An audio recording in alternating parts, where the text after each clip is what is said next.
lot of new members on the board, so particularly welcome to you. One of the things we're hoping to accomplish today is give a little background on where we've been, where we're at, and most importantly, some of the issues we've teed up. And I think it's going to be a very interesting agenda and discussion. It's really looking forward on some of the policy issues we're likely to face in the next year. I note that we're being televised, which is always good. I'm consistently amazed at the number of people who come up and say, hey, I saw you guys on TV, and the particular positive feedback is apparently we are a great sleep aid. We're doing something right. On that note, Don, why don't we, actually on item 1, board announcements, I don't know if we have any. I also note in the audience we have a couple of former board members, Barbara Thornton and Lou Tremaine, so welcome.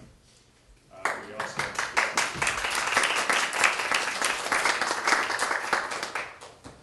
and are we going to show the video clip later? We are going to show the video clip in about 10 to 15 minutes. Okay, great. Some kind of background from our past as well. So, seeing no board announcements, we'll move to item 2, public open time. Not seeing any. Item 3, report. Yes, Ed. Well. Good morning. My name is Ed Mainland. I live in Nevada. Is this working? Yes. And I'm co-chair, Energy Climate co-chair of the State Sierra Club. And I'm also on the board of Sustainable Nevada and Sustainable Marin. And if I seem a little long in the tooth, I've been at the CCA advocacy business even before Charles McGlashan saw the light. And so I have 2 suggestions for you today. One is a macro suggestion, and it has to do with local build-out. The original CCA law, 117 of 2002, envisaged a CCA not only as a purchasing agency for green power, but also as a potential public works program that would rival the public works program in the water area of the 19th century. Communities building a new local clean energy infrastructure. Resilient, one that could supplant our current outmoded structure and business plans.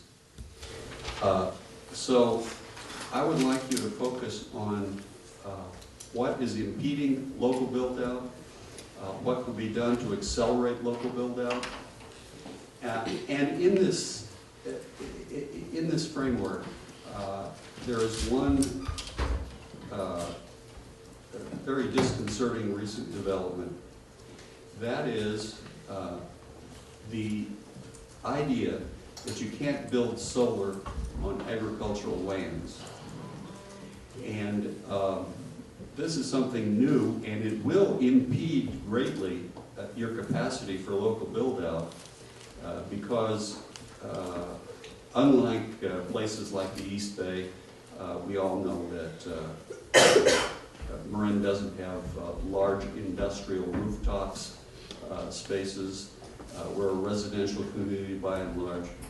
So that to deprive agriculturalists, to deprive farmers from the ability to supplement their marginal incomes from agricultural production by putting up a few modest solar arrays to supplement the feed-in tariff program of MEA. It seems to me this deserves your attention.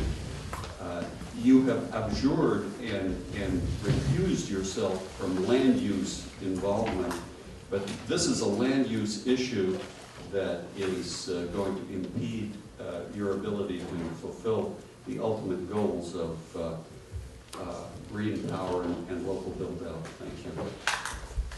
Thank you, Ed. And you'll note that item 6, we will be covering that a little bit, so I look forward to that discussion. Any other members of the public on items not on the agenda? Okay, item 3, report from Dawn. Great, I just have one item this morning, and that is to let folks know that we have scheduled a tour of the California Independent System Operator for October 10th. And this was originally envisioned as a staff adventure to go see CAISO in action. But we'd like to invite any interested board members to come along for the ride if they're interested. We have ample room within the reservation that we have at CAISO. So it's just a matter of letting us know if you'd like to make the trek up there. We're going to be departing around 8:30 or 8:15 or 8:30 in the morning on the 10th. Our tour is at 10:30, and we'll be having lunch there and then driving back. And we will be carpooling. So if you're interested, let Darlene know, and we can work you into the logistics for the day. And that's it for my report. Great. Any questions for Dawn? Why don't we move right along to item 4, historical review and annual update. Okay. So this is really exciting. Every year we get together for a retreat to really think big picture, to talk a little bit about what we've done in the past, how we got here, and to think about what we want to do going forward. So I'm really excited to be here today with all of you to talk about how we got here and where we're going. This time, we're going to go back a little farther than usual, just because we've been up and running now for quite a few years, and we want to go back and look at how we started and what was really happening at the time that this agency was just an idea. So we're going to go back almost 15 years to 1999, and let me see if this clicker's working. Yeah, okay. So we're going to go back to the late 90s.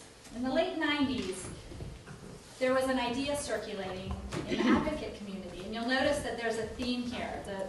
The folks in the advocacy community have been a driving force throughout our beginning, the middle of our launch, when things got really heavy, and are still with us today, helping to provide guidance. And so it's fitting that the first bullet point here on this slide is the folks in the community who really recognized an opportunity through this concept called community choice aggregation, or CCA, to spur the use of renewable energy. The ultimate goal is to get more renewable energy on the grid, and CCA looked like a venue to do that. Now, in the meantime, in 2001, 2002, the County of Marin was getting interested in greenhouse gas emissions. And I remember at the time, because I was working on greenhouse gas emissions and climate change, that back in those days, you're still considered a little crazy if you talked about climate change. Folks weren't really sure if that was something that was okay to talk about. So the County of Marin was kind of going out on a limb. There were other agencies in Marin and many individuals in Marin that were talking about climate change, and we need to do some things to reduce greenhouse gas emissions. But it was still a relatively new concept, even in this progressive community that we're in. The County of Marin conducted a greenhouse gas inventory, set a target for how much we wanted to reduce greenhouse gas emissions by, and then we started developing an implementation plan to see how we could achieve our targets. See everybody. Right around that time, there was a bill making its way through the legislature, AB 117, and this was a bill that would enable community choice aggregation in California. It had been done in other states, but it hadn't yet been done in California. And so the County of Marin sent in a letter of support. We did what we could to support the legislation. Many folks in the advocacy community did the same thing, and some of our other local agencies and even our water districts also supported this legislation. In 2002, the legislation passed, and in 2003, we asked to participate in a demonstration project that would be exploring the feasibility of doing a CCA program in our region. We were joined by other local agencies that were interested in exploring CCA, and this initial feasibility study was funded in large part by the California Energy Commission. They selected Navigant Consulting as the entity that they wanted to do the study, and we were in the study with a number of organizations that are listed here at the bottom of the slide. Berkeley, Emeryville, Oakland, and Pleasanton were also part of this demonstration project.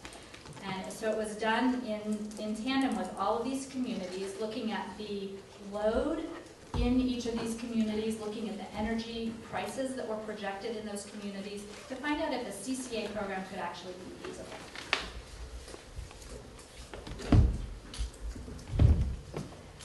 So the results of the study came out in 2004.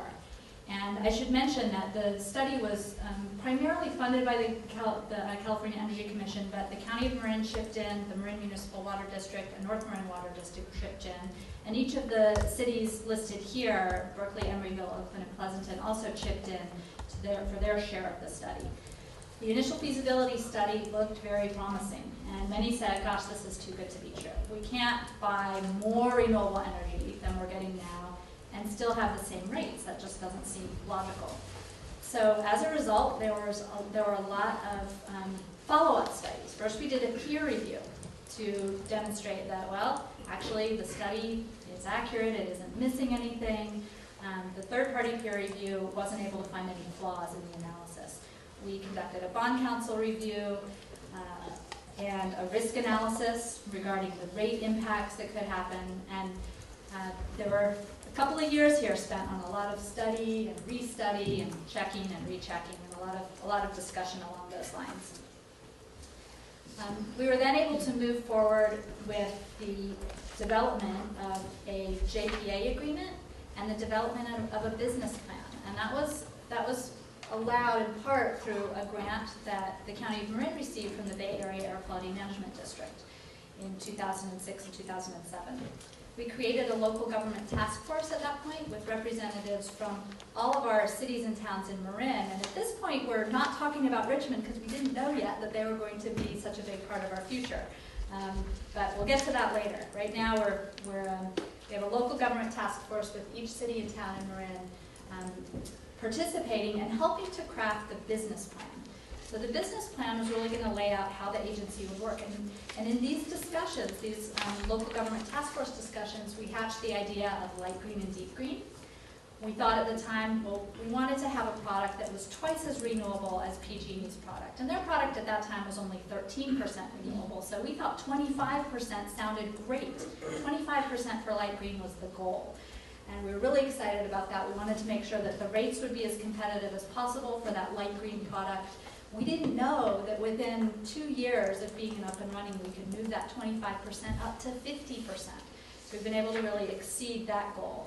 But it started in the local government task force meetings.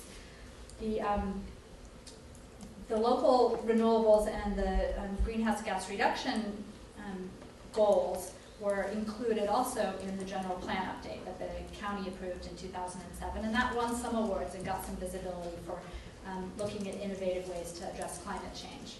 The business plan was finalized and approved by the local government task force in 2008, and for those of you that were around at that time, you might have a glass mug with a logo on it. Raise your hand if you still have one. We handed out those mugs. Yep, Kiki's got one.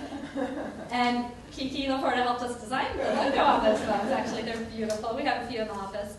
But those were handed out as a memento to celebrate our business plan being finalized in 2008 and to thank all of the local governments, the cities and towns who participated in the local government task force. And it's also worth mentioning for those who are interested in historical trivia that Marin Clean Energy was the name of the agency at that time. We didn't yet have a JPA. We didn't yet have the Marin Energy Authority. So Marin Clean Energy, that name was actually first. Then in December, the JPA, Marin Energy Authority, was formed by the communities that were initial participants at that time, which were 8 of our local agencies. The remaining 4 joined later, but the JPA was formed in 2008. In 2009, we got busy buying power. So we knew we were going to need to start serving customers in about a year, so we issued an RFP. We got bids for power supply, and ended up entering into negotiations with the top bidder and got a supply contract in place for the agency to be able to begin delivering power. We were also very busy during this year working to get a bank loan for our first year of operations. The 2009-2010 were very exciting and difficult years. We had we had a lot to contend with. Not only did we need to get a power supply agreement in place, a bank loan without any credit whatsoever, but we were fighting a very difficult battle with the incumbent utility. Thankfully, we were able to get through all of that. We secured a bank loan, and we're actually able to pay back all of our outstanding obligations by the end of our first year of operations. And we were able to begin serving customers in May of 2010. And we're going to show you a clip in a little bit. We have just a little 6-minute clip of some of the meetings and discussions that occurred in the early stages of development. We actually started in 2005. We didn't have there really wasn't video recording happening much before 2005. We have some audio, but that's not quite as fun. So we're going to show you a little clip with some 2005 clips, some clips from our launch ceremony, which happened in May of 2010 when we began serving customers. We had a plug-it-in launch ceremony. And then we have a few clips about the board activity after that point. But I think the main kind of milestones that were accomplished are shown here as far as our being able to launch and get started. So I'd actually like to pause right now, and I'm going to shift gears and talk a little bit about who we are and what we do, introduce you to our team, and then we're going to hear from a couple of our team leaders here about what we've been up to in the last year. So we're going to shift to kind of a year, what's been happening in the last year. But before we do that, I wanted to play the clip that we've prepared. It's just a little 6-minute clip of some of our past meetings. And then after that, I'd like to invite our founding board members who are here, who are no longer on our board, but we're here through so much of the critical launch period and the birth of the agency. I'd like to invite them to come up and say any words of wisdom to share with the board, and if you have any memories, lessons learned, or advice, that would be greatly appreciated as well. But let's take a moment and we'll watch this clip. A couple comments and questions. First, I want to just indicate my strong interest and excitement about this potential program. It's not every day that doing the right thing vis-a-vis climate change and greenhouse gas reduction and renewable energy comes with such an extraordinary potential savings in dollars for our citizens. I was very gratified to see the analysis on page 15. I think it's very worthy of note. When you look at the sensitivity analysis, there's no scenario that looks like we would be paying more than where we are today. And achieving greater rate stabilization and rate security through more stable energy sources comes along with a potentially significant savings for our ratepayers and a revenue stream for our local governments. So this is one of these classic win-wins in proper systems thinking and sustainability planning that we dream about. And so I want to thank President Brown for his leadership over the last several years. Supervisor Brown was talking about community choice aggregation before many of us could even spell it properly. And for that leadership, I thank you very much. I may have talked about it before I could spell it too. The vision was extraordinarily compelling. The theory was that we could take over local control of how we source and supply electricity and dramatically increase the amount of renewable power sources we use in our grid mix of electricity. At the same time, we thought, wow, maybe we could use our local businesses to install a bunch more solar panels, build some windmills in our local community, use the methane that's being flared off of the landfill up in Nevada as an energy source, even get into some kind of geothermal. And could a local agency trying to do all these things figure out how to do it efficiently and effectively without penalizing the ratepayer? In addition, I thought of ways that local individuals in places like Marin City or the Canal could get trained for jobs in our local economy to obtain some of the installation and electrical worker jobs and union pay scale jobs. We're here today because our planet is in peril, and we know that all too well. The polar ice caps are melting at rates far beyond anyone's expectation. It was to be summertime without any ice in 2025 or 2020. Now it could be 2015. And we know when that ice that is on land, as in Greenland, comes into the water, the displacement is only greater. And we know that the oceans will rise, our bay will rise, and life as we know it will be put at risk. The quality of our air, causing epidemics of asthma. The number of children, you walk into a classroom today and ask kids who are dealing with asthma to raise their hands, you'll see 50, 60, 70% of the kids in the class raise their hands. And EPA's recently put out numbers as to all of the deaths related to the quality of our air. So the time is now. And what I think is so compelling about this gathering today, and I hope everyone will take it in by looking around, that yes, it takes a village, but this is a community that has come together to deal with a global issue and is leading the way, setting and establishing a model for other communities to follow. And there's something very heartening about that we've got a chance to save this planet for those beautiful little kids over there. I hear little rumors, however, that this event may very well have ramifications elsewhere. As a pioneer for other communities in the state that want greener power at attractive prices, communities that might want influence on their cost and policy in a local boardroom for a change, communities that might want some power to empower local jobs and economic vitality. We are on.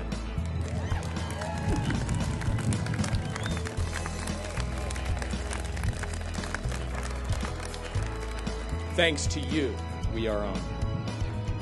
So today we power on for a new vision of distributed energy, energy efficiency, and local power for America.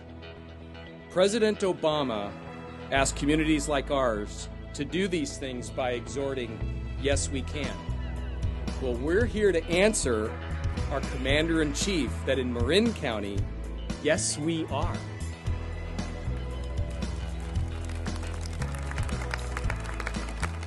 The 1 megawatt carve out for photovoltaic, are you envisioning that to be a project or several projects spread throughout the community? If some is good, more is better. It was very, very special to work with him on the Marin Energy Authority. Since I was a small child, being kind to the environment and taking care of it was something that I've put a lot of my life towards. And so when I had the opportunity to participate with Charles on the Marin Energy Authority, it was a dream come true to be able to be a part of something that I felt could really make a difference, and Charles knew could really make a difference. His vision through this was so uplifting and so steady. And it was appointed to a thing called Marin Energy Authority. And my background is looking at documents and reading papers and things of that sort. And then I saw the business plan, and then I saw implementation plan, and then I met Charles, and Charles came to speak to us, and he sold it. He really sold this agency. A fairly well-known writer by the name of Ralph Waldo Emerson wrote, "Do not follow where the path may lead. Go instead where there is no path, and leave a trail."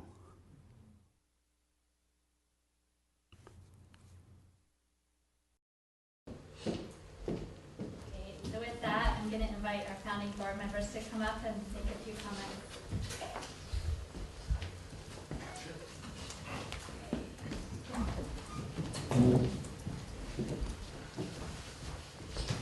My name is Lou Tremaine. I represented Fairfax on the founding board. And it's great to be here. I haven't been to one of these meetings in a while. I guess what I would like to talk about is a word that has dogged this agency from its inception. And that word is risk. And we were told that we were taking a huge risk, that we were going to endanger millions of dollars in public funds, and we were being profligate, we were being, pie in the sky dreamers, and we were taking this huge risk, that was going to endanger public funds. And we could have done that. I mean, there were discussions that had us floating public bonds, things of that nature. But we didn't take that path. We took a path that really minimized the risk. And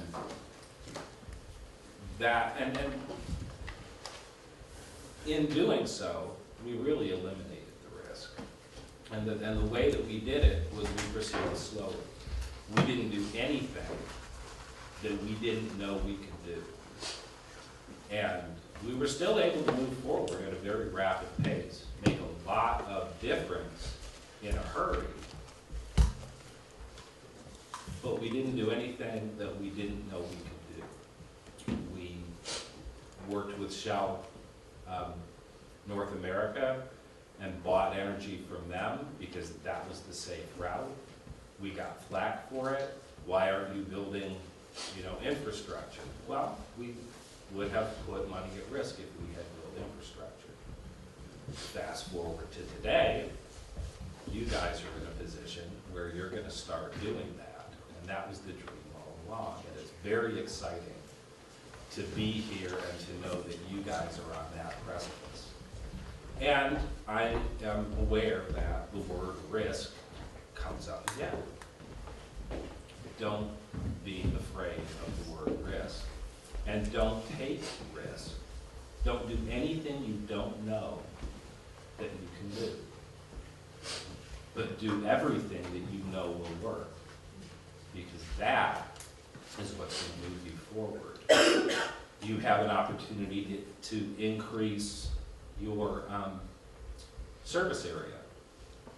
Again, don't do anything that you don't know you can do, but if you know it will work, and if the numbers pan out, and they will, because expansion only helps this agency, then do it.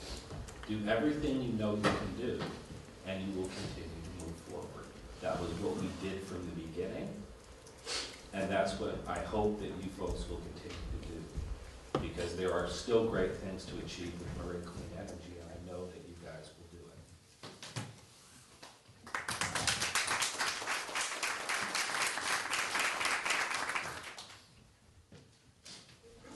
I'm Barbara Thornton, and I was on San Anselmo's Town Council and a member of Marine Energy Authority, as well as going back to the early days prior to Marine Energy Authority, the local government task force.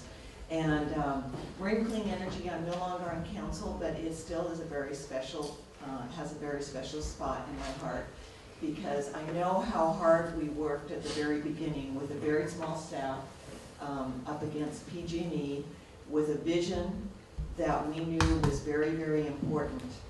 And we had some tremendous staff support and consultant report that were able to take a look at the opportunities, be able to quantify those, and help us understand the steps that we could take. And one of the things that I've seen has made this agency very, very successful is that it takes steps incrementally. We have the vision that Ed Mainland described earlier, which is ultimately to be self-sufficient within Marin County with regards to our energy. But there's various steps that we're taking and the authority is taking to get to that point. And each time I hear the new projects that are starting, today as far as like 4 new projects, renewable projects that have gone online, starting to take a look at perhaps building our own. These are incremental steps that we had identified at the beginning, knew that we needed to do due diligence in taking a look at each one of those steps, what the economics are, what the risk was, mitigate the risk and take those steps. And this authority has been very, very successful. It's the only CCA in California to date. I think, you know, with others looking towards this agency and what it's done, you as board members and us as a community will continue to be very, very proud of the things that this agency has done and will continue to be able to do, and the difference that it will make with regards to greenhouse gas emissions and global climate change. It's a tremendous opportunity, and it's met and gone beyond all of its challenges so far. Thanks.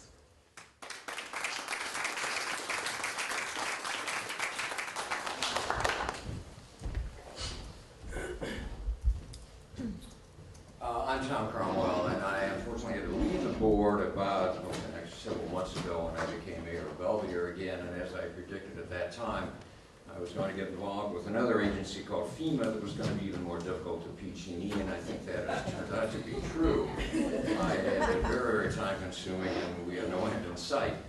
My memories, I think, of my involvement with MEA are very, very divided. First of all, because when I became involved, I had no idea what MEA was, where it was going. I did learn very fast. Secondly, because it became very apparent very quickly, as Dawn alluded to a few minutes ago, in the IJ, that this was not an overwhelmingly positive proposition by everyone in Marin County. And the letters to the editor that I would pick up virtually every day in the IJ were very negative, very personal, and very pointed toward one individual, and I thought that was terribly unfortunate. On the positive side, the absolute perseverance and enthusiasm of Charles McGlashan, which overcame that, continued to persevere and see this entity to its flowering, to its development, it was absolutely amazing to me. That I will always remember very, very fondly. I'm very relieved and very proud to see that you have carried on this effort. I knew you would, and I will continue to follow your efforts in the future. I'm sure you will be very successful.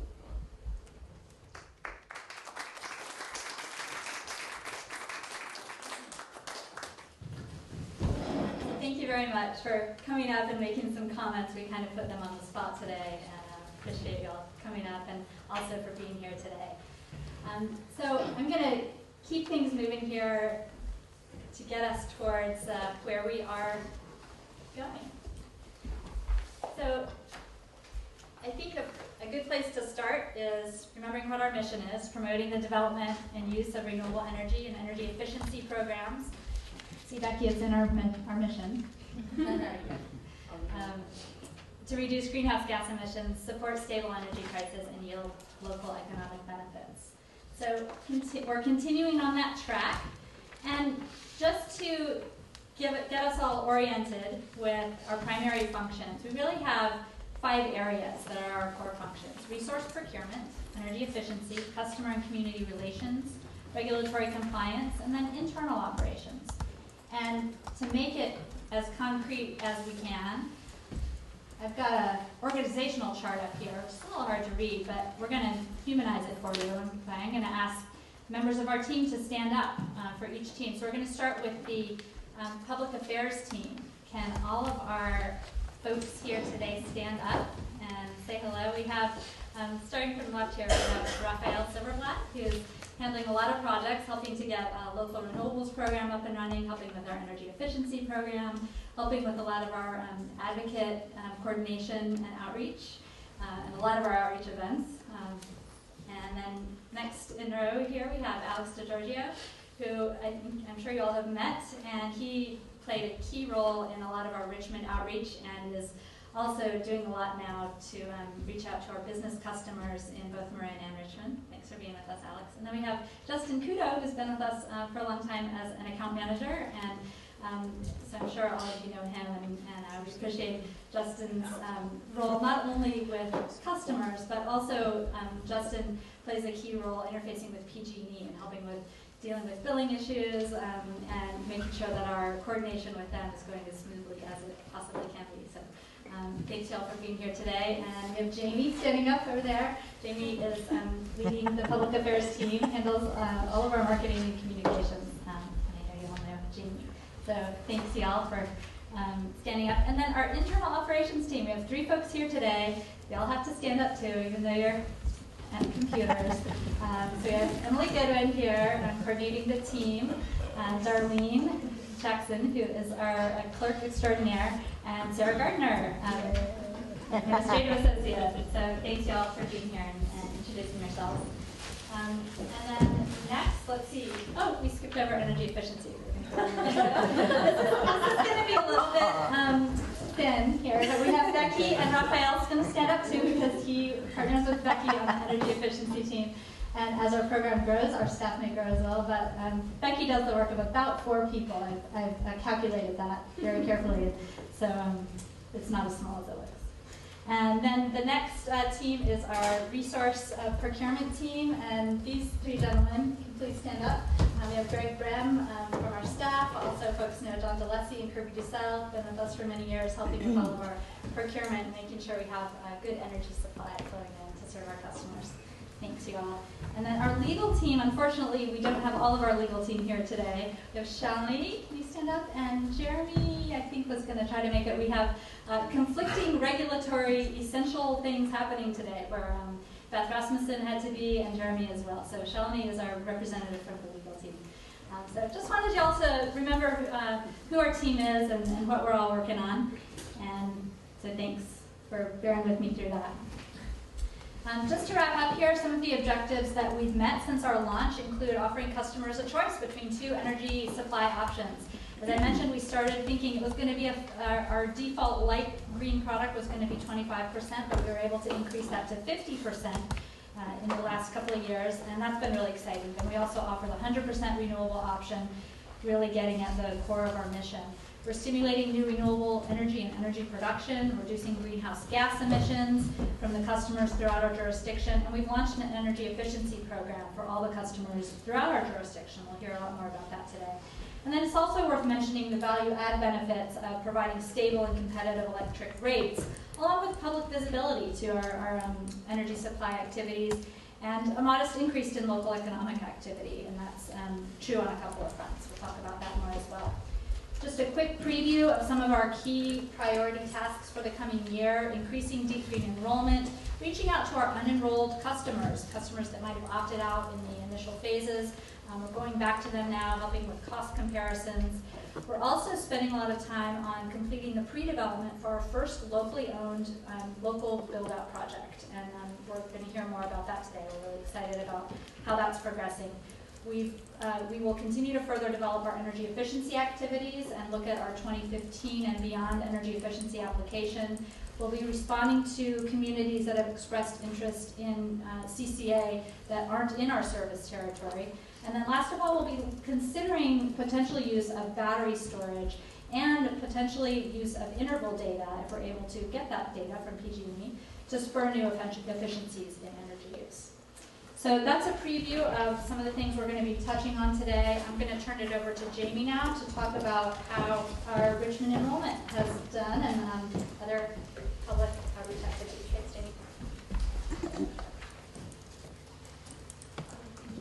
Yeah, we left out one person who I don't know if you stood up or not, but Greg Morris, please stand up, the newest member to our team. He is our data analyst that's been with us now for a week and is part of the internal operations team, so I'm very sorry to be that. We also brought many of our awards from our launch, from the many years of getting up and running over the last few years. We actually have a lot of awards. We're an award-winning agency, so we thought it'd be fun for you all to see those since some of you don't get into the office that frequently. With that, I'll turn it over to Jamie. Thanks.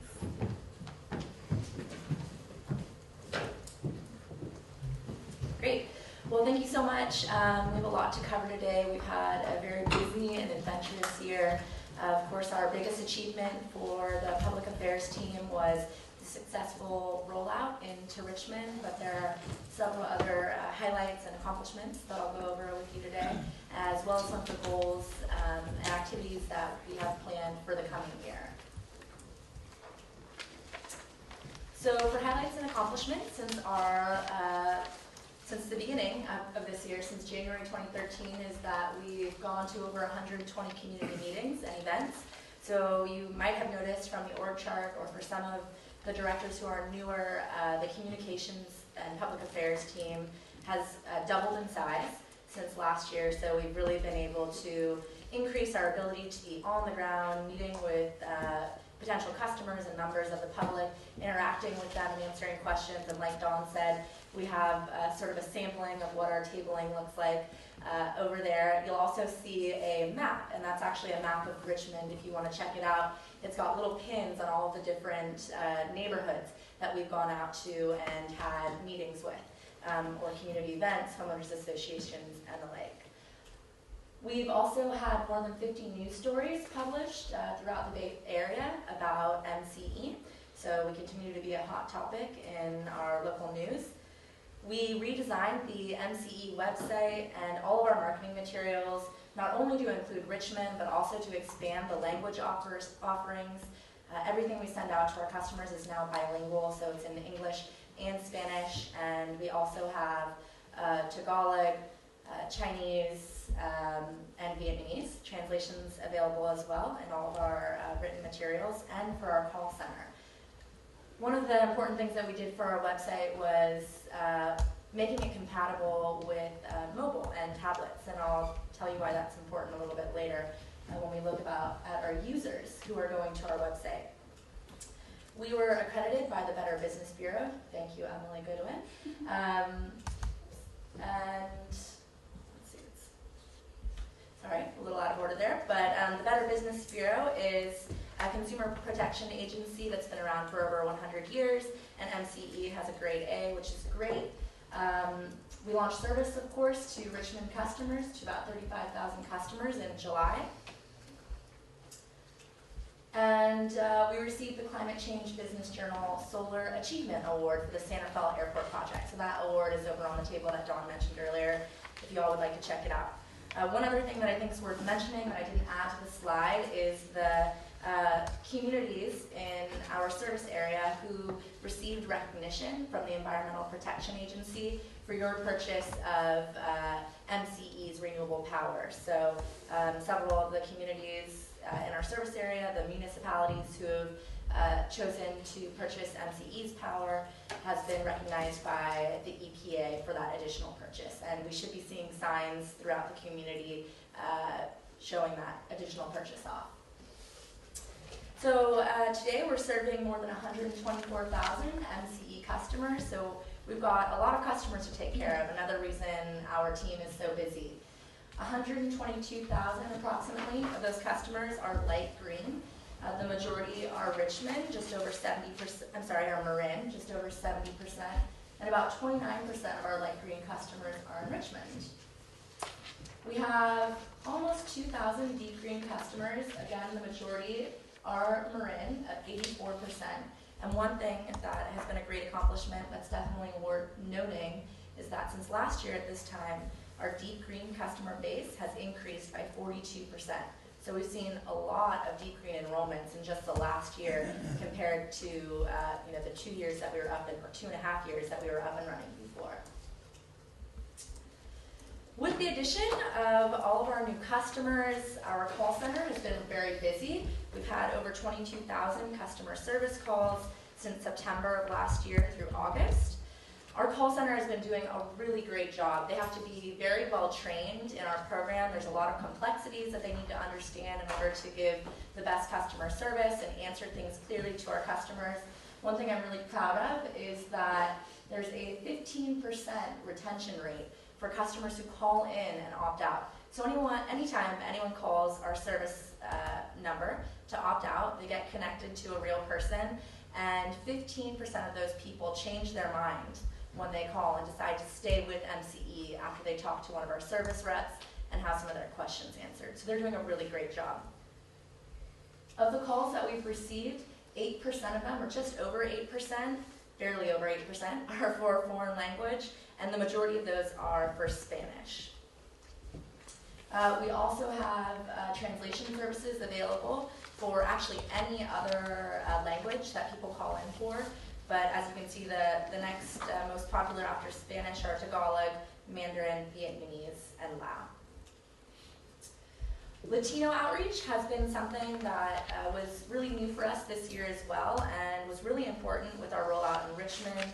Nearly 40% of the Richmond population is Latino, and one of our new staff members was hired this year to do Latino outreach in Richmond, and she was able to connect with over 2,000 Richmond Latino community members at a variety of events and meetings throughout the year. This is a picture of the Pendrozas. The dad here, as you can see, is actually a graduate from Richmond Build, and you might recognize him from our ad campaign. So I know you guys have seen these slides before, so I won't belabor them, but of course every time I show them there's additional meetings that we add to them, but I'll just go through them briefly. We have a slide here on the Latino meetings and events that we've gone to. A lot of English as a second language classes, some different community events that have been put on, some churches that are in Spanish. We did a lot of places of worship outreach for the Latino community. Some of the other meetings that we focused on were business outreach. Our team has really been going to a lot of chamber mixers lately, especially in San Rafael and Novato, to build stronger business relationships. We had several media briefings with organizations in the East Bay to make sure that they really understood our program so that they could accurately report about us. We did several events for local schools, additional places of worship, some of the miscellaneous meetings and events we have listed here. Some of those relate to our advocacy meetings that we have in Richmond and Marin. We had, of course, all of the neighborhood councils and homeowners associations that we did in Richmond this year. Again, those will be noted on the map in the back corner of the room. And several community events and festivals. We've got the Fairfax Eco Fest, the Tam Jam Festival, which was new this year, Richmond Juneteenth, just a few examples. And so I'm going to skip through these slides because I know we've got a lot to discuss today. Don't want to read through them one by one. I'll let you do that on your own if you're interested. In addition to the on-the-ground outreach that we did, we also had print advertisements in Marin and Richmond. So the papers that we advertised in this year were La Voz, which is a Spanish paper in the East Bay, the Marin Independent Journal, the Marin Center Magazine, the Marin Magazine, the Pacific Sun, the SF Business Times. We did an advertisement in their special Richmond edition, the Richmond Post, and the Richmond Pulse. We also had several electronic advertisements, which are really great for attracting success. One platform that we use is something called Ad Taxi. We've discussed it before. They target internet users in a specific geographic location, so we can choose customers in our service area, and they target 4 million different websites, so wherever you are browsing on the internet, our ad can pop up. We did a 3-month campaign targeting Richmond users, and we had over 4,000 clicks directly to our website where people are clicking those ads and going to our website, so that was very successful. We did a short 2-week campaign in Marin and Richmond, advertising our energy efficiency single-family web tool, the My Energy tool, and trying to get people to know that we were going to be at the Marin County Fair. And we had just under 100 clicks in 2 weeks, so that's been a really successful campaign for us and something that we'll continue to use in the future. We also advertised in the Richmond Confidential website and had just over 100 clicks to our website, to the MCE website, and also Richmond Redeemed World Magazine with just under 100 clicks.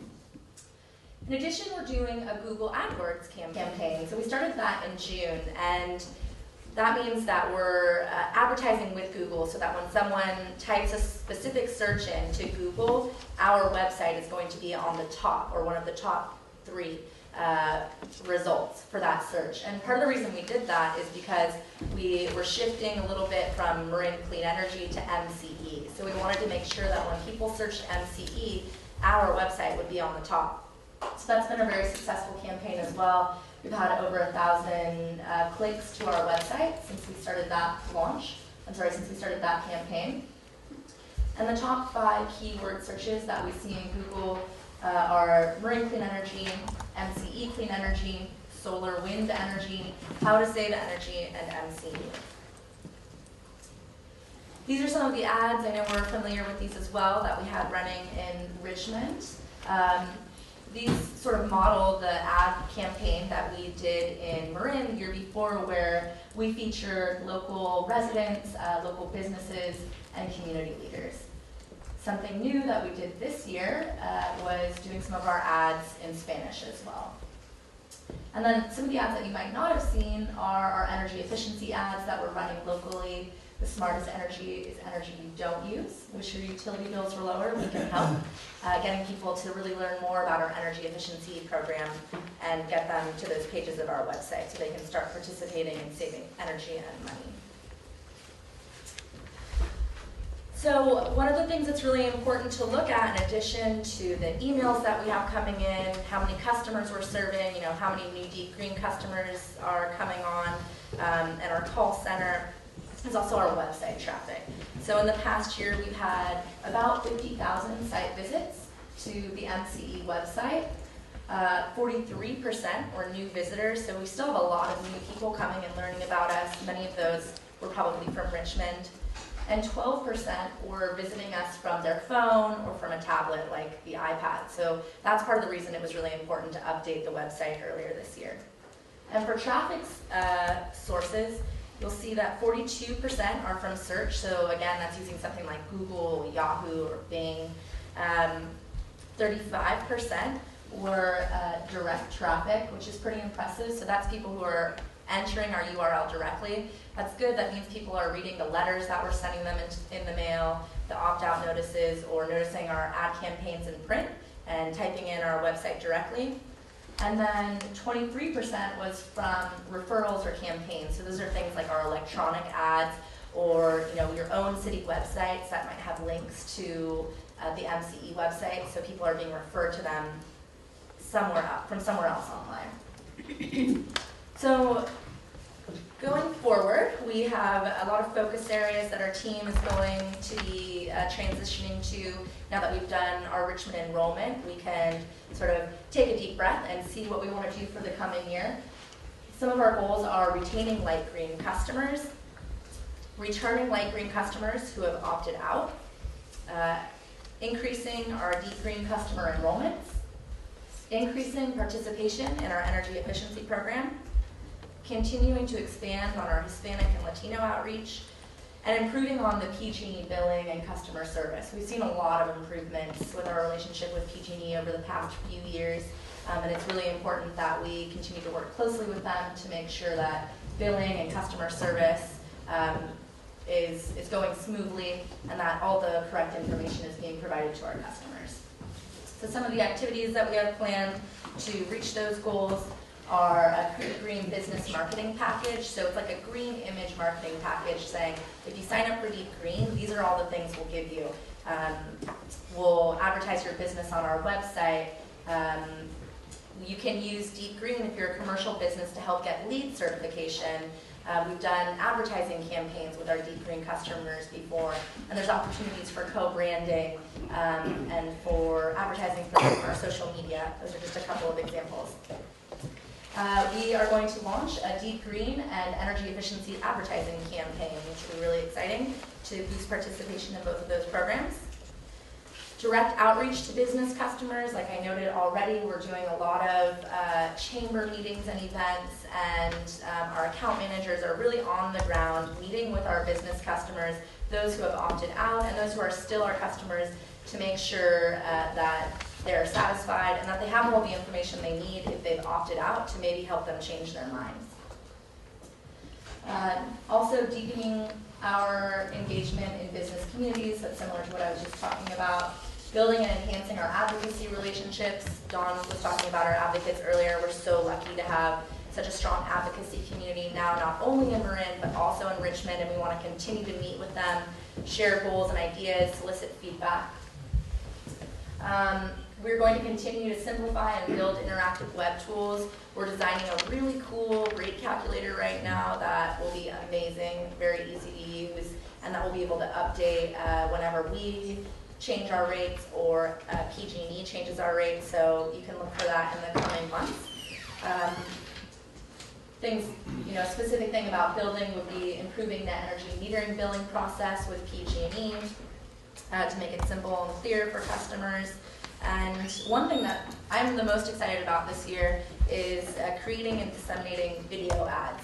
So video ads are the one thing that we haven't done yet for our customer base as far as advertisements and community outreach. So we can launch video advertisements for Deep Green, for energy efficiency, for general information about our program, and I think we'll be able to target a different audience that we haven't been able to reach with our traditional direct mailers, print advertising, or other electronic advertising, and on-the-ground community outreach. So we can look forward to seeing all of that in the year ahead, and that concludes my presentation. Thank you.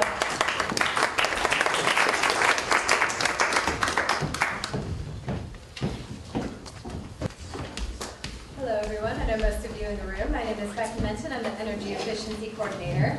We're a little bit behind schedule, but as you all know, I can speak fairly rapidly, so I'm anticipating that I can catch us up real quick. If I do talk too fast, let me know, and I will try to slow down. Before I do get started in my slides, I did want to take a moment to just acknowledge the history of this board and the history of this program. I was incredibly honored to be invited to be on the staff of what I see as a very foundational, groundbreaking organization, and I'm excited and continue to be excited to be a part of this. Also, I know I am 1.5 of our efficiency team, but that's really a mischaracterization because I've had a lot of help from all of the staff in all of the different areas of this organization. We are a team and we really do work like that. So I just wanted to take a moment to acknowledge the work that everybody has done to help me to get these programs off the ground and rolling.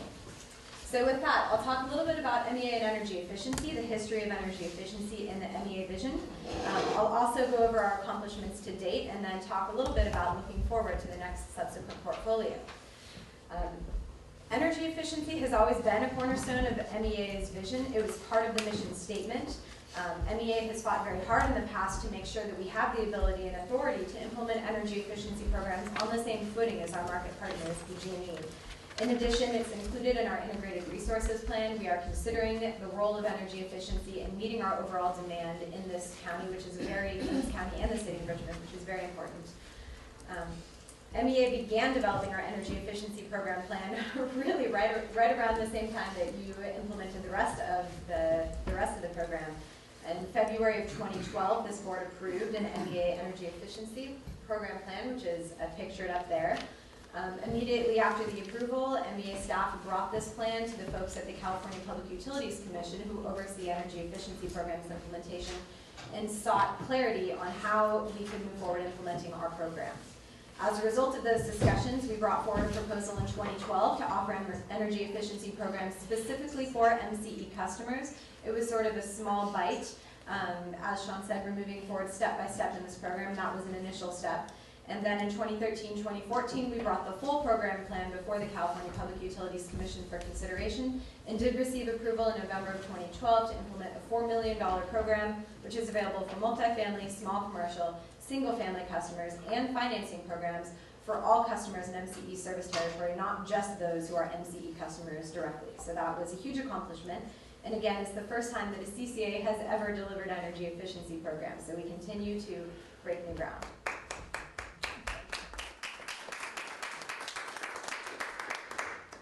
So far, the accomplishments thus in the energy efficiency program have been a significant ramp up. I would also say that this can be akin to capacity building because the work that we've done in the past 6 months has not only helped us stand on equal footing with PG&E, but will allow us to continue to implement efficiency programs moving forward. The CPUC policies have been developed over decades, so being able to actually administer an energy efficiency program that meets those policies is a significant accomplishment in and of itself. For example, E3 calculators are something that are used to calculate cost effectiveness, and we've successfully passed that not inconsequential burden. In addition to that, we were the only entity in the state that submitted E3 calculators that spoke to the financing program. So while this was a direct request of the CPUC of all utilities and the regional energy networks, we so far are the only ones to have complied with that. We achieved an approved program implementation plan. This was a back and forth process with the CPUC, which was finally concluded in about May of this year. Additionally, we have been catching up to speed with the Energy Efficiency Policy Manual and what that means in terms of how we can implement our programs. There is a custom project review process, which is another process we've had to catch up to speed on. This involves submitting project proposals to the CPUC, receiving feedback from their ex-ante team, meaning what we predict energy savings to be, and then actually translating that into implementation. On top of that, the reporting requirements have been a significant barrier to overcome. We have successfully met the reporting requirements to date. Not only that, we are the only entity in the state who has submitted a quarterly report according to the specifications of the CPUC, and I'm proud to report that that report is now being used as a model, not just for the regional energy networks, but also for the investor-owned utilities. Another thing that has been a big focus of our initial work is coordinating with the many program partners. Marin Energy Authority, though we are the first CCA to administer energy efficiency programs, is far from the first entity to administer energy efficiency programs.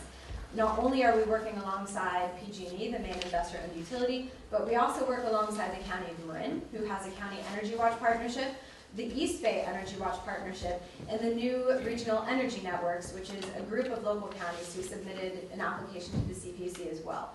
So a large part of the first initial part of this program has been determining how all of our programs are going to work side by side, how we're minimizing customer confusion, so that we make sure that the customers, who are the most important part of all of this, clearly know where to go to get the many services that they have available to them. Finally, we have successfully implemented programs. Implementation phase has been rolling out since early spring. Different programs have been ramping up and getting online sooner than others. Our small commercial program was the first to hit the streets and has thus far accomplished 3 neighborhood saturation campaigns touching over almost 800 businesses in Marin and the city of Richmond. Our single family program had an initial school program launch serving about 400 kids. That was something that we started in about late May, early June of last year, and we will be rolling out again over this month actually. And then on top of that, our multifamily program has continued to increase its pipeline, serving customers now. We have treated over 500 units for the 2013-2014, over 80 units for the 2012 program, and we have applications in the pipeline for over 10 buildings. This is not the whole program, however. We have a few things that are still coming down the pipeline. We're looking at a full on-bill repayment launch in October of this year. The single-family program was just approved at the board in September, and we have been working extremely hard alongside the bank to make sure that we can have a high press event associated with the launch of that campaign. So getting on the same page in terms of marketing, not only marketing plans and strategies, but also different pieces of collateral. On top of that, we have our home utility reports, which are mailing out in early October. As you may recall, those are the reports which go directly to customers and show them how their energy use compares to those of a comparable neighbor. So if you are a 2-person occupancy living in a 1,200 square foot home, your energy use will be compared to a home of similar characteristics. The idea is that we can potentially shame you into using energy better when you see how bad you're doing compared to your neighbor. And also show you the myriad of resources we have available to help you do better along those lines. And in addition to that, we have our standard offer program, which is ramping up. One thing I didn't have the opportunity to put on here because I just got word yesterday, or Monday I think, is that we also were successfully accepted to something called the IRM2 pilot. This is a demand response pilot that we are going to be implementing, which is a really exciting opportunity for us to actually bid demand reductions into the CAISO market, the California Independent Systems Operator. It's a really exciting opportunity for us to catch up to speed in demand response as an organization, and I think it will also dovetail incredibly well with our standard offer program. So I'm very excited to see how those 2 program resources can work together, and we'll be learning more about that as we move forward in the coming weeks. Something that I think is also important to think about is how success is measured in terms of the California Public Utilities Commission framework. I have 2 slides on this. The first is related to the traditional mechanism for measuring success. All energy efficiency programs are subject to Public Utilities Code, which requires those to be cost-effective programs. There are 2 ways that the CPUC measures cost effectiveness. There's something called the total resource cost, often referred to as the TRC. The TRC is an analysis of the net benefits of the program divided by the total cost of the program. Now that sounds very simple when you put it up on the page, but the actual calculation that is done at the CPUC is incredibly complex, and it relates to the E3 calculators that we submitted at the beginning of the program. This metric is primarily used to evaluate our application, and it is incredibly difficult to achieve with the MEA program design. I'll talk about why in just a second. In addition to the total resource cost test, there's another test that's done called the program administrator cost test. And in this test, you just look at the benefits of the program divided by the program costs. So I would say the primary difference between the two is that the total resource cost doesn't just look at the dollars that we're bringing to the table and putting in to get someone to do a project, but it also looks at all the dollars that the participant is bringing in. So not just the $2,000 rebate that we might provide for a project, but the overall $20,000 project cost. So it is a much more difficult threshold to achieve, whereas the program administrator test looks just at our costs and is much easier to achieve. This quote that I have here is actually from the decision language that approved our programs. And what this says is that MEA's proposal are mostly addressing hard-to-reach sectors, and thus may not always pass the TRC and PAC tests on a standalone basis. Therefore, at this time, we do not set a minimum threshold cost-effectiveness requirement for CCA proposals. I'm paraphrasing a bit with the language that was on either side of that section. And I think that's important for two reasons. For one, when we brought our efficiency program plan to the folks at the Public Utilities Commission, they explicitly directed us to avoid developing programs that duplicated existing programs. So we are, by design, focusing on filling gaps, hard-to-reach sectors, niche in the marketplace. That's very hard for me. Niche? Voila. So because of that, again, they are looking at our portfolios and understanding that it's not balanced across a massive portfolio such as PG&E's, but is really focused on some unique sectors. So in addition to those TRC and PAC requirements, there's also something called the program performance metrics. These are metrics that we identified in our application and help to gauge our success in delivering our programs on the ground as well. There is a second lens that is used to measure success at the Public Utilities Commission, and this is based on something called the Long-Term Energy Efficiency Strategic Plan. This is a document that was adopted in 2008 and is actually undergoing a revision right now. This program focuses on guiding energy efficiency policy over the course of the next 10 or 20 years. And it really focuses on transforming the way we do energy efficiency in the state. There's been a historical emphasis on achieving widgets, for example, switching out one light bulb for another. And now the idea is that when you do something like that, it does create enormous savings. Lightings have significant savings, very short payback periods. However, you're ignoring something like the HVAC system, which tends to have a longer payback period and a deeper investment. When you do the two of them together, the economics of the project are much better. However, when you just sweep the lighting and leave the HVAC system for a subsequent program proposal, it creates something called stranded assets. It becomes much harder to come back and do that HVAC because you've already swept the low-hanging fruit from the project. So the idea behind the Long-Term Energy Efficiency Strategic Plan is really transforming the way that we do energy efficiency, focusing on buildings as systems, understanding the interactive effects of all the technologies, and achieving the deepest comprehensive energy savings possible. This is something that our portfolio has really been designed to attempt.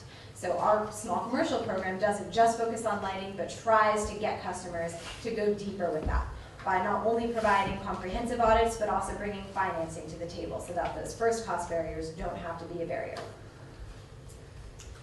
Initial program results. So far, we've spent about 10% of the budget. We have 108,000 kilowatt hours, 16 kilowatts, and 2,700 therms in the table. These numbers are pretty low relative to our overall targets, but one of the things that I would like to point out is that we've seen a 20% increase in our savings between our first report in June and our last report in August, which is when I'm pulling these numbers from. So we are, as I would like to say, in a ramp-up phase for this program. In addition to that, our program performance metrics show that we've been working hard to get those savings.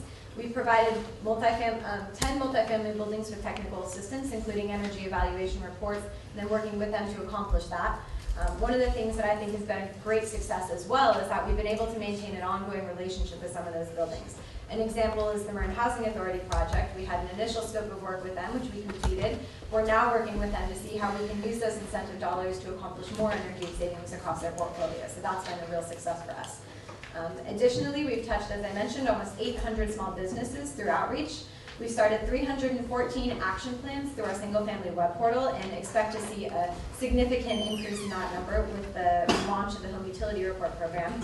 And on top of that, we've trained 32 individuals. 12 of those were folks we worked with Marin City Community Development Corporation to train on the direct install program, and 20 of those are graduates from the Richmond Building Program, which we're incredibly happy to support. Just to give you an idea of where we're at in the overall process and how this works for energy efficiency, the initial step, do I have a pointer here? I don't. Anyway, I would like to show you where we're at with this, but haha. So the initial step is really submitting an application to the CPUC. From there, you receive approval. It's a many months process to go through that regulatory framework. The next step is ramping up your programs, moving into program implementation, closing out your programs, and then post-program evaluation. So we are currently somewhere between ramp up and program implementation, moving into program implementation more fully. But something that I want to point out is that we're actually going to have to start with this application process very soon for the subsequent portfolio. So this is a cyclical process, and some of these things happen in parallel. Additionally, something I want to point out is that the evaluation can occur sometimes years after the portfolio cycle ends, and so that's also a reiterative process that happens in parallel with the rest of the program track. So as we look to 2015 and beyond, I mentioned that we're going to have to start preparing our 2015 program application, probably in January of this coming year. So we are beginning the discussions of what we want that application to look like. We're starting to look at some of our programs, determine if we feel really good about the way they're working or if we need to make changes moving forward. In addition to this and in the background to this, the Public Utilities Commission is discussing some potentially significant changes to the way they deliver energy efficiency. Historically, energy efficiency portfolios have happened on a 2 to 3 year cycle. We apply in 2012, we receive funding for 2013, 2014, and then the whole process starts again in 2015. This is a lot of administrative burden, as I'm sure you can imagine. So as a result of that, the CPUC is looking to move to something they're calling an evergreen portfolio. This would be a much longer term rolling portfolio cycle. 5 years is on the table, 10 years is on the table. This means we may apply in 2015 for 10 years worth of energy efficiency programs. On top of that, the cost effectiveness tests that they use at the CPUC are also under evaluation. This is really because there has been found to be a fundamental schism between the total resource cost test and the programs that are supported by the long-term energy efficiency strategic plan. When you try to achieve more comprehensive savings with projects, those come at a much higher cost, and it becomes a lot more difficult to achieve that TRC. The Energy Upgrade California program, which many of you are familiar with, which is a single-family performance program, has a TRC of 0.25, and the objective is to achieve a TRC of 1. So there's been a fundamental recognition within the CPUC that if they really want to move in the direction of the long-term strategic plan, there may have to be a change to the way they calculate cost effectiveness. So those are some pretty significant things that we're watching and engaging with as we consider how we're going to do the 2015 program portfolio cycle. As I mentioned, our application process is likely to begin in early 2014, and I'm very excited about some of the presentations we hear today, as these are programs that we could possibly consider folding into the portfolio as we move forward. So that is the gist of my presentation. I don't think we have time for questions. But maybe we can stay until the end, that'd be great. Okay.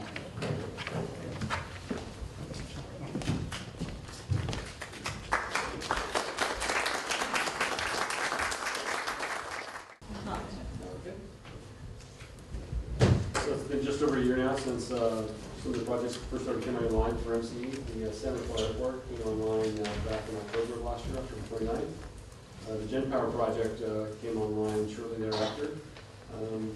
One acronym you'll see here is the COD. The commercial operation date is generally different than the online date. There's a list of conditions precedent that we have to consider when a project comes online to make sure that we get all the benefits that we're paying for in the contracts.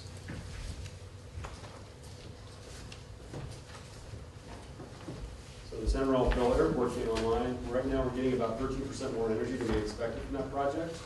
There is sort of an initial what they call burn-in period for the solar panels. After the first year or so, that production will generally go down to what we originally anticipated. So we are getting slightly more energy right now than expected from that project. There's a photograph of the site. The Gen Power project again came on in late October of last year. Right now, it's producing slightly less than we expected. There is some issues with the landfill gas field that's producing the power. They're working on that project, and it's supposed to be by November this year. They should have that production up to where we're expecting. But it's still meeting all the contract standards to this day. February of next year, we'll start doing an audit of the past production and hopefully get their analysis of what other issues there might be going forward. Some photos of the plant. This was an expanded plant. The plant there was originally a 2.5 megawatt project. They expanded it to 5 megawatts. Right now they're producing about 3.5. It should be up to about 4.5 by next year. The next project that came online just in June was the G2 project on Hay Road. That's in Solano County. It's probably our closest project to date to our service territory. A lot of local support from that project throughout Solano County and local governments up there. That project is producing as expected, and it is moving toward this plan. This site was actually sort of a plug-and-play power plant. It's everything came out in a container that's just basically plugged into the existing gas plant. This was a very quick implementation, less than 2 months to come online. Unfortunately, the interconnection process took about 3 years. And our latest project to come online is the Austin Road Power Plant. That's up near Wheatland, California. This is also an expansion, doubling the capacity. Silicon Valley Power has one of the generators online now for about the last 4 or 5 years, and then one new plant came online last year.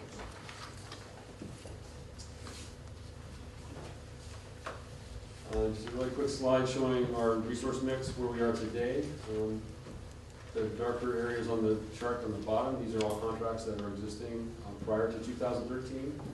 The sort of hashed projects up in the upper half of the project on the chart there are projects that are proposed or we've actually signed contracts for. Our newest implementation will be coming online in January is the Alpine geothermal plant. That'll be an initial 3 megawatts coming online for 2014 and then 10 megawatts coming online in 2017. We're still negotiating with some solar providers, and we still have some unfulfilled requirements for our REC referral for the voluntary program. The other contracts that are coming online, the majority of the solar power we have contracted will be coming on in January of 2015. I think a total of about 50 megawatts of solar will be coming on in that period at this point. And then I already mentioned the 2 Alpine projects. We also have a short-term solar project coming on in that period as well for 3 years. Craig, what about the 1 megawatt?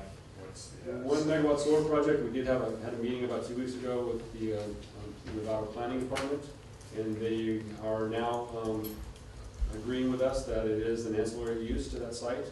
One of the issues we had with that site was the zoning was established by public vote.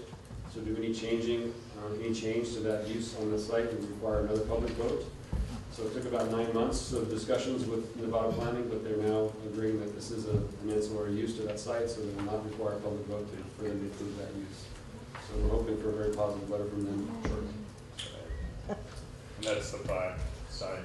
That's the Buck Institute, yes. And with that's any questions or comments? On the landfill gas and energy projects that you are using, what evidence do you have that there's actually net reduction of greenhouse gases by using landfill energy? The evidence? Well, there is studies of methane gas is 21 times more potent than just CO2. So actually by burning flaring the CO2, which the typical landfill gas plant does, it does reduce the carbon in itself. So there is no net change from that flaring operation, and we are getting power in the process. Well, I refer you to Sierra Club's study that indicates that that's not always the case. And I'd like to know what it is about these landfills that seem to make it a net greenhouse gas reduction when the vast majority of landfill gas to energy projects result in more methane being emitted. Great, so this might be a good time for any other questions to get thrown out. That's something we can certainly spend more time on. Since we're running a little behind, we might not want to get into a dialogue about that particular issue, although it's a great issue that we can follow up on later. Are there any questions about any of the annual update information that was just presented, including Greg's presentation, Becky's, or Jamie's presentation, before we wrap up this item? The idea of getting customers who have opted out to return, which I think should be a key goal for the upcoming year. Could you elaborate a little bit on the plans to do that? Yeah, sure. Well, it's actually something our team's been focusing on already. We're able to identify any customer who has opted out and who is able to return. So we have to keep in mind the 1-year rule that our customers have to follow if someone opts out after they've been a customer with MCE for more than 60 days, and they're required to stay with PG&E for 1 year. So we've identified the customers who are eligible to return to MCE, and we're using several tools to reach out to them. Some of the things we can use are that when someone opts out, we ask them either on the phone or if they do it online, their reason for opting out. So before we contact them, we can look up the history that we've had with them as far as our call center and interactions, and provide specific information for them. If, for example, they were saying they were opting out because of price concerns. We have some really great calculator tools that we use internally, and we're also working with PG&E to create cost comparisons for customers. So we can give them to people who have opted out, and it'll have PG&E's sign off on them. So that really helps customers. Our account managers are the ones who are really focusing on this, and we're reaching out to them through direct contact, actually going into their businesses and meeting with them. We're doing it by email and also by phone. And different teammates on the public affairs team are focusing on different sectors. So we have someone who's focusing right now on municipal accounts and schools. We have someone who's focusing on sort of restaurants and things like quick marts and gas stations. And we have someone who's focusing on East Bay, Richmond accounts as well. So we're using a combination of items to reach out to them and get them to return. I think additionally, I mentioned earlier the video campaigns and advertising campaigns, but I think the video campaign could be especially useful for not just promoting Deep Green in our energy efficiency program or new programs, but talking about the accomplishments and successes that we've had to date. We've had so many, we've gone over them, and I think now is a really great time to really share those stories and spread the word that we were able to do what we promised and more. And I think that helps build confidence. Some of the other things that we're doing are going out to the specific chambers. So we know that Novato was one of the later communities to join, and they have a higher opt-out rate than what we've seen in our other communities. And so we're really focusing some of our efforts in Novato right now at the Novato Chamber and different business committees there. So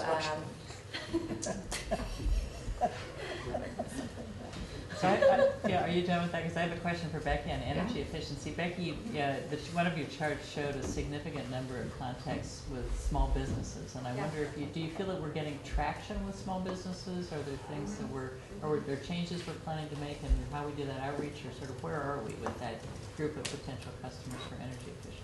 Yeah, it's a great question. So of about the 780 businesses we've touched, we've gotten somewhere around 70 audits, which is about 10%, which is not a bad conversion rate considering we're knocking on these people's doors and showing up cold. In terms of translating those to projects, however, there has been a bigger drop-off than has been historically shown with this program model. And we think, actually just next week, we're having an in-person meeting to really dive into the program results and see what we can do to update our strategies moving forward. The rebates have dropped about 40% from what they were in previous portfolio cycles when they've had a lot of success with the door-to-door model. That's a result of a number of things, which we could go into if you want, but we are seeing that that has an impact. Additionally, that has been a very bad strategy for getting whole building audits, as I've mentioned at a couple different board meetings at this point. Decision makers tend to not be there when you knock on somebody's door. Not everybody has access to HVAC equipment. So as a result of that sort of initial look, we have gotten some savings out there from the projects that we've touched, but we're trying some different strategies in addition to the neighborhood canvassing moving forward. That includes things like presenting at the Richmond Chamber of Commerce, Council of Industries and 23rd Street Associations. We've been working actually very closely with Alex in terms of making some connections for us from some of the outreach he's done. And we're going to be trying that approach moving forward as well. And have you worked with our larger shopping center managers to try to reach a larger group of businesses at one time? Not yet, so it's a great idea. If you have any other ideas or contacts along those lines, I mean, that's absolutely where we're at right now.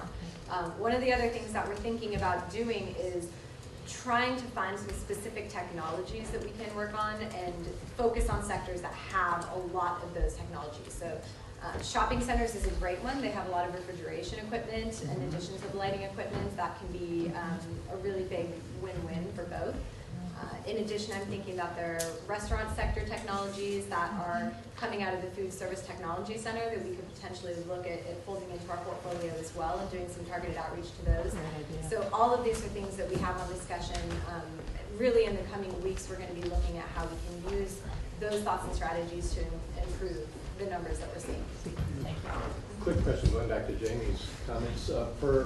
For those who opt out, is cost the predominant reason that we receive from them? Yeah, generally the two most common reasons that we have logged for customers opting out are concerns about cost and also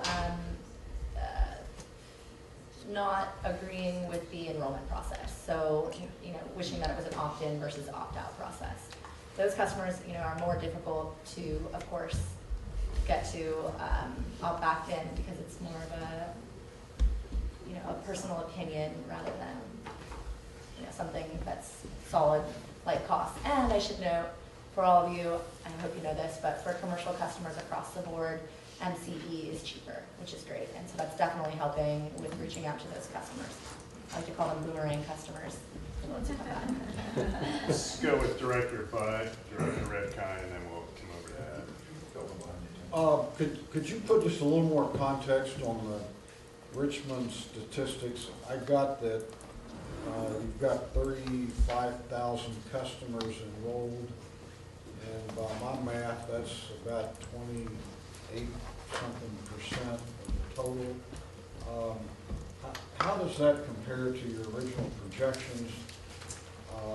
How does the Richmond enrollment rate compare to the rate in Marin, the range of rates in Marin? Did this exceed your expectations, or were you on target? We actually have a lower opt-out rate in Richmond right now than what we initially expected. However, it is still early in the process. People are still getting their bills, and usually it takes a couple of months, getting MCE bills before we really start to see things steady out. We've got about a 15% opt-out rate in Richmond, and in Marin, what we've generally seen is closer to a 20% opt-out rate. And the total enrollment, it looks like at least the way it is now, it's substantially exceeded your original predictions. Is that right? That is right. Yeah, go Richmond.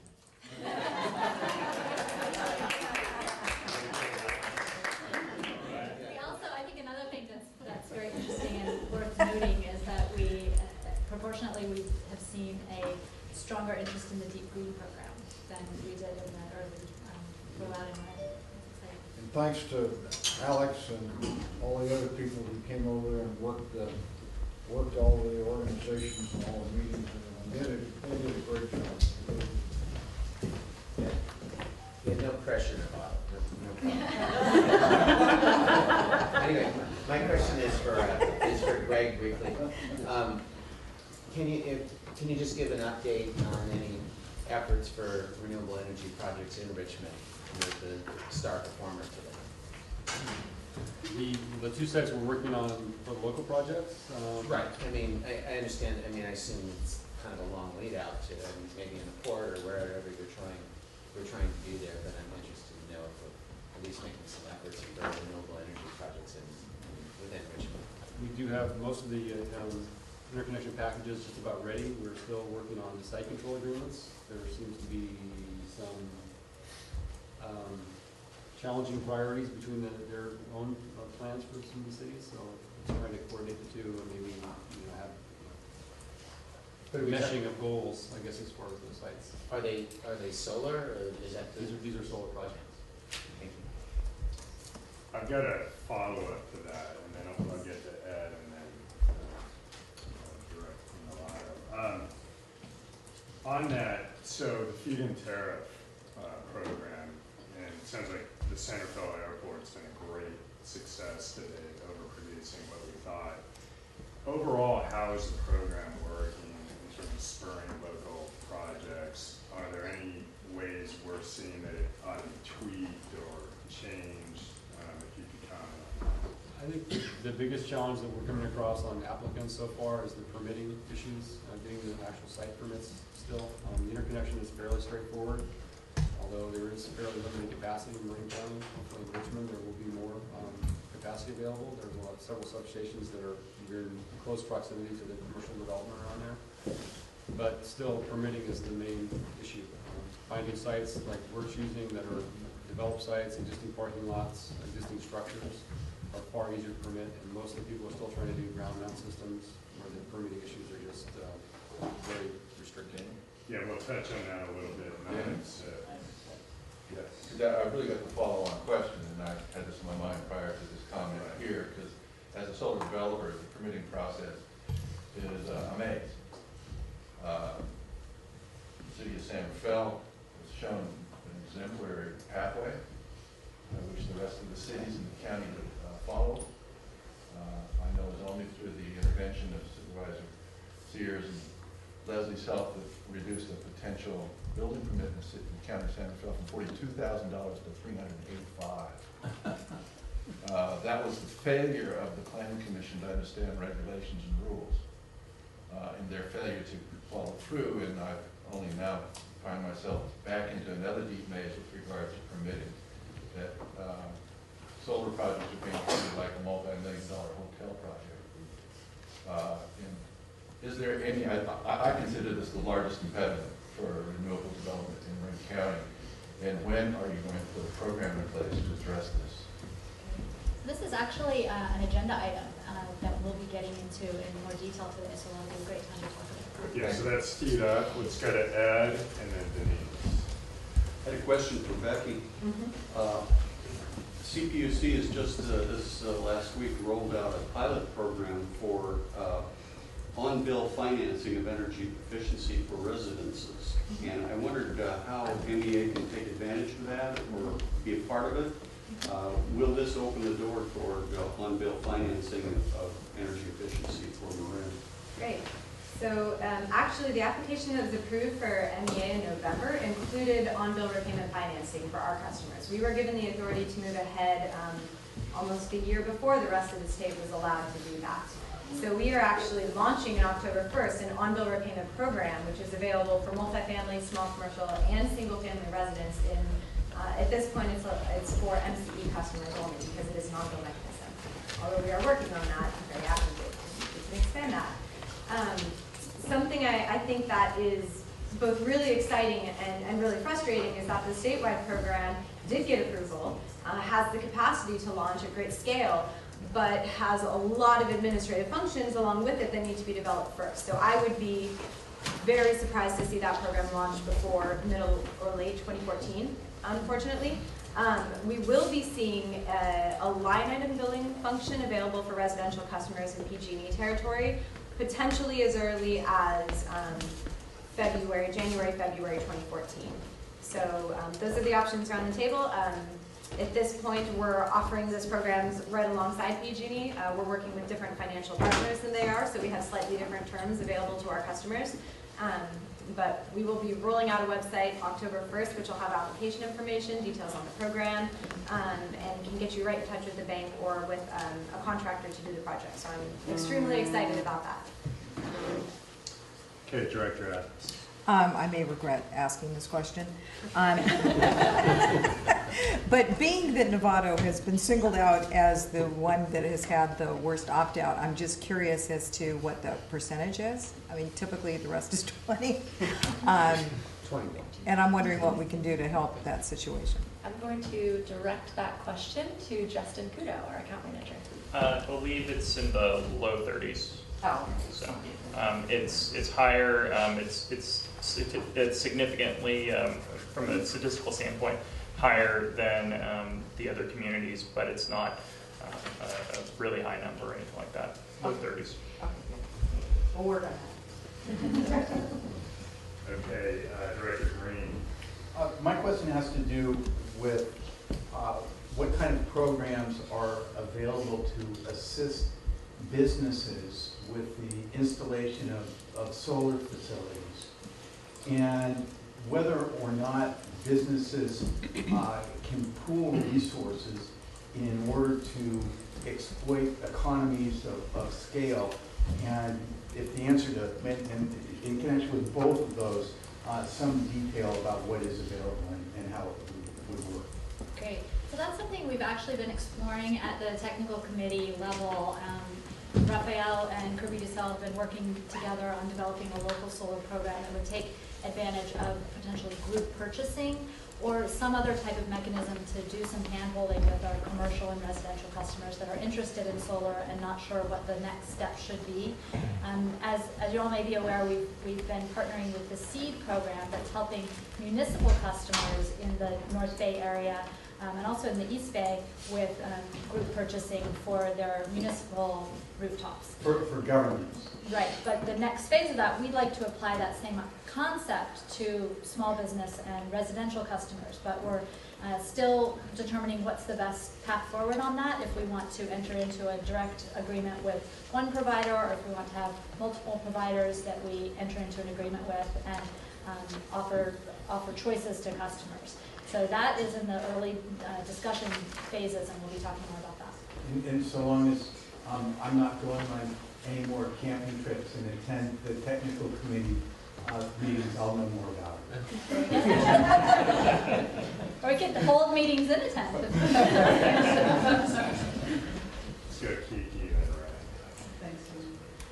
Thank you. With regard to the energy efficiency funding that we're receiving from the CPUC, am I correct in assuming that that funding comes from public goods charge monies that are collected from all customers? And B, are we competing with PG&E for funding for energy efficiency programs? And C, are we satisfied with the proportion of funding that we're getting relative to our customer base and the programs that you're submitting? All very good questions. The first question about whether or not these funds come from the PGC gets a little complicated. The PGC sunset in 2012 and is no longer collected from customer bills. So while some of the funding still exists in the coffers to move towards efficiency programs, the funding source is switching over slowly but surely to procurement funds. Because energy efficiency is first in the loading order in the California Public Utilities Commission framework, that means that there will always be a source of funding for energy efficiency programs, whether it comes from PGC funds or not. So that's good news. Regarding the second fund about are we competing with PG&E for those funds, right now our portfolio is, I think, less than 1% of PG&E's in terms of total cost and energy savings and all of those metrics. So I think it would be a long time before, I don't think that we'll ever be at that scale of administering programs the same way that they are. That said, there may be specific sectors where we find ourselves working, I would say, side by side along PG&E. That would include things like the small commercial program, where we are administering one type of program. They may have a plethora of programs that apply to that sector that operate in this county as well. So while it's not really a competitive framework because we all want to work together to make sure customers achieve efficiency, there does become a significant coordination barrier in terms of the programs that we're administering. To that third point about the amount of funding being satisfactory for our service territory, I think at this point it's just about the right size. If I had to deliver much larger programs, I might lose my mind. With that said, I think in 2015 it would make sense for us to look, now that we have some of the capacity set up, to both analyze the technologies available, the cost effectiveness available, and really know from our experience what it takes to administer a program like this.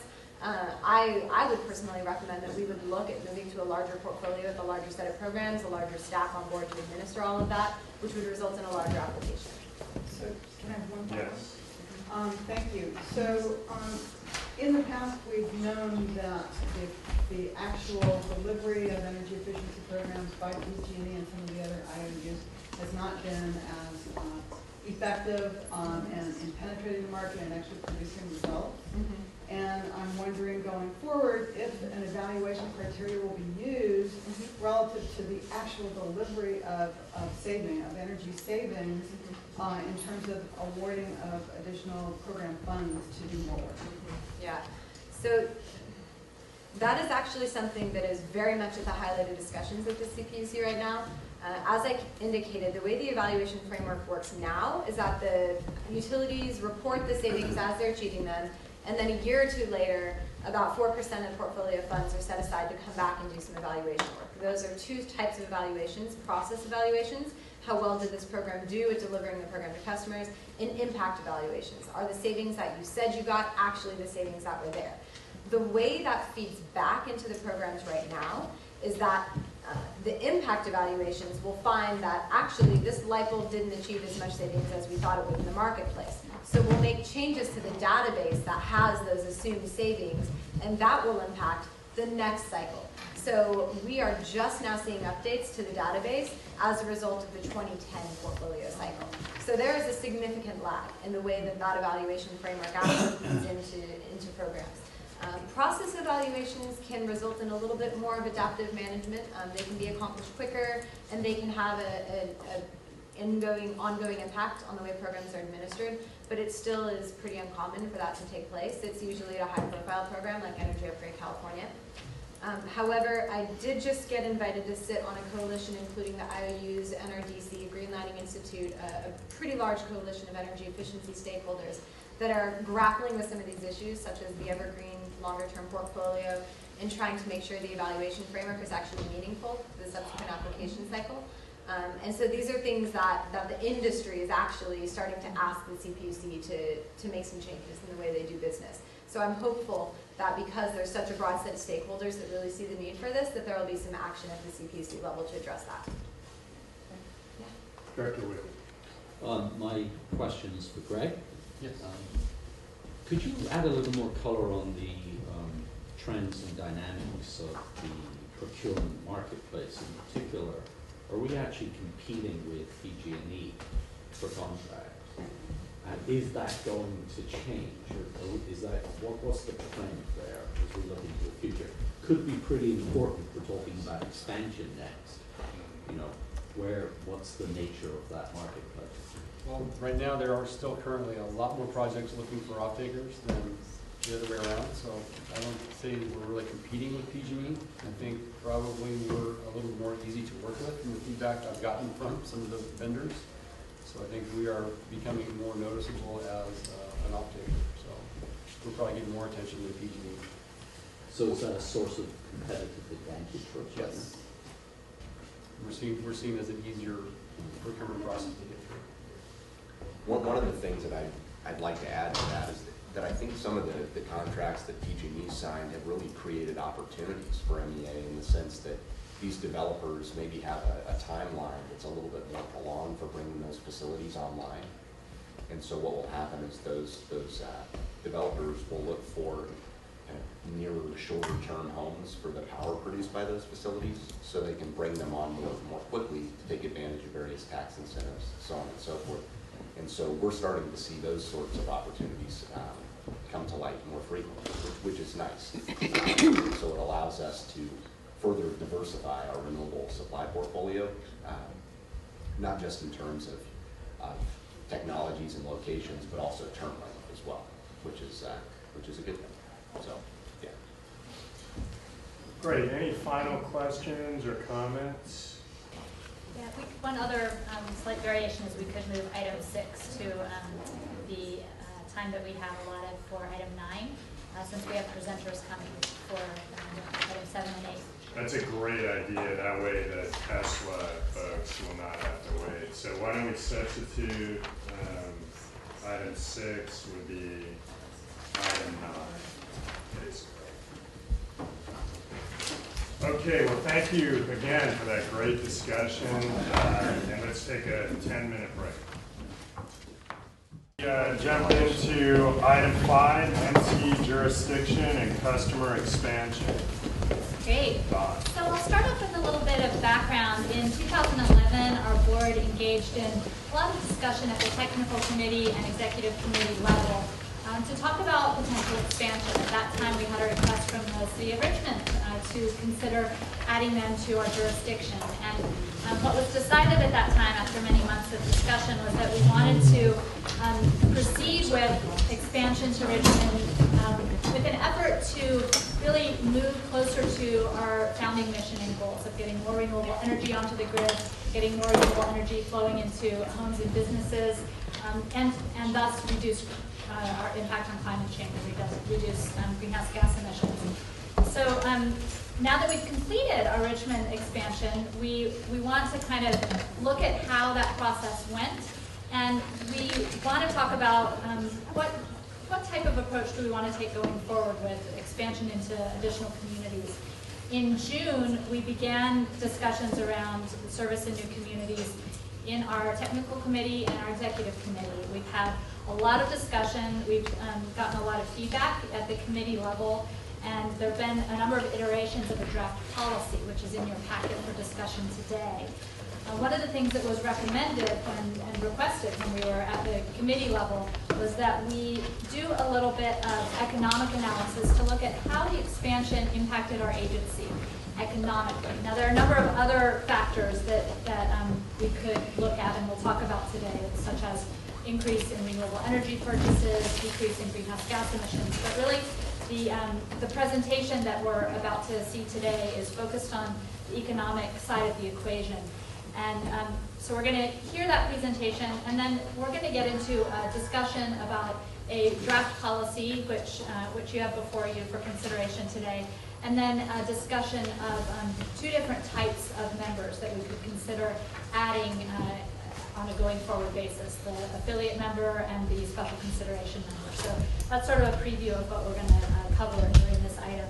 And with that, I'm going to turn it over to John DeLessie to give us an overview of the economic discussion on this item. Great, thank you, John. This is on, right? Okay, so we're talking about expansion here, and I'm really actually looking forward to this discussion because I know there's been a lot of interest from other communities expressed over the years about joining MEA, and it's always nice to have clear policy. Is that something that MEA is in favor of, and under what conditions? As Dawn said, that we had a real good process, I think, that was put in place to consider the City of Richmond's expansion. At that time, it was decided that that was not going to be a general policy. It was going to be just for that specific case. But now it's a good time to revisit that and see if it makes sense to establish a general policy. So obviously, one of the key questions is, well, what are the benefits?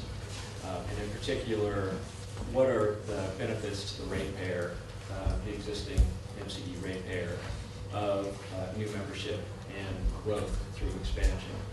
And so we've gone through and completed an analysis on a prospective basis, and then we've also looked back sort of retrospectively at the recent Richmond expansion to answer that question. And that's really the focus of this presentation. So just a little bit more history, I guess, maybe carrying from this morning's discussion. But expansion is nothing new for this program. We designed the program to be rolled out on a phased basis, and we've executed all those phases now. First phase was back at the launch in May of 2010, and we started with about 8,000 or so customers, mostly residential, and that was our phase one. And then in August 2011, we did another little phase called phase 2A, and this was mostly the medium commercial customers of the original NDA members. And then in July of last year, that was sort of the big phase, right? That was all the remaining customers of the original members, and then we had 4 new members that came in, and so we enrolled all of those customers all at the same time. About 75,000 or so customers that we enrolled over the course of a single month. That was a very large expansion. And then very recently here, we completed the expansion of 35,000 or so Richmond customers. So, what can we say about that experience? Well, generally, expanding within the PG&E service territory is relatively straightforward. We've got the agreements with the utility, we have the billing system set up. We're very familiar and comfortable with the process, and we've now done it several times. So considering an expansion policy within this PG&E, pretty easy. If we were to consider expanding into Southern California Edison or San Diego Gas and Electric, technically we could do that, but that would present a different set of challenges because entirely new processes that we'd have to figure out with the utility. So I think there's this kind of important distinction to be made there. The work associated with expanding to a new community, I mean, it's the bulk of it really is in carrying the power for the new load. We have to revise an implementation plan, submit that to the Public Utilities Commission and get that approved. But really, I would say the majority of the effort is on the customer service side and the communication side. And I think we had a very exemplary process in the city of Richmond, especially on the communication side. I thought the team did a fantastic job there. And it really is reflected in the high participation rate in the city of Richmond. So those are the primary workload increases. The other area is, once we become operational, obviously there's additional building costs, just ongoing customer service. So getting to the question of how does or how can expansion benefit the MCE ratepayers? How does it impact program rates?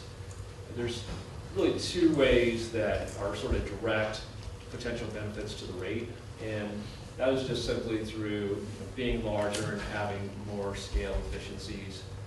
Certain administrative costs of operating a program are largely fixed, and so if you have more sales, more customers, then you can spread those costs over a larger customer base and help reduce rates. And that's a relatively modest impact, and we'll put some numbers on these impacts in a few minutes. And then the second sort of direct potential impact would be how does the cost of buying power in the current market compare to the rates or the average cost of the supply portfolio that already exist. And so this is one where if there are low-cost supplies available in the market, expanding and growing and purchasing at that lower price can be quite beneficial.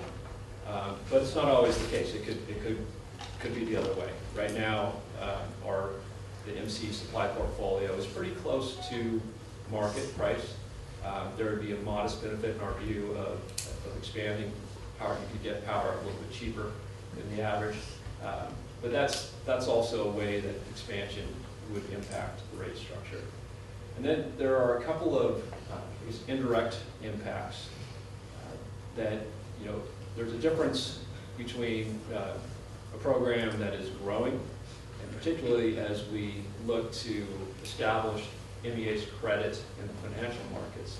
A program that's growing, that shows increasing sales, it shows competitive success, is viewed more positively than a program that's just steady state or maybe slightly declining.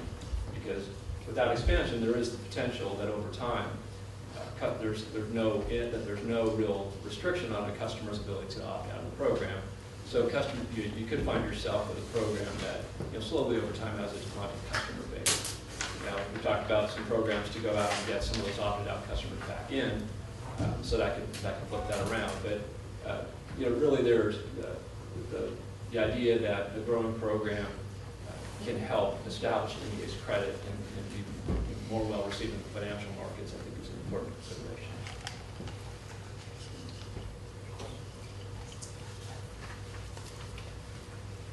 So I said I put some numbers to these impacts, and so for these direct impacts, what we looked at is if two scenarios really. One is a relatively modest expansion. Let's say we added new membership that increased the program size by about 20%. And then we looked at a large expansion and said, okay, what if we actually added new members that doubled the size of the program? By size, I mean in terms of customers and energy sales. And what we found is that if we were to increase the program by about 20%, we'd be able to reduce rates by between 2 and 3% relative to the status quo. So, and then if we were to double the program size, we'd be able to reduce rates between 5 and 8%. So, that's sort of the order of magnitude looking forward based on current market conditions. It's going to be tremendous. Now, when we presented this at committee, feedback was, well, that sounds interesting, but how did the Richmond expansion go? Let's look at some hard data and see this. Did our recent experience match what you're projecting going forward? And so we went back and we were able to identify all the costs that were associated with the expansion into Richmond, and then also the benefits that are coming through in terms of rate revenue. And so I'm going to ask Dawn to cover some of the costs that were associated with the staffing and communications effort in Richmond, and then I'll come back and sort of summarize the cost benefit. So we looked at two things. We looked at how the expansion to Richmond impacted our staff and our ability to serve the community at large. And then we also looked at indirect job creation. So the first slide here is looking at the addition of staff. There are two subcategories there. So first, we brought on 2 full-time equivalents to directly serve Richmond, directly serve the Richmond expansion. And that included a customer specialist, a communications and outreach, 2 actually communications and outreach people who are able to really focus in on that community outreach that we conducted in Richmond. And so that was a net increase in staff, but it was directly tied to Richmond. Then the second category here is the addition of 2 full-time equivalents to benefit the agency as a whole. And this is because there was a bit of additional revenue coming into the agency, and thus we were able to justify an addition to our legal team. So we brought on a legal analyst, and then we were also able to direct funds to local project development and to energy efficiency. And again, that's because we had additional revenue coming into the agency as a whole, and so we were able to beef up our program, so to speak, so that we'd be able to really make sure that our energy efficiency program was extending to Richmond and throughout our full service territory, and looking at local project development, again, throughout our whole service territory, benefiting not only Richmond, but the agency as a whole.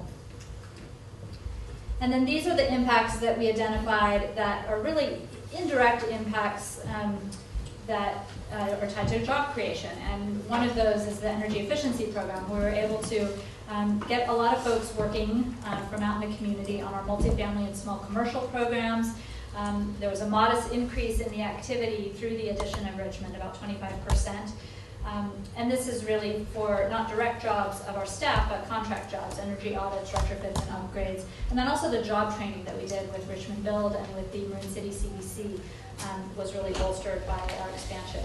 And then the last thing here is solar installations. So a modest increase expected due to new opportunity sites because of the addition of Richmond. And I think it's worth noting that the San Rafael feed-in tariff project created over 20 jobs over a 3-month period while that project was being installed. So that's just an example of what we can do now that we have a broader service area and possibly some additional rooftops and spaces where solar can be added.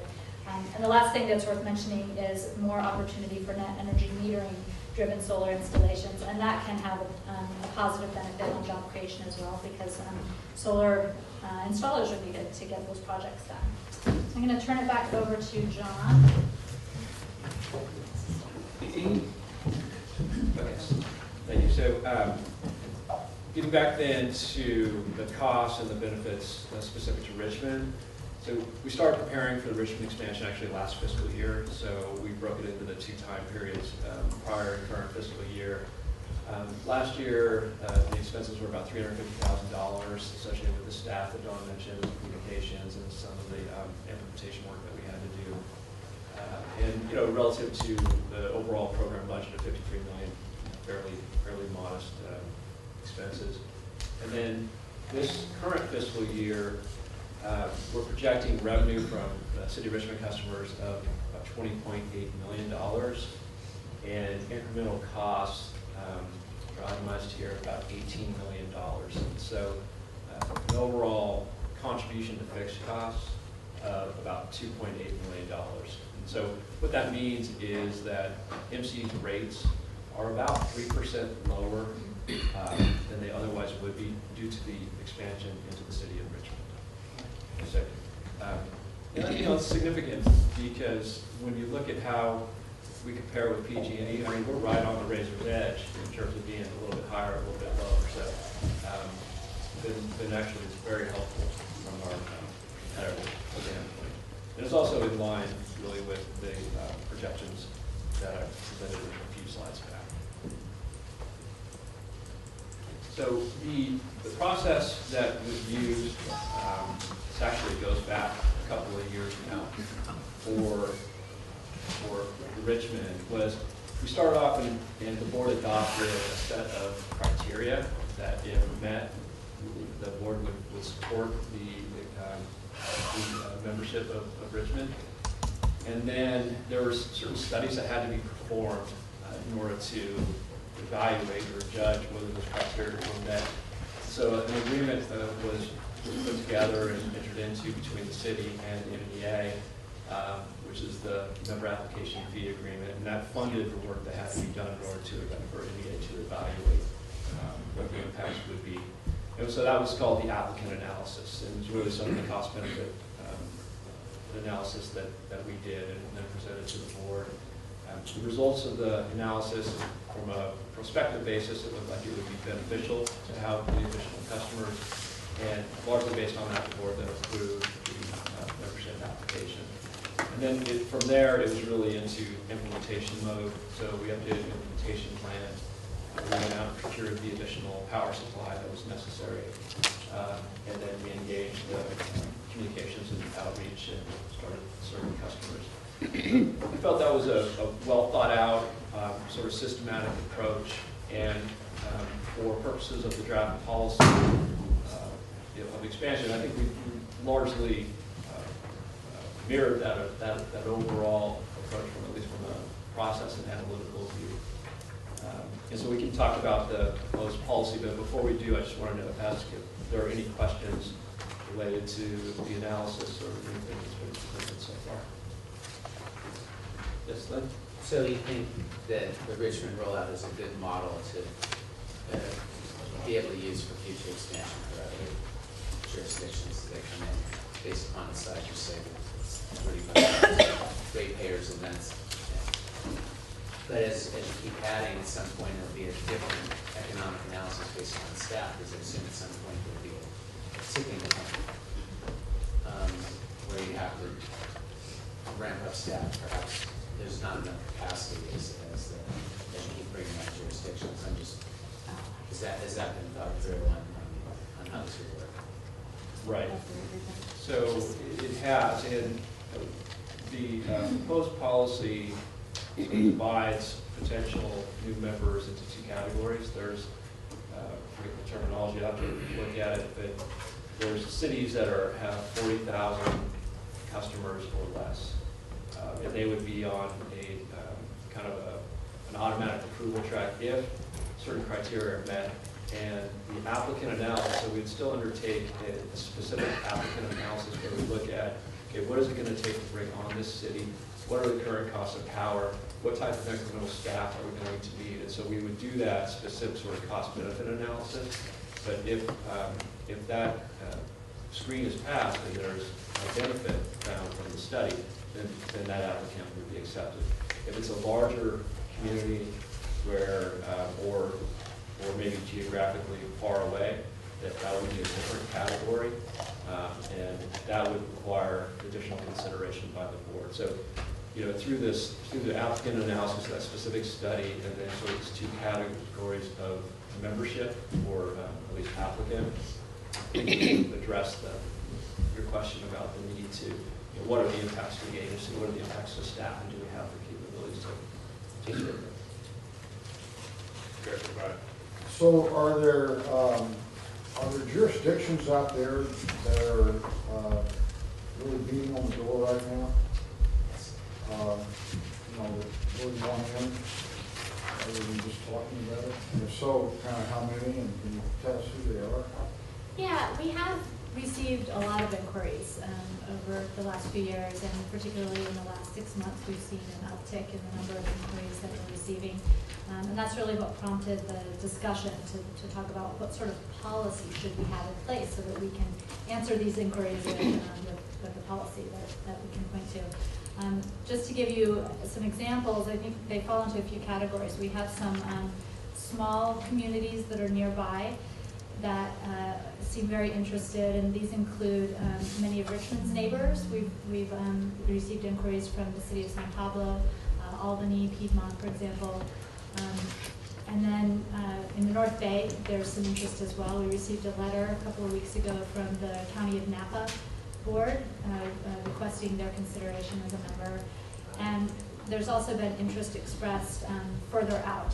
Monterey, Santa Cruz, Arcata, San Luis Obispo are some examples of communities that have asked questions. And I think the three that I just mentioned that are a little further out, maybe exploring their own CCA, or maybe interested in membership and haven't yet determined which route they want to go. The ones that are most interested in joining are the ones that are this way. Well, I mean, are there any, I guess, are there any that are as close as Richmond was before it, you know, I mean, are they, how do they compare? I mean, there's some that are just really ready to go and waiting on the MCE to respond, or? Yeah, I would say the two that fall into that category are the city of San Pablo. My understanding is that they've discussed this a number of times, and they're ready to move forward as soon as we are. The same is true with the county of Napa. So we have a policy that would already encourage that, and so at this point the ball's kind of in their court. Is that what it is?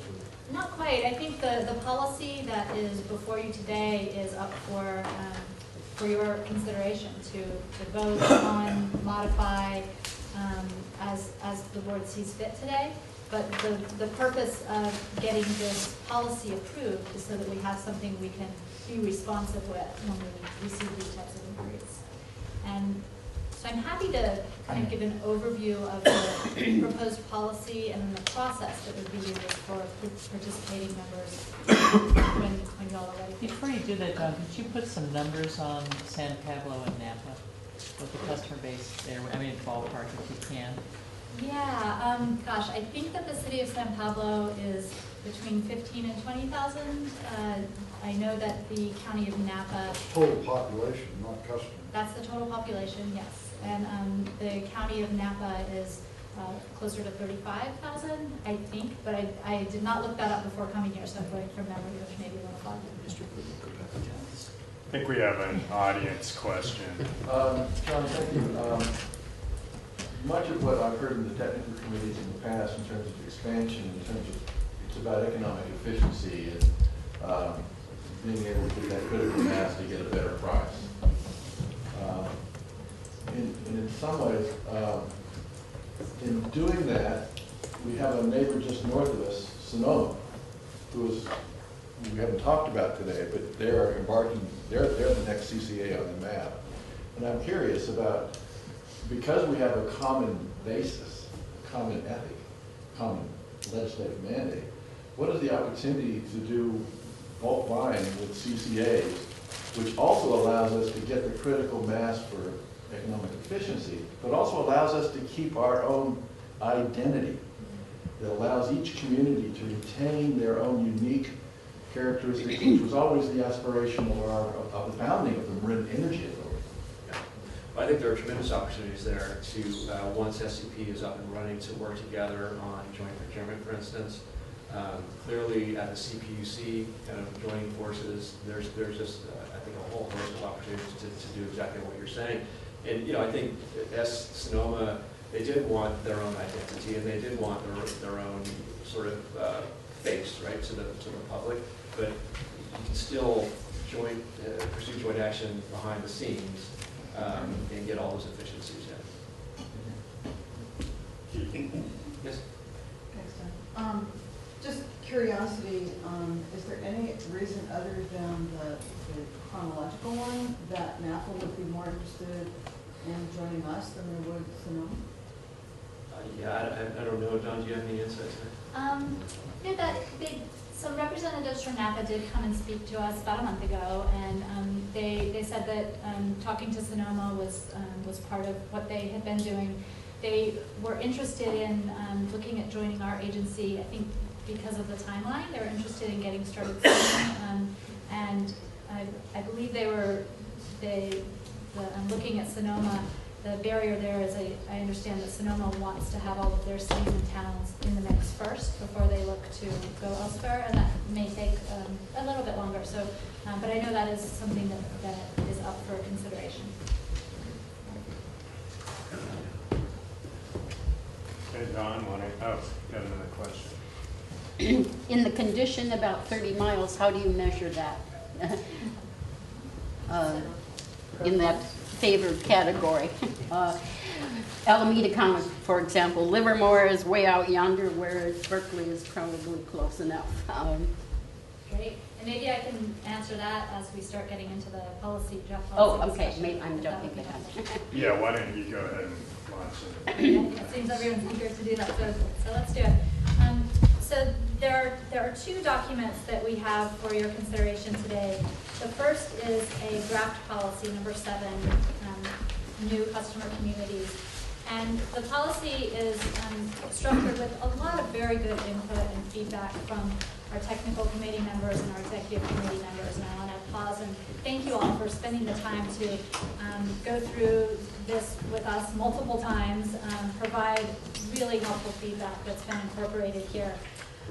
So we spent some time at the beginning of this policy talking about how expansion will help further our mission and goals if it's done according to the criteria that are laid out. And then we lay out 2 different tracks that members could be considered under: the affiliate membership track and then the special consideration membership track.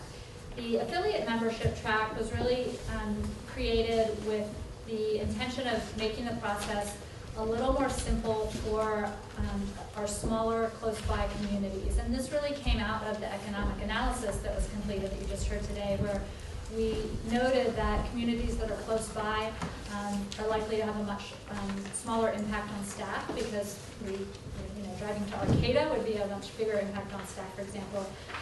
So the proximity factor is important. It helps us with communications. And then the size is also a factor because that has an impact on our procurement and then also on our ability to staff the agency. I think that at the committee level, we weren't quite sure yet how we might want to handle a larger community. So this special consideration membership hasn't been fleshed out in much detail, whereas the affiliate membership has, because that's something that I think the committee members felt we could really get our arms around right away, and we need to take up the special consideration member maybe in the next month or 2. So the criteria for an affiliate membership are threefold. First of all, the applicant would need to satisfy the membership criteria, and those are laid out in the process document that we'll go through in a minute. So if you can kind of put that on the side burner for a minute, we're going to talk about those criteria in a moment. The second requirement is that the new community is located in a county that is not more than 30 miles from our existing jurisdiction. So the county that this jurisdiction is in, it might be a city, it might be a town, but the county that it lives in needs to be within 30 miles of our existing customer base, which now includes Richmond. So if you go 30 miles from the boundary of our existing customer base, if the community is within that 30, is in a county that is within 30 miles from our existing base, they would satisfy that criteria. Would be the nearest point on the county line, right? Yes, good point. Yeah, not the center of the county, but the edge. That's a good clarification. Like the whole Bay Area. Yeah. And then the third criteria is that the customer base in the new community is 40,000 or less. And this is going with our standard assumption of a 20% opt-out rate. So we would look at what is the customer base, That's easy for us to find out because we'll be analyzing the load in the community and the number of customers. So that would be a straightforward, really quantitative question. So for new cities or towns or counties that satisfy the second and third criteria, we would then look at the applicable membership criteria. And so if you all can turn your attention to the MCE affiliate membership process, Jamie just handed out a new version of this, which is not substantively different than the one that was in your packet, but we've made one minor adjustment that we think makes it flow a little better. So I'll explain that at the end, but you may want to work from the one that Jamie just handed out. So the first step, oh, and I should pass it to you down. The first step is that the governing body of the new jurisdiction would be required to submit a letter to MEA requesting consideration as a member. And that's an important trigger because there are many communities that are where there is a lot of advocacy for a CCA, or there might be one elected official or one staff member that's interested in this, but getting a letter from the full governing body shows a level of readiness that is important to gauge before moving forward. So that letter would be the first step. The second step would be for staff to evaluate the timing of the request and determine if we are able to, if we have the bandwidth and if we're able to allocate resources to consider expansion to this new community. We'd be looking at things like, gosh, do we have a big energy efficiency initiative that we're rolling out in the next 6 months, and we really need to focus our existing staff resources there. Or, well, gosh, have we just completed an enrollment and we actually have some folks that we could use to help with another communication effort. So those are the things that would be evaluated on a staff level. If the timing looks good, then staff would bring the request to the board, to an MEA board meeting, for the board to consider the request. Now, when the board is considering this request, the board would need to look at some of the affiliate membership criteria, because some of these, many of them are quantitative, but some of them are qualitative. And so that would be something that the board would consider and would be part of the staff presentation material that would come to the board following the request. Following board approval, the staff would enter into a contract with the governing body of the new jurisdiction to ensure that they would cover the cost of the membership analysis. The membership analysis would be an economic feasibility study or an economic study similar to the study that was conducted for the city of Richmond to ensure that the addition of the new load would not have a negative impact on the agency and on the rates that we're able to charge. What we'd be looking for is hopefully a positive impact. Now the market can change, as John mentioned, and so this analysis is essential, and it's something that would need to be conducted before we can determine whether a new community can be added or not. That process, the cost of that process would be covered by the new agency so that it wouldn't have an impact on the existing customer base. After the analysis is complete, the results would be presented to the new community and also to the MEA board. The analysis would be for the board to be able to see the details of the analysis. If the results of the analysis presented to the governing body were favorable, then the new community would be able to proceed with the affiliate membership status and would need to go through the steps of adopting the required resolution and ordinance, signing the JPA agreement, and going through that formality. We would then accept their membership and submit an updated implementation plan to the CPUC, similar to the process we used with Richmond, which was very straightforward. So I'd like to shift gears and talk just a little bit about the affiliate membership criteria, which are listed here at the bottom. And these are important, and again, I want to thank our committee members for helping to flesh these out, because I think they came together in a nice comprehensive way here. The item A here, the item A for the membership criteria is ensuring that allowing service in this new community will result in a projected net rate reduction for our existing customer base, and that's important. So that would be the biggest part of the quantitative analysis that would be done. The next step is ensuring that offering service in a new customer community will accelerate greenhouse gas reductions. And this is, it's hard to imagine a scenario where that would not occur, But it's important to have it in here because it is part of our mission and it's our reason for considering an expansion. The same is true with item C, increasing the amount of renewable energy being used in California through expanding to a new community. Again, it's hard to imagine a scenario where that would not happen, but our committee members and staff also, we think that it's important to keep it in there so that it remains front and center in the analysis. Item D, and this is one, I think item D through G are items that the board will be wanting to look at when we go through the step 3 process. Ensuring that there would be an increase in opportunities to launch and operate energy efficiency activities and programs. That is very likely to be the case unless we were considering expanding into a community that doesn't have any buildings or doesn't have any places to launch energy efficiency programs. But again, it's an important part of the criteria. The same is true for D, an opportunity to deploy new local solar and distributed generation. Item G is greater demand for jobs and economic activity is likely to result from service in the new community. And item G is that the addition of the new community will create a stronger voice for MCE at the state and the regulatory level. That's likely to occur as well, but there may be some communities for political reasons where we see barriers or we see challenges with adding them to our mix. And we could get into examples there, but I'm sure you all have some ideas on that. So that's kind of the overview of how the affiliate membership process would work.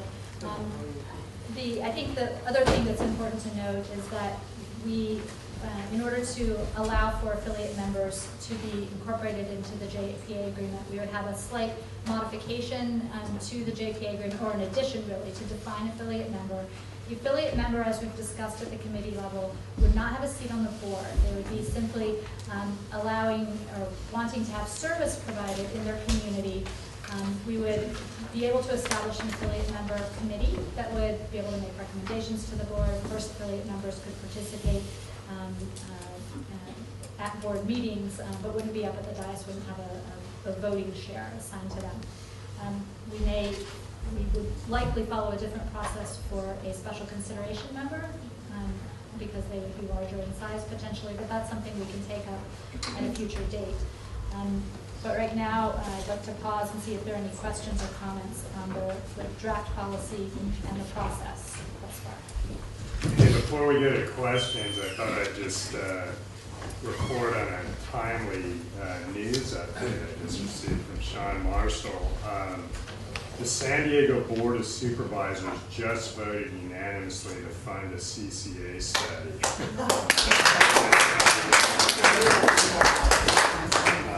Sean reports that please know that what you guys are doing with MCE makes a big difference in California and around the country.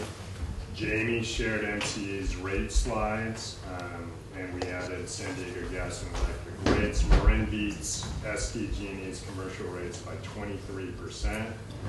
Great to be able to show that today. Hope your meeting is going well. All right, bravo. So on that note, yeah. So Jamie, I think you were going to make a comment. Yeah, I did have a question. About the affiliate membership, when it's noting, well, I guess I have two questions, but on number 2 about the location of the county not being more than 30 miles from MCE existing jurisdiction, is that existing jurisdiction as of today, so Richmond and Marin, or, for example, if another community joined, would that be considered an existing community? That would extend the jurisdiction. It would. Good clarification. So, yes. Don, could you elaborate a little bit more about the last point you made? The new affiliate would not be a voting member of this board, because that's obviously not what we did with Richmond. And I guess I kind of read that as obviously it could be a barrier for some, and why did the committees think that was an important factor to have? Yeah. So in our discussions with communities that have expressed interest, the seat on the board has not been considered an essential part of joining. A couple of folks have joked to me that they don't have a seat on PG&E's board, and being able to offer choice in their community is really the goal. being able to weigh in through an affiliate members committee seemed to be more than sufficient from the folks that we've talked to. So that's kind of what we're seeing on the interested community side. The other side of the equation is, what makes sense for our board and our board dynamics if we were to add a lot of small communities. Would it become difficult to keep all of our board members in the loop, up to speed, able to do good decision making?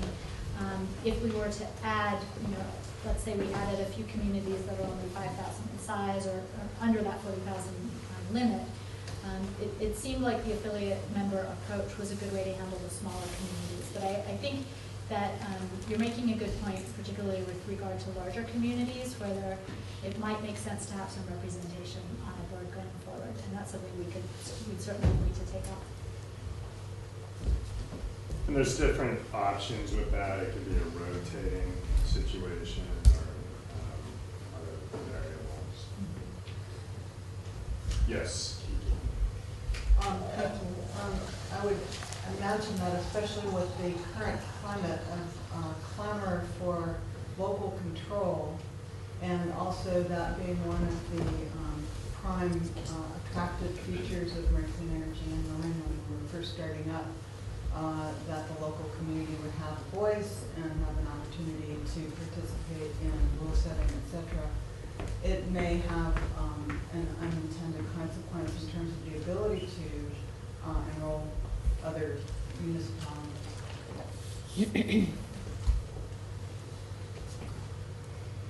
To Jamie's point, I was thinking about the issue of sort of hopscotching territories. We'll have this link a necklace up to Tahoe, and all of a sudden it's as far away as Arcata. And so that seems, the 30 miles from our outer edge seems a little bit arbitrary if what you're talking about is proximity to staff and our central location. So can you guys talk a little bit about the thinking behind setting those limits? Mm-hmm. Yeah, I think the main response on that is I think that there's really a continuum of requirements that we're looking at for new communities. The location is one kind of first step, but it's certainly not the only step, and it doesn't. There are decisions that would need to be made at the board level, and then through the analysis that would further inform whether it's the right fit. But I think it's really a threshold question, that if we wanted to even consider a member at the affiliate level, they would need to be not too far away. We could certainly make some adjustments to that, but I think that it's intentionally broad enough to allow the path for an affiliate member, but not overly broad to get us into a situation where we're having to respond to inquiries that really don't make sense at that level because they're too far away. But it's really more of a threshold or a gatekeeper type question that informs the next step, which is going to the board. First going to staff and saying, do we have the capacity to do this type of expansion? Are there issues that would make it unworkable? Then going to the board and saying, is this a community that we're ready to engage with and conduct an analysis with? And the board can determine whether there are factors that would want us to move forward or not. And then we do the analysis that's going to define our quantitative factors. So there are a lot of steps in the process, with that just being the initial step, not the final word. If we were to accept Napa in, then Lake County, or whatever is contiguous with the northern, western, eastern part of Napa, would be perhaps like the next logical connector. But if we didn't have Napa, Lake County wouldn't be attractive, wouldn't be, an option. So I mean, it just seems a slightly arbitrary. If the point is to get more renewable electrons on the California grid, then proximity, if they don't have a seat on the board, doesn't seem to be that large an issue. Yeah, and I think it's worth mentioning that Lake County today would maybe fit into that special consideration category and could still be considered under whatever criteria we choose to develop for that. If we were to consider a community that far away, that would be part of the staff analysis, is do we have staff resources to be able to do effective communications in that location. So that would certainly be a factor. You know, one thing you might consider though to make that clear, because I think this raises a number of issues, is, I mean, what about saying 30 miles from MCE's existing jurisdiction as of 2013?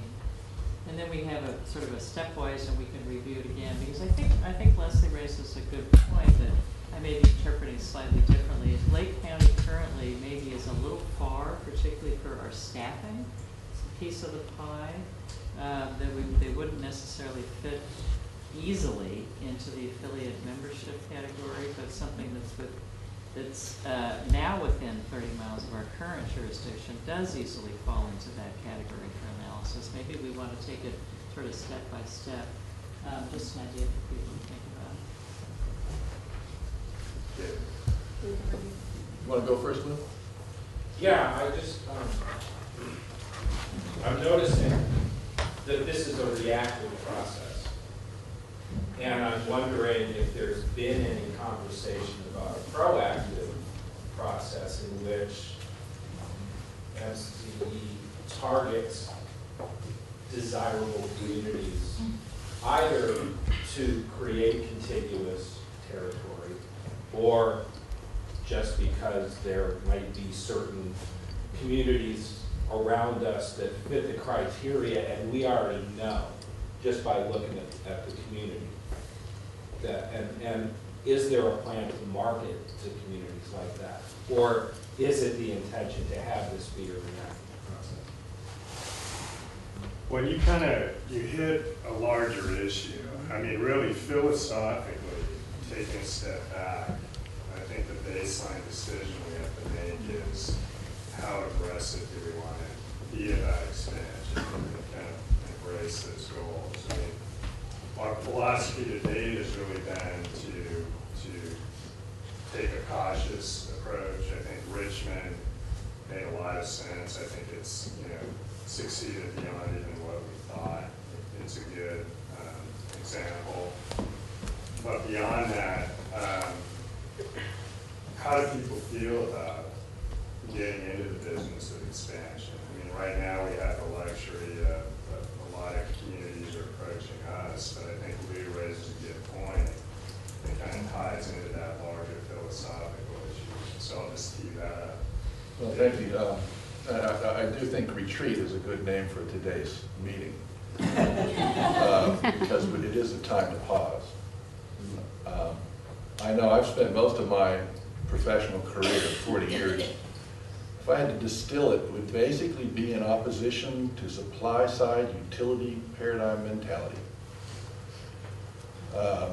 My time in New Zealand as Director of Conservation, I was fighting a treasury that was selling off every dam and everything they could privatize as fast as they could. You have a California situation where there's a utility that's been monopoly and behaved like we're too big to care. And what I've felt since I walked into this room today is that, are we defining ourselves as a mini green electrical wholesaler? Is that who we are? That was not what we were sold when we started. What we were sold as advocates and what we took out to the community is that we were a marin energy authority that had far more mandate than simply the wholesaling of green electricity. Because I believe in the very near future, we're going to find PG&E and the other major utilities selling the same mix of renewables that we do. And I think this organization, if they proceed down the mini utility perspective, will become an interesting asterisk in history. But there's a profound new rebalancing going on in this country, in this community, everywhere, about relocalization, about how do we make our way forward in the community. As my side, my demand side, community-based solution says we can have every one of the cities on this board, every one of your public entities that operate within each city, become a part of who we are by us helping them make the transition from fossil fuels to renewables, to reducing demand instead of increasing demand. And I'm very fearful that this notion that you want to become a mini green utility expanding across the face of who knows where, a 30-mile jump, that you're going to lose your heart. And you're going to lose the opportunities that we're really here for, which is to create a new future, a new paradigm, a new way of doing business that looks beyond simply the consumption of electricity into sustainable uses of energy. Director Athens. I'm not against expansion, but I think it needs to come in time. And I think that I've seen other businesses fail that are good businesses because they grow too quickly. And they start to concentrate on the growth and lose sight of the customer. And I think, you know, with the success of Richmond was an ideal situation because they're across the bridge. And I think to bring them in was very logical, and it gives us a look-see at what expansion could look like. But I think we're at a point where I think pause is a good word, because I think it's sort of like we need to make sure that the metrics work. And in order for the metrics to succeed, we need time to see if they work. You can't just say, we're going to establish a metric program, we're going to look and weigh this out, and then next week, you know, go into it. You're not taking time to pause. So I think it's something for our future. Maybe it's in our, you know, near future, but I'm a little cautious about jumping too soon. Okay. Doing what we're doing better than others. I think that's what I'm hearing. Supervisor Adams. Thanks. As one of the 3 supervisors that voted to launch Marin Clean Energy, part of the excitement, I think, was how can we be infectious and contagious and get other entities excited about doing the same thing. And I agree that fiscally, for our purposes, we need to pay attention to that, but perhaps there's a role. I know Humboldt's very interested in looking at this and in moving forward. And they're very far away from us. Damon joined me. I was invited to go make a presentation to them. I've been up there a couple of times in front of their board, and they're grappling with this, but they don't have the expertise. They don't have, you know, sort of the system in place like we've already built here. So perhaps there's some way to look at a hybrid approach where we could be in the role of paid consultants to help other local CCAs get launched using what we have done here as a model for them, and have like some kind of an affiliate relationship. I don't know how that would work, but I think that, you know, my goal would be that we would see our whole coastal communities all the way up and down be the example for the rest of the country about how we do it. And I think that was the excitement and enthusiasm that I shared when, you know, Charles, who, you know, was so excited about the possibilities, not just for how we do it locally, but how do we begin a movement. And that may not be, you know, part of, you know, the immediate purview, but I think keeping that vision on how do we, you know, work toward global change, toward, you know, climate issues, you know, really change the dial. For, as we're hearing still a lot of talking about let's frack, and we have fracking here in our own state, you know, so having the alternative and being an example and showing people how it can be done and how it can be done easily. So I would hope that we don't close the door on those opportunities. Perhaps we need to think about what that looks like and how we help facilitate it. Yes, Lou. To David's point, what you're talking about in expansion are not at all mutually exclusive. This was never a contained idea. Marin Clean Energy was never about being parochial. This was a big world idea. We were going to show the rest of the world how it was done, and we were going to expand the revolution. And that was always the idea. And at least that was always my idea. And I think that it's important to seize opportunities when they arise, if not go out and look for them, at least seize them, in order to do the things that Becky is trying to institute, which is the other half of the equation. It's not all about buying power. you're right about that. It's about the energy efficiency. It's about the reduction in use. That works best on a larger scale than enrichment. And I think that I've read the policy, the draft policy. I think it's very good. I'm not sure I would add anything to it. And I endorse the policy. I think that for you guys to decide in a conscious way that expansion is good for the agency and it's good for the planet would be a wise choice sooner rather than later. Director Budd. Well, as Richmond being the only beneficiary of expansion so far, I guess I'm biased in favor of it. You know, I don't think there were any negative things about it. As we've seen from the presentation, adding Richmond in reduced every member's potential energy costs by 3%. And I don't know, that might be, that's about what it takes to get MCE down equal to or maybe below PG&E. I mean, it's really critical. I mean, out there right now, when you're looking at marketing of CCA, at the level we're at now, you know, we're only talking about, for example, in residential, we're talking about less than $1 difference. But that $1 difference is huge because people seize on it.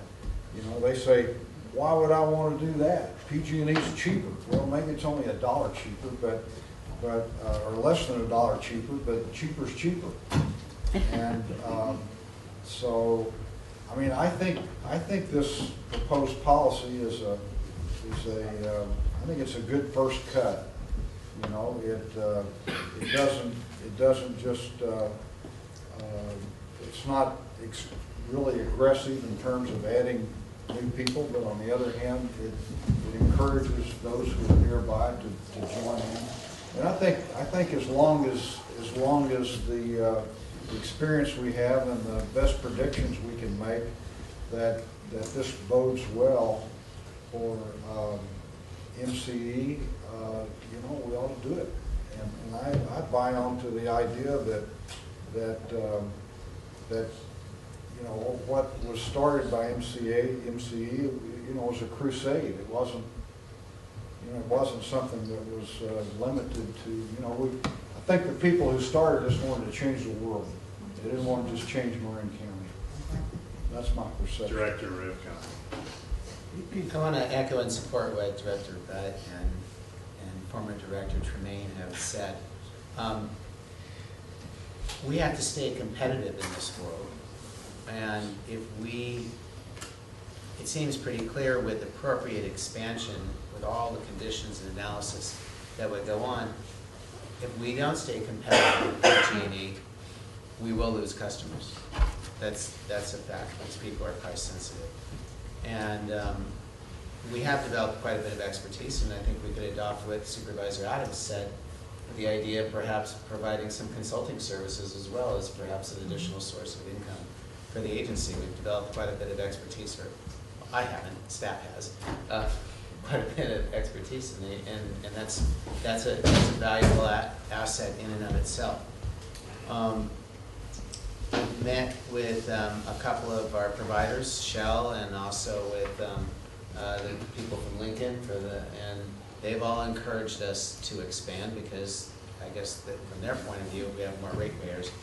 It's better, and I don't think we just need to be a green energy wholesaler, but appropriate small expansion would make sense, as opposed to perhaps maybe, Denise, maybe you're thinking of like small business where there's like one restaurant and they go 100% bigger because they open a second shop, and that sometimes doesn't work out because there's limited resources. This is very incremental, and I remember Mr. Tremaine saying at the beginning of the discussion, with risk, only take risk, but only if you know that you can do it.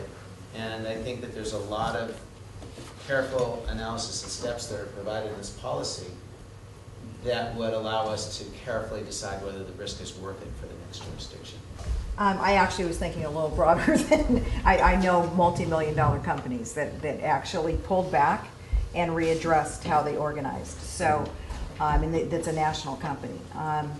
But I guess what I'm looking at, like I said, I'm not against expansion. I'm talking about intelligent expansion.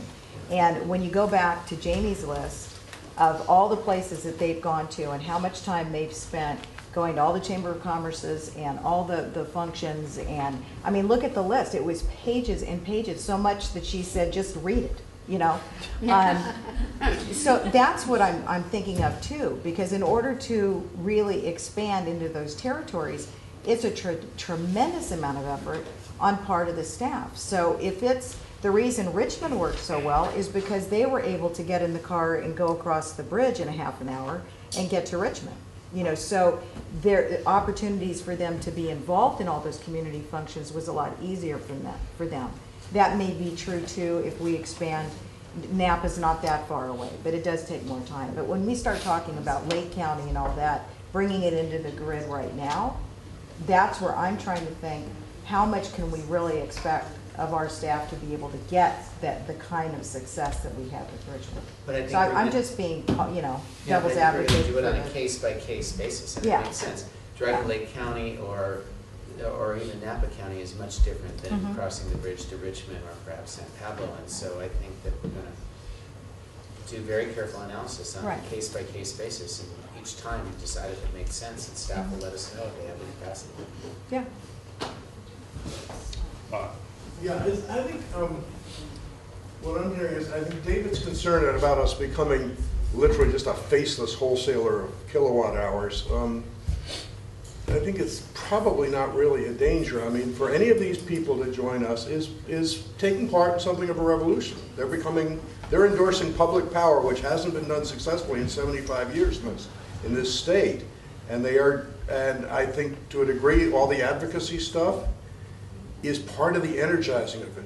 I think if there's one thing that doesn't sort of appear on some of these charts is every time somebody from MEA went across the bridge, there were advocates in Richmond getting energized and getting pumped and becoming part of the process. And I think anybody who's willing to go to the hassle of taking on PG&E, even though they wouldn't have to fight the kind of war we fought, you know, is buying into a value system that's a whole lot larger than where your electrons come from. So, you know, I think it's worth pursuing the expansion, subject to, you know, being prudent about the bucks and stuff. Yeah. I agree with most of the comments that have been made. I guess what I'd add is that I've advocated before and still do is to have a practical approach. And to me, rule number one in that regard means not to bite off more than we can chew. And I think the suggested policy and implementation is a good start. The perspective, as I understand it, of MCE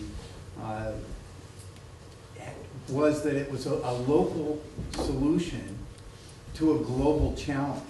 But the ultimate scope is global, so it doesn't seem consistent with that to be timid and say, like as I understand, David, you were saying, oh my God, if we go big, we're gonna lose our identity.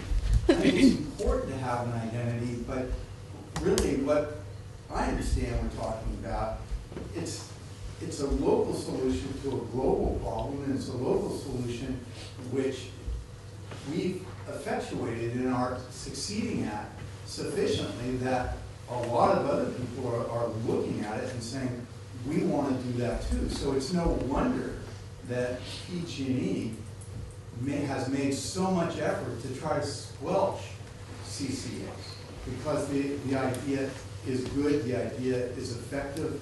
I think that PG&E foresaw that and is threatened by it. So to me, the most important part is not to lose our practical ability to function and be effective. And the way I think it's best to do that is to be deliberate, not to go too fast, but to keep the ultimate goal in mind, which is an effective solution or effort to address huge problems of global dimensions. And in order to be effective, you have to have a relatively large scope. So I think the concern about becoming faceless is a completely legitimate concern, but I don't think it's enough to say, well, you know, we should just stop and maintain our identity at our borders. I think all of it is really important. So in general, I'm in support of the idea of deliberative expansion. I think that the two policy papers that we've been presented with is an effective good start.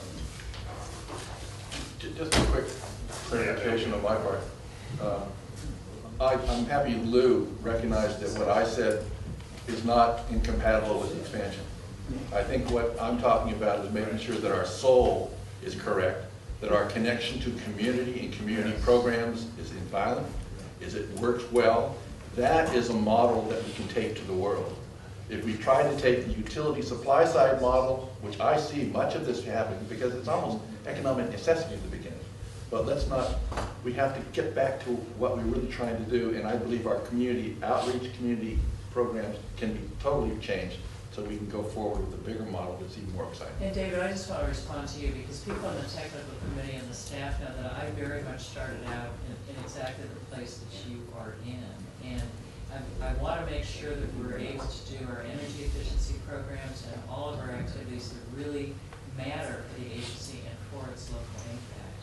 And so that's been a lot of the conversations at the committee level about how do we make sure that we have a policy that has enough of a balance, that it takes into consideration the potential benefits of expansion, but it makes sure that the expansion is well thought through and doesn't jeopardize the really local impact that's part of that global impact. And it's, you know, we have to start local, right? And then carry it forward. So I'm very much in alignment with your concerns, and I think many of us are. Absolutely. So that policy tries to fit that, and there may be ways we can fine tune it to make it even clearer. Got some possible wording. I have to go, and I understand we're going to vote on this today. Yeah, that's certainly an opportunity that the board has is to take action on this. Could we call for a vote so I can vote on it before I have to go? Yeah, so, yeah, we're I've got to leave right now. thinking about some wording. You've got a meeting next Thursday. The board meeting is next Thursday. Well, it would be good to get a sense of where folks are at. I think, again, the baseline question, philosophically. Toss out that real quick, Tom. Okay, so here's some possible enhanced wording. So for item B, under the criteria, how about if it now reads, offering service in new customer community will enhance the strength of local programs and objectives and accelerate greenhouse gas reductions on a larger scale. That's done, easy. Okay.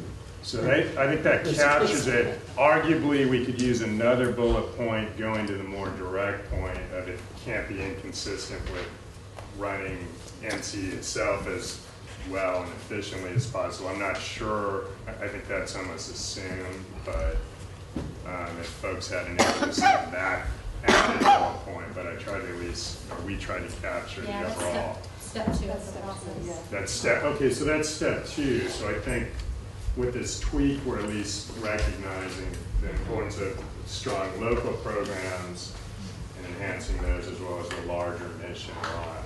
Leslie.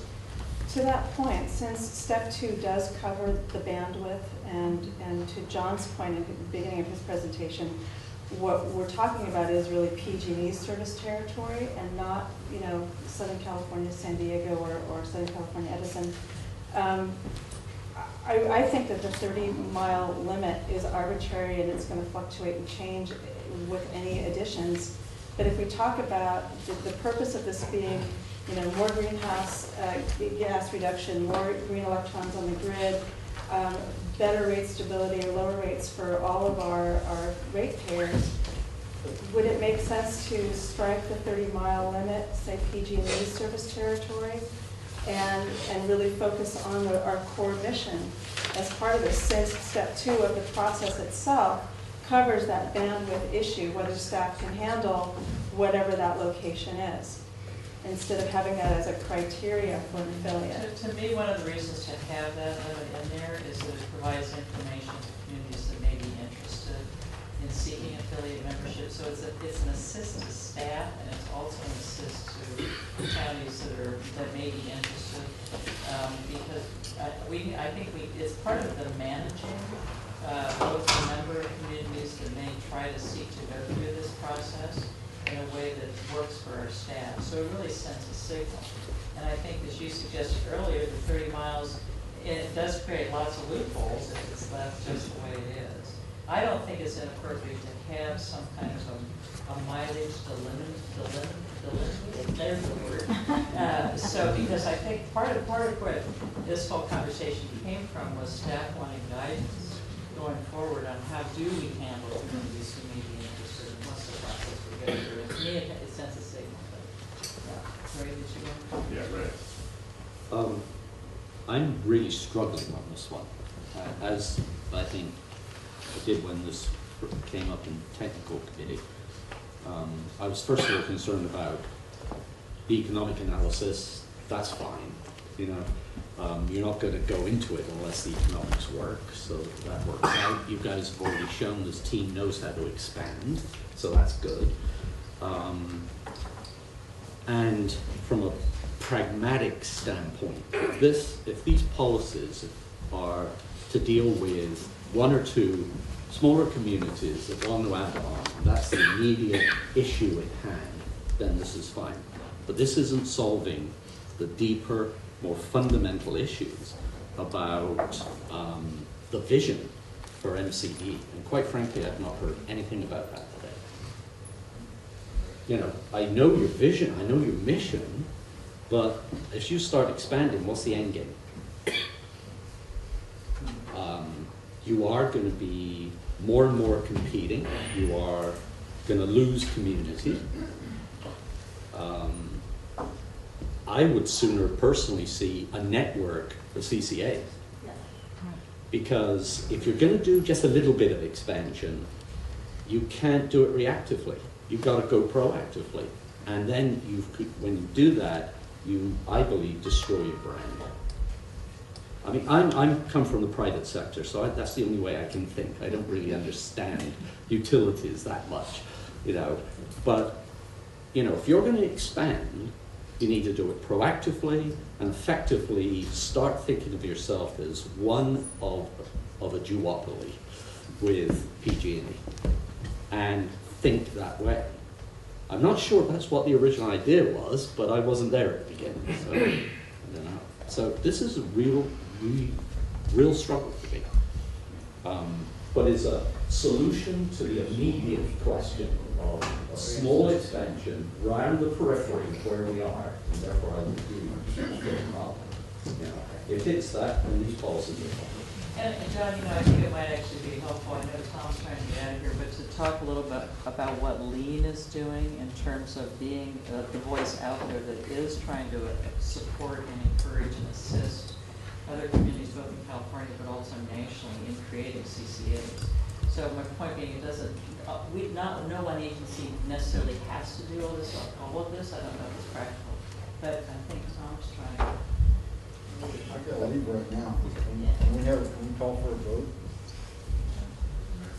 Why don't we spend 1 minute on that issue just to round out the discussion?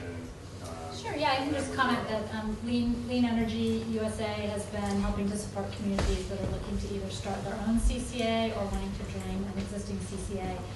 And those efforts are ongoing, but it does take a long time. You know, this process, we have it all nicely laid out on one piece of paper, but it takes years. You know, there's not a community that can start their own CCA without many years of work.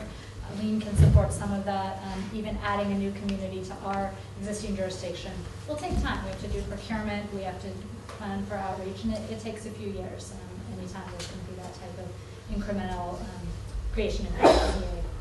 Well, and John, you and staff have also provided guidance for a fee for some of our communities also, so I want to make sure that people are aware of that. We're also doing that piece of trying to assist.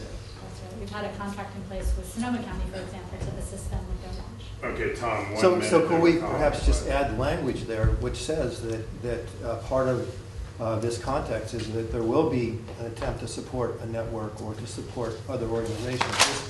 This won't be interpreted as just simply, this is the approach and it's a 30 miles increments at a time approach.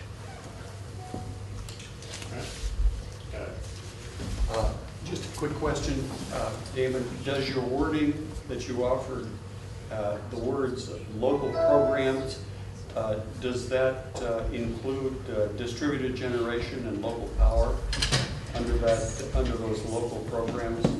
Yeah, those are part of our local programs. Absolutely. Good clarification.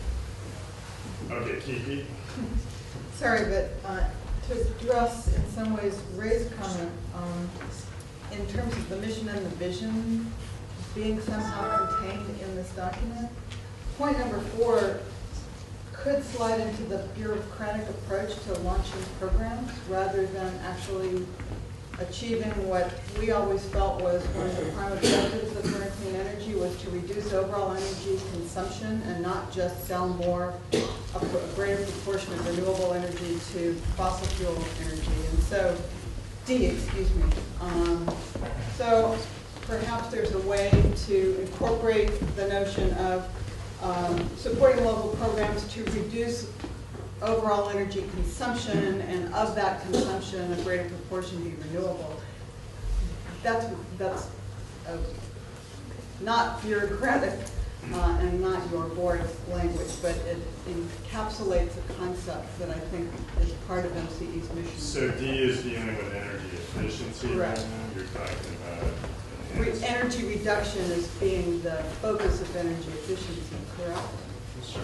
Energy use, energy consumption reduction. Yeah, that's a good addition, actually. So.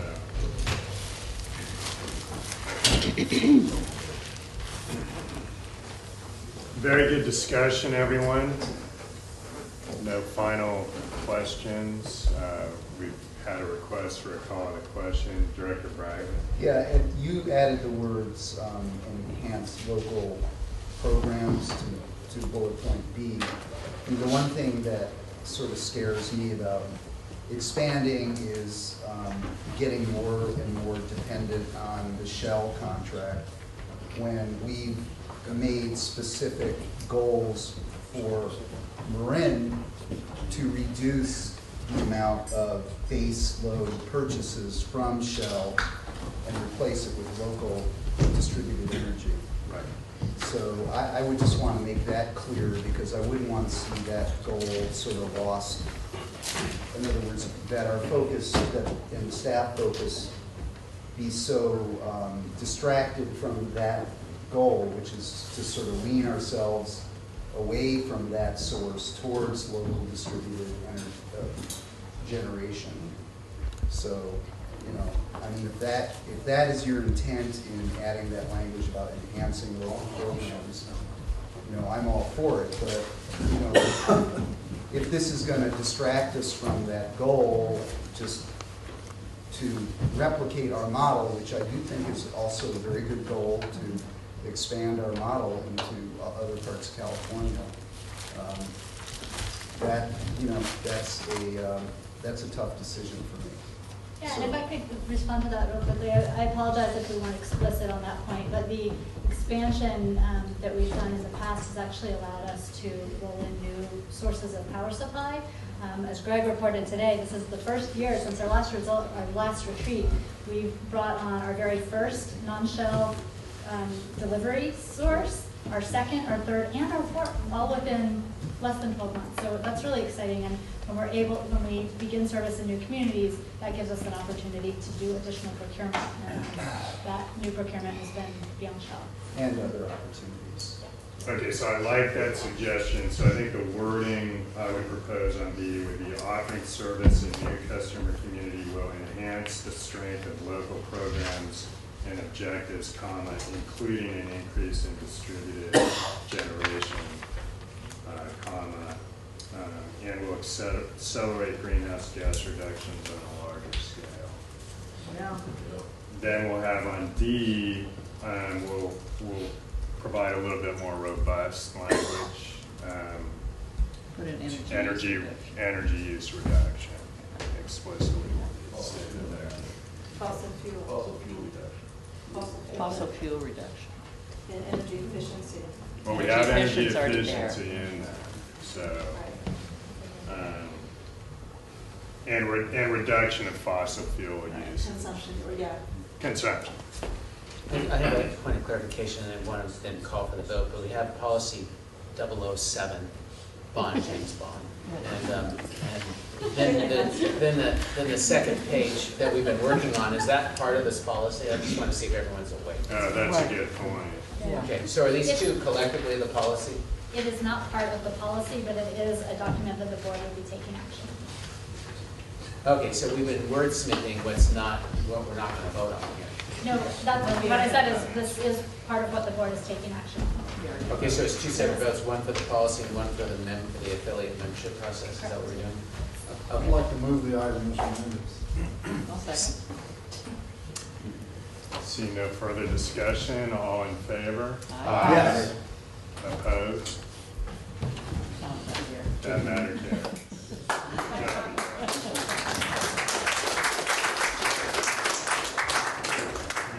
All right.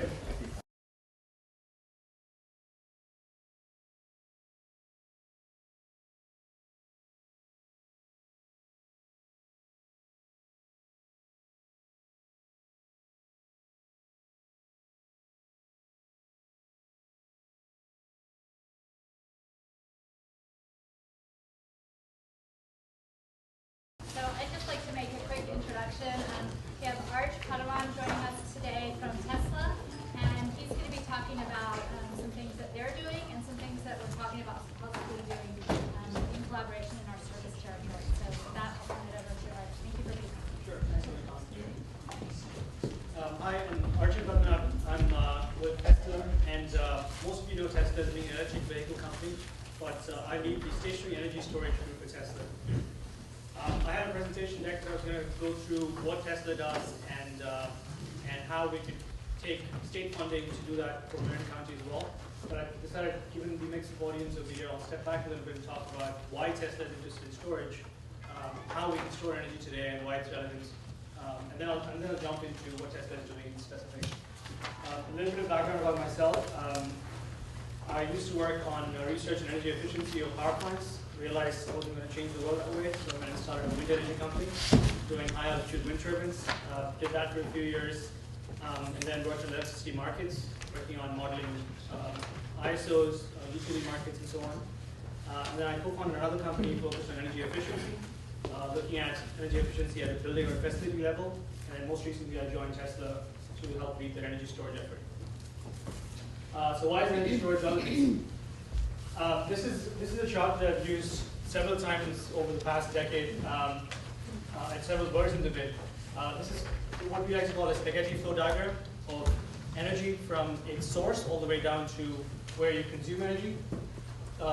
Key takeaways from this chart are the mix of fossil fuels as being the source of energy, and then the amount of energy that's rejected or wasted energy, which is roughly in the tune of 58 megatons or 58 quads in this case.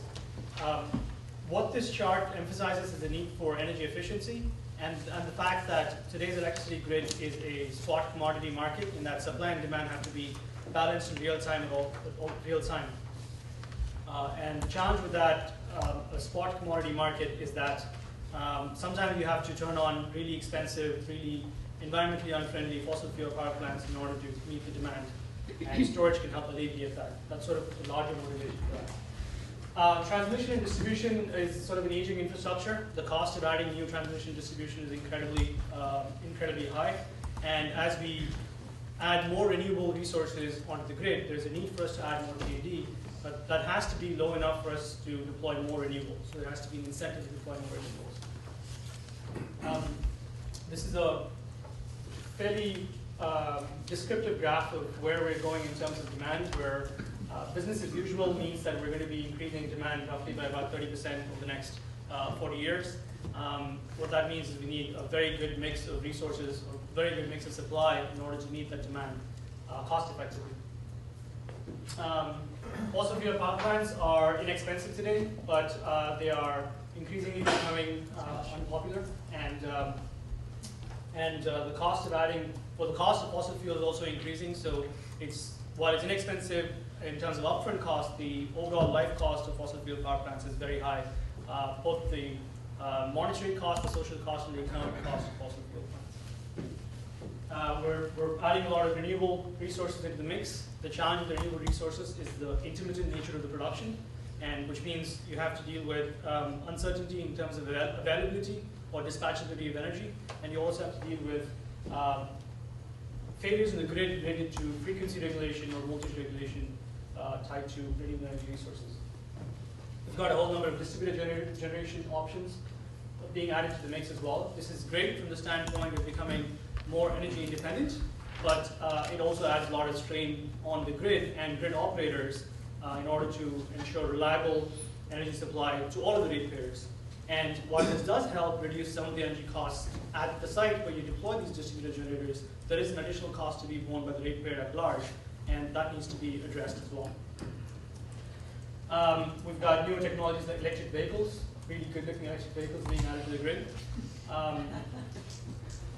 Electric vehicles are fantastic from the standpoint of transportation efficiency, but if you look at it from the standpoint of a typical home, where your peak load is in the order of 4 to 5 kilowatts, now you throw in electric car and you charge it, your peak load is now suddenly 20 kilowatts, and there's a big jump in terms of load factor if you compare your base load versus your peak load. And that sudden increase in demand also needs to be met by some kind of supply, and the grid needs to be able to support that kind of difference in supply and demand. This is again about load factor. We're seeing an increased proliferation of appliances at homes, electronic appliances and otherwise. That means that you don't have HVAC as just being a base load and a small amount of additional load coming from televisions and VCRs. You now have a wide gamut of systems that are being charged at different times during the day. And that causes this imbalance, which means, again, when those devices are demanding power, you need some way to supply that power. This is a typical load curve for most utilities, most cases, where you have a base load and everything above that is your variable load, and the variable load typically happens to peak at certain times of the day. And if there was a way to shift that load from the peak hours to the off-peak hours, then you could significantly reduce the dependence on peaker plants and fossil fuel plants. While at the same time, there's an interesting way to leverage the difference in cost between off-peak and peak hours that can be done with a storage system as well. So those are all the reasons why storage is relevant today. I'm sort of skipping through this fairly quickly. Feel free to jump in and ask me questions if you have any. Energy can be stored in a variety of different ways. Potential energy, or you have pumped hydro plants that pump up energy when the cost of energy is low and then discharge it during peak hours. Pumped hydro has a significant disadvantage in that you need massive reservoirs, and you need to install it only in places where you can have large pumped hydro systems installed, which means they're oftentimes not close to where your load is. They have to be located farther away from the load, which means, again, you're adding more transmission and distribution. You could do compressed air energy storage. Essentially, you're taking a vast amount of energy, compressing air into natural caverns or man-made caverns, and then you're extracting that compressed air and running them through turbines to generate energy. Fundamentally, this has a lot of inefficiencies associated with it, which means for every unit of energy you put in, you get back roughly about 3/4 of a unit of energy back, and that's not feasible at very large scales. You can do thermal storage. You can take molten salts, which means you essentially take electricity and you heat up rocks, and you heat up molten salts, and you store them until a point in time later in the day when you need to consume energy, and then you dispatch that. Again, thermodynamically speaking, based on laws of entropy, there's a certain limitation to how much energy efficiency you can get round trip, going from available energy to stored energy back to available energy. Flywheels or mechanical storage, this is another interesting way to store energy. At a grid scale, there are a lot of solutions that are deployed today. Very interesting, it has a higher efficiency than say thermal storage or pumped hydro. But again, the challenge with flywheels is that, let's say you charge it up during the night, you have to wait all the way until the afternoon at say 3 o'clock when you need to extract energy from that again. And by that time, you've lost quite a bit of energy from that mechanical system. An evolving sort of option for storage is chemical storage or in the form of batteries, and that's largely what Tesla does. Tesla has a tremendous amount of expertise in making batteries and battery management systems for its electric cars, and today we're trying to leverage that to provide storage at a grid level, well, all the way along the spectrum, all the way down to buildings and facilities that need battery backup or energy arbitrage options in the facility, to grid-connected systems where utilities can provide energy more reliably, and all the way up to, say, renewable power plants that want to smooth out their generation.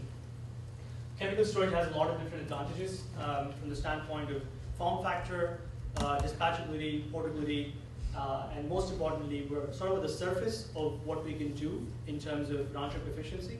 And as chemistries evolve, as we improve chemistries and as we improve power electronics, we can get to more efficient chemical storage systems.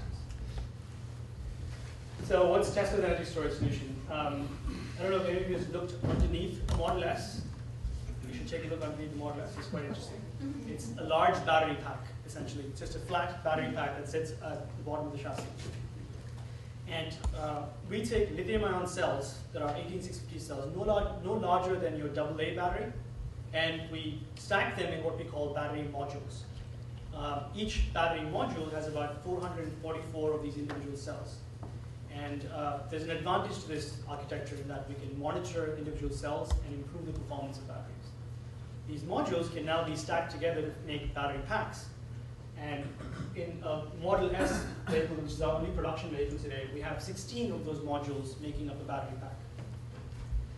So we said, well, we've got all this enormous R&D effort that has gone into making these reliable battery packs. What if we took those battery packs or battery modules and made a commercially available stationary energy storage pack that can be tied to your building or tied to the electricity grid? And that's the effort we started working on about 2.5 years ago. As of last year, we started deploying our first commercial scale energy storage solutions, and we've deployed about 5 megawatt hours of energy storage to the grid today. And we're online. We have a pipeline of roughly about 50 megawatt hours of storage projects by the end of next year.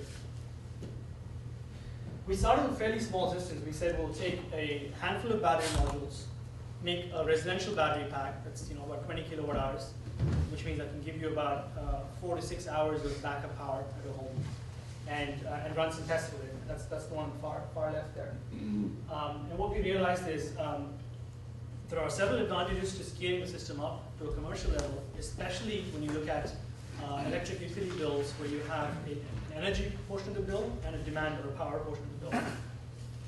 And since then, we've scaled up to very large-scale multi-megawatt-hour system that can be installed directly at substations or can be directly installed at renewable energy power plants. This is a photograph of a 1 megawatt, 2 megawatt-hour battery pack at our Fremont factory, which is the production site for all of our vehicles. And one of the important aspects of our system is it's a very modular, scalable system. Like I said, at a cell level, we make, or at a pack level, we make individual modules. And at a system level, we can make individual packs that are assembled together to give you very small battery packs in the order of kilowatt hours, all the way up to very large battery packs in the order of megawatt hours. What can you do with a battery pack today?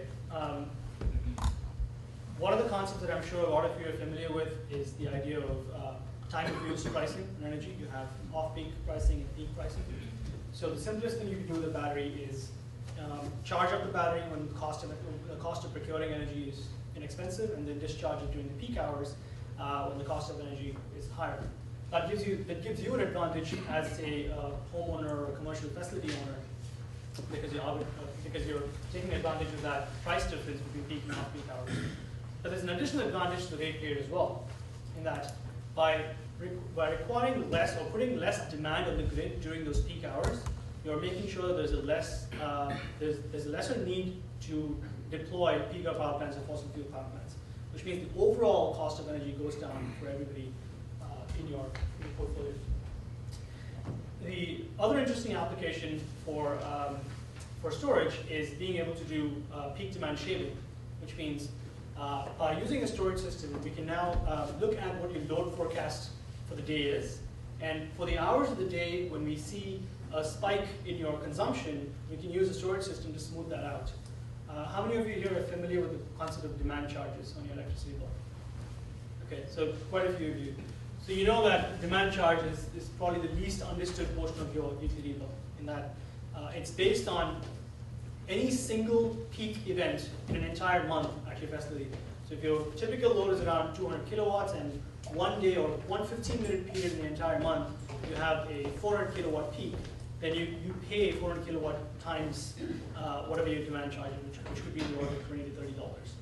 And that's a very variable component of your electricity bill. And with the storage system, we can help smooth out that peak entirely. Let me see if I can, I'll skip ahead a little bit here. But we developed, along with the battery system itself, we developed a lot of algorithms that help optimize how the battery works. So we take your historical load profile data, we look at the utility tariff data, and we identify the best way to dispatch the storage system in order to maximize the savings you can get from your battery. There are other markets like frequency regulation and ancillary services, but I can hold off on that during the questions. Another interesting aspect of storage is that you can couple that with on-site renewables. And if you had, let's say, a PV system, today you can net meter it out in order to make back some of the money, or decrease the payback of your PV system. But net metering is not an indefinite incentive. It's going to go out at some point. And with a storage system, you get two advantages. One is you can now charge up your battery and use it as backup power when you need to, instead of having to sell back to the grid at $0. And the other is storage systems come with inverters that help you island your home or your facility. PV systems currently have inverters that don't let you island, which means even though you have a PV system at home, the grid could fail and you would not be able to consume the energy generated. And that's a fundamental problem that I think a lot of PV owners don't recognize when they buy PV systems.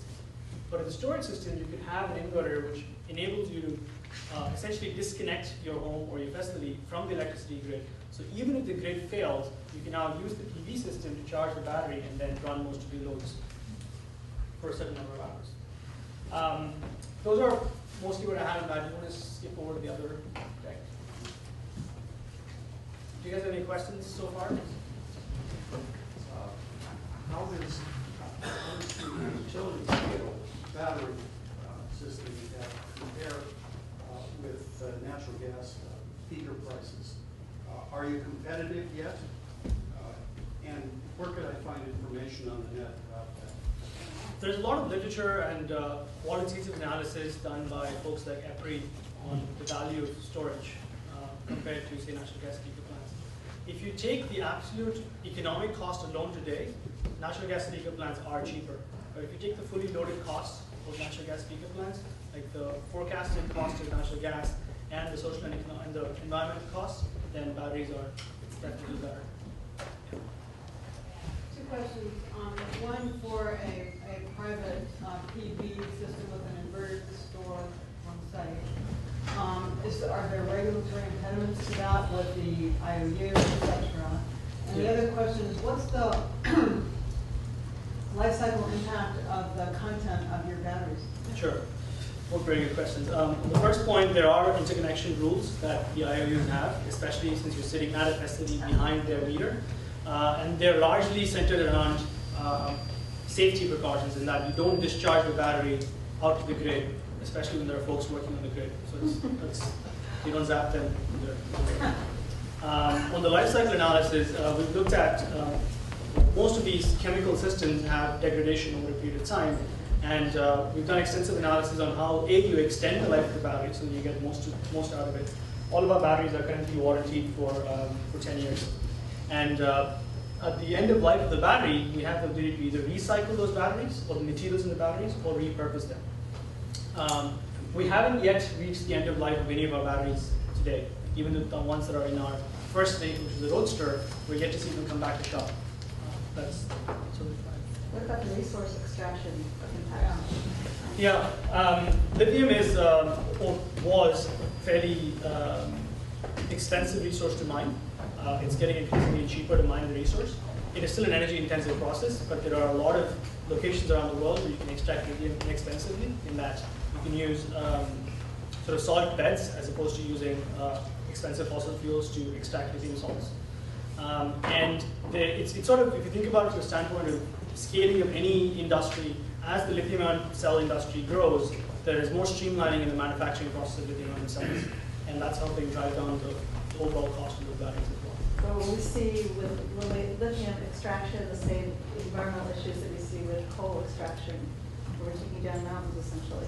It's not quite the same. Well, right, but yeah, it's not quite the same. But there is with any material that you extract from Earth, there's going to be some environmental impact to that. Fortunately, there is a very large amount of lithium available globally, and what we're extracting today for all of our electronics, all of our batteries, cell phones, as well as all the electric cars, is a fraction of that total available lithium today. So the global impact on lithium availability and lithium as a resource is not quite significant. It's not that significant relative to fossil fuels. Is the lithium consumed in the chemical process of generation? It's not actually, it's not consumed. So lithium forms the anode in a battery, and then when you're charging the battery, when you discharge the battery, it goes from the anode to the cathode. When you're charging the battery, it goes from the cathode to the anode. So it cycles within a build's chemical system. But the effectiveness of that ion moving process decreases over a period of time. So that's what you call a battery degradation, that your cells don't have the same capacity over a very long period of time. I'm just trying to get at, I'm sorry. Yeah, sorry. How long, like on a residential battery pack that you showed, that's, I think I saw 10 to 20 kilowatt hours. How long can it hold a charge once it's fully charged? Oh, for multiple years. Years? Yeah, in the order of 5 to 10 years. Oh, great. There's a very small amount of, there is going to be some loss in the capacity, but it's very marginal. It's in the order of 10%. Thank you. To what degree has Tesla looked into the recycling of the lithium in these batteries and about that closed life cycle system for their? Of our batteries? Well, Tesla obviously takes, Tesla is a technology company that cares a lot about the environment. That's why we're building electric vehicles. So we take safety and sort of the lifetime impact very seriously. We've done extensive studies on what the impact of our cells will be during their operation and what we can do with them after. We've considered different pathways. Like I said, one of the pathways is recycling all of the material, where you can still scrape the chemicals in the battery and the enclosure to be reused for future batteries. Or you could do what's called second life, in that you take these batteries and repurpose them for, say, backup power for small facilities or backup power at substations and things like that. Yeah. Yes? Does Tesla working in the V2G area?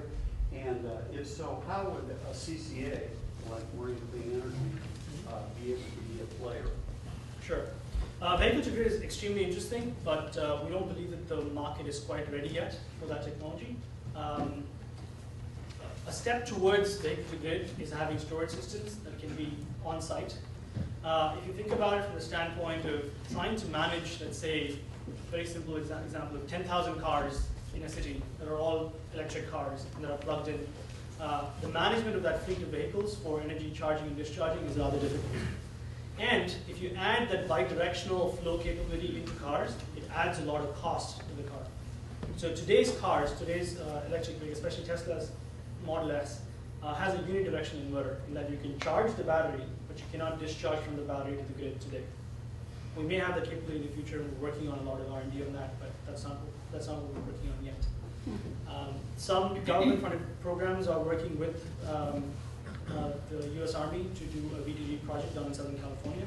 They've been working on it for about 3.5 years now, and yet to demonstrate V2G capability there. So I think that technology is a little further down the road. Any further questions? Thank you very much. Very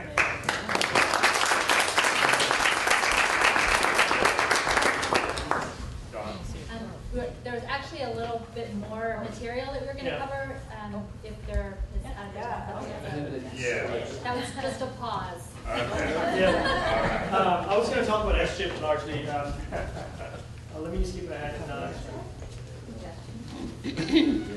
I guess one question is there a Tesla in there? Is there a Tesla? Yeah, right. No, unfortunately not. We need one. It'd be nice if I did have a Tesla. Not sure what happened here.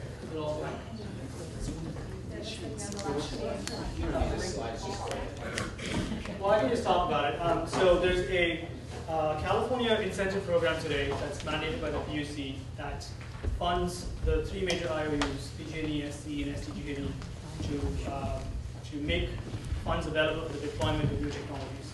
Everything from fuel cells to advanced energy storage systems to combined heat and power systems. So currently Tesla has a fairly elegant business model with our storage systems where we're providing storage systems to facilities at zero cost to the customers in that the incentive provided by the state helps us cover 60% of the project cost, and Tesla finances the other 40% of it. And we give you the system at no cost whatsoever. And we recover some of that cost by doing a shared savings model. With all the modeling and installations we've done so far, we consistently see that with a storage system, especially in a commercial facility where you have demand charges, you can save between 15 and 18% on your energy bill by reducing your demand charges and by doing time of use load shifting. We've deployed with a number of commercial facilities. We're doing a handful of projects with the city of San Jose. We're going to be working with the city of Tulare on their wastewater treatment plant to deploy a 2 megawatt, 4 megawatt hour battery. So come talk to me if you want to learn more about the S-chip incentive process. We're working with Dawn and her team to evaluate the potential for deploying storage in a handful of customer sites within Energy Authority. And we'll be applying for that incentive. And if that comes through, there will be a storage solution at literally zero cost to the customer today and savings starting the first month. I'm happy to answer some more specific questions about that if you guys have any. Can you give the basic concept? Sorry. Can you give the basic concept one more time? So you put the batteries in. The energy has to come from the grid to get in there. Yep. And at some point you're going to use it. Somehow you just created gold because there is 18% savings on energy somewhere. Yeah. For us people not at the head of the class, one more time, how you do it. So,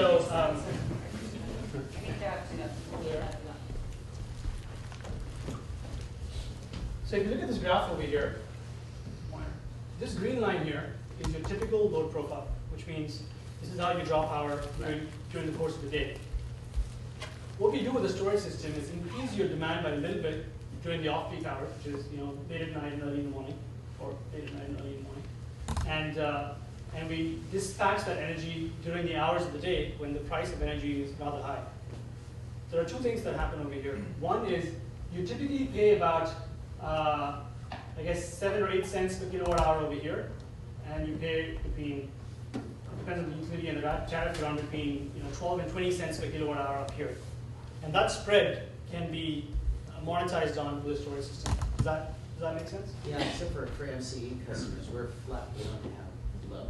Well, customers are still paying the tiered rates through the PG&E side of the bill. I think commercial also. Yeah. Residential, yeah. You're right, but commercial has time of use, demand charges. For commercial, but residential customers are. Residential, the primary application is more around backup power and sort of extending the value of your PV system if you have a PV system. If you have demand charges at the commercial site, this reduction in demand during those peak hours also means you don't have those really high demand charges that you pay each month. That's how we deliver savings. But going forward, we also intend to do things like wholesale participation, demand response programs, and ancillary services, where not only are you using a storage system to generate savings on your energy bill, but now it becomes an asset that can help generate revenue on your system. To give you an example of that, let's say this facility wanted to participate in a load curtailment program where the utility would pay them money for reducing their load during certain hours of the day. If all of these were critical loads, they would not be able to participate in the program today, right? But if I had a storage system on site, you could virtually curtail your load in that the utility sees a decrease in the demand, but you're just powering those systems with the storage system instead. And so you get paid to participate in those markets. And there's another source of revenue for those systems. For our commercial customers, do those demand charges, does that revenue come to us or go to PG&E? PG&E. So we don't benefit from the demand charges of our customers? Well, it makes us not impacted by a customer that would choose to do battery storage because they're not, because that extra revenue would have gone to PG&E. Would reduce our peak demand Sorry? Which is a good thing, we reduce peak demand because we run out of energy pretty soon if everyone's on peak demand. Yeah, and that has an impact on the resource capacity requirements that we are obligated to fill. I've got a customer in Southern California. In Southern California, Edison has now required additional meters on all battery backup systems so they cannot feed the energy back. Yeah. And it's causing our solar industry conniptions fee because it's an extra $800 fee. We've got a battery system that will never feed the system back, but yet because it's got a sunny island interface inverter, it's still an interface. So, but it's caused real problems and it's created chaos for us. Well, the short of it is SCE is wrong about it, but they're being quite How stubborn. are you helping address that problem with them? Yeah, we're working with several statewide and nationwide entities, and we're talking to folks at the PUC as well. There's a California Energy Storage Alliance that's based out of the East Bay, actually, in Berkeley, and they're doing some really impressive work on that front. As storage developers, we work in tandem with solar developers, and we talked with the PUC about it as well. We've spent a lot of time educating the SCE folks about why that ruling actually does not make sense, or why that additional metering does not make sense. I still have to put it in there. Okay, why don't you one final Question, so is your control system to allow real-time market inputs, or is it strictly a programmed tariff management sort of thing? That's kind of what we're working on is we have an architecture that's all centralized and that you could see any number of your systems in real time, and they would collect data from ISO, all the utilities to participate in real-time markets. You have the option of either pre-setting your system to perform a certain type of function, or you can let the economic optimization engine determine what the best way to run your storage system is. It could be that in some cases, participating in the ISO markets generates more revenue for you than the savings you generate on site. All right, thanks again. Thanks so much.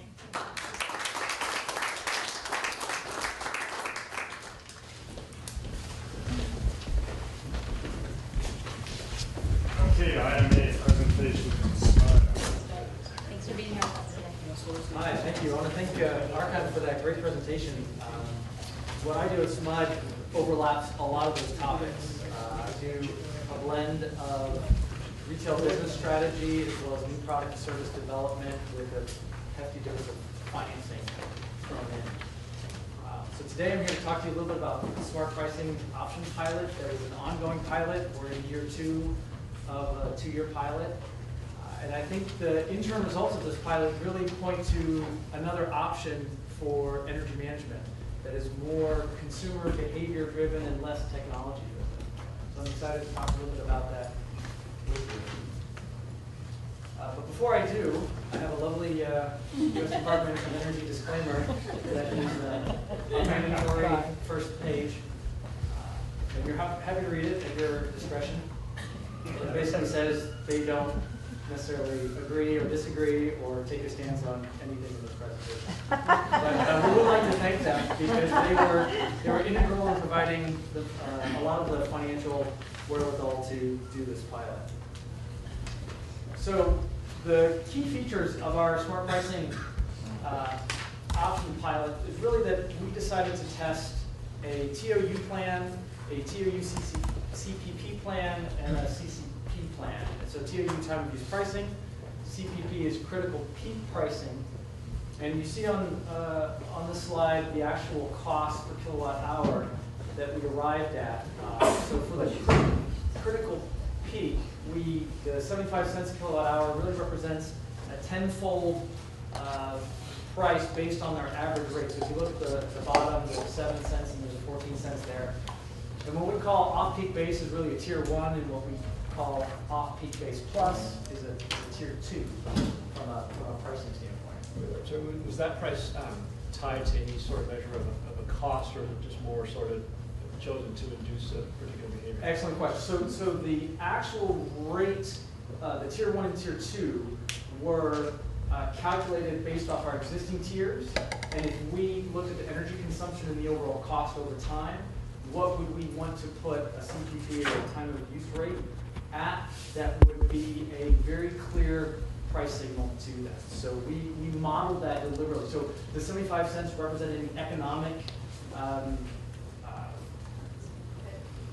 factor of that? No, it doesn't. It's really just to, it's 10 times what the average would be in order to send a signal to them. So these are the, this is kind of represents the design of the pilot in terms of the treatments. So we have a opt-in group and we have a default group. So the default group were people that we just told, you are now on this new rate. Welcome. The opt-in people were recruited heavily. We spent, or we plan on spending a total of just over $2 million to recruit people into the pilot. A lot of that was outbound calling, some direct mail, some door hangers, et cetera, et cetera. In almost all instances, we offered an IHD, which is an in-home display, and I'll get to that in a second. You can see the number of participants in each one. There are 2 small subsets that did not receive an IHD offer, and we did that deliberately to see whether that had any impact on their savings, both in terms of revenue and people invest. So here's the IHD. They were pre-commissioned in-home. There's 5 screens that the customer could scroll through.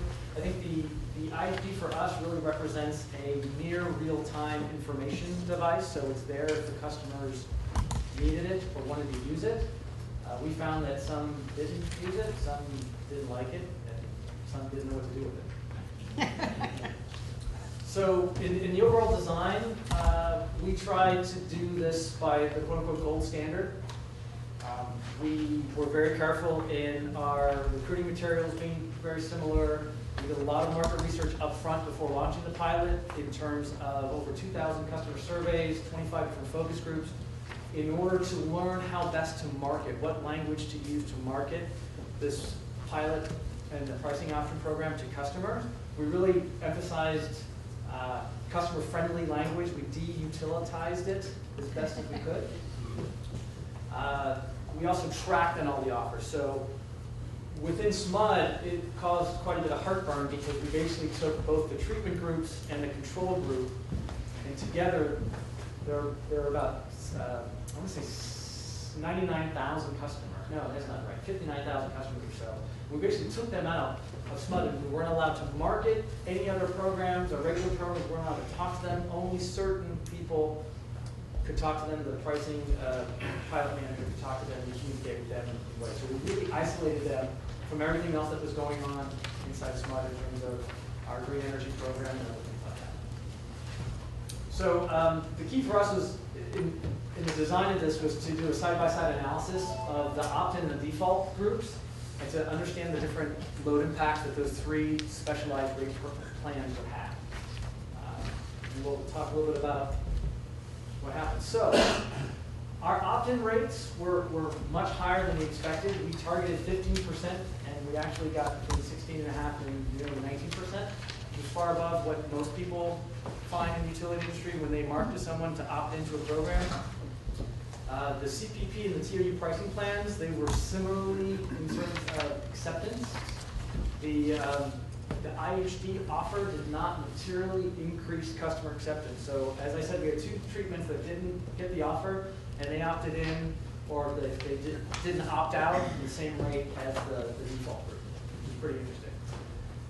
And then the final, the default treatment group, which is the group that we basically forced these new rates on, they displayed exceptional enrollment rates. When we say enrollment, that's a little bit of a misnomer because they didn't opt out. So we basically said you're on this new rate, and if they made a fuss, they could opt out. But we didn't really encourage them to do that. So most of them stayed at 93 to 98% stayed in, which was very surprising to us. And then on the folks that opted in voluntarily, only 4% or 2% dropped. So, what did we learn? What we learned is that the load reductions for the TOU time use pricing were significant, both for the people who were told you're just on this rate and the people who decided to join that rate. And so that was between 6 and 13% was how much they reduced their load. And then we looked at peak loads for the CPP piece, and they also were very significant. Both the opt-in and default participants shed quite a bit of load.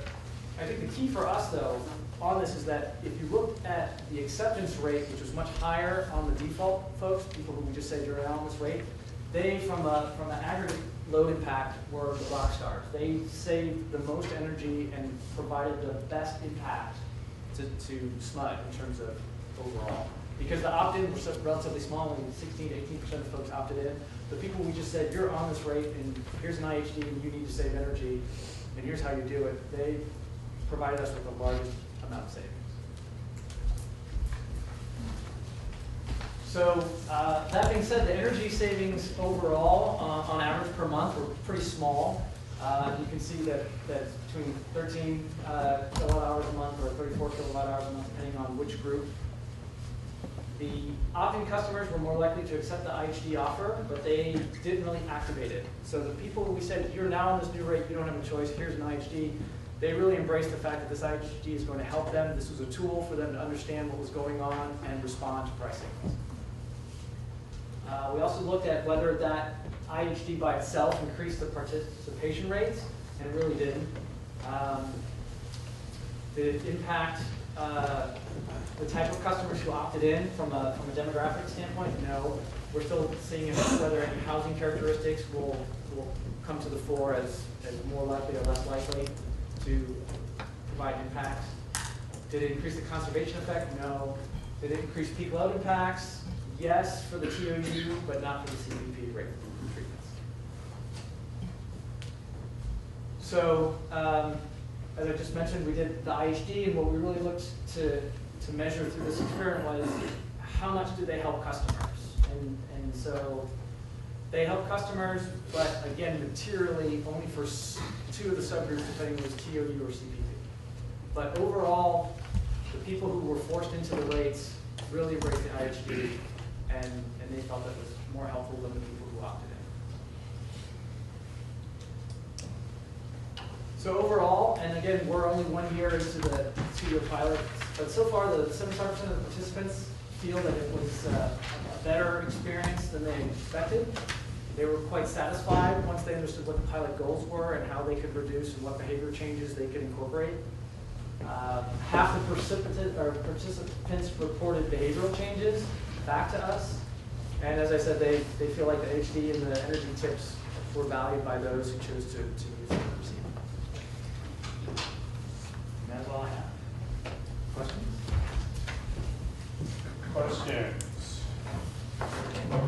Okay, well, thank you very much. Yes, Dave. I got a question. So I've just been a subject of mine for years. So in terms of your other peak shaving programs, what was the most, in terms of what, this is one of many, right?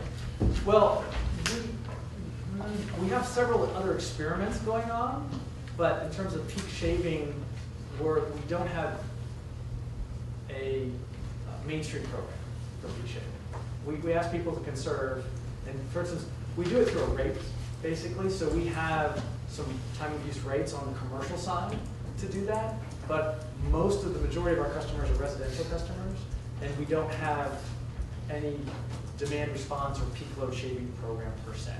We have something called Peak Core, which is a voluntary program where we put a device on your air conditioning unit that we use a radio signal to basically turn off your air conditioning unit if we need capacity, but we reserve that for emergency uses purposes. So if the grid is in bad shape and we need to, instead of rolling brownouts or blackouts, we'll hit the switch and do it that way. But we don't have a mainstream program that is really designed to reduce peak load, other than static programs like lighting, energy efficiency programs. Did any of the default customers write angry letters to any of the newspapers? I don't think they did. We went out of our way to communicate in a friendly, nice way. And I would also say that SMUD has relatively high overall customer and community satisfaction ratings. So I suspect that when we told them this is what we need to do and you need to help us save energy and here's how it's going to work, and we explained time of use pricing and critical peak pricing, they were on board, more or less. But I don't know. There's probably an angry letter somewhere. Invariably there are. Second question, for the customers who enroll, do you have a sense of the price per kilowatt hour saved for the customers that you had to actively get to join the program? Well, it depends on the peak. So we had a TOU pricing, so that would mean the average overall. I mean, do you have the numbers yet on the amount of money that you spent on marketing the program to the actual savings? that you got? We don't have that. That's once the pilot's concluded next year, we'll punch this. Well, thanks again. It's great to kind of see what's out there on the demand side. So thanks for the information.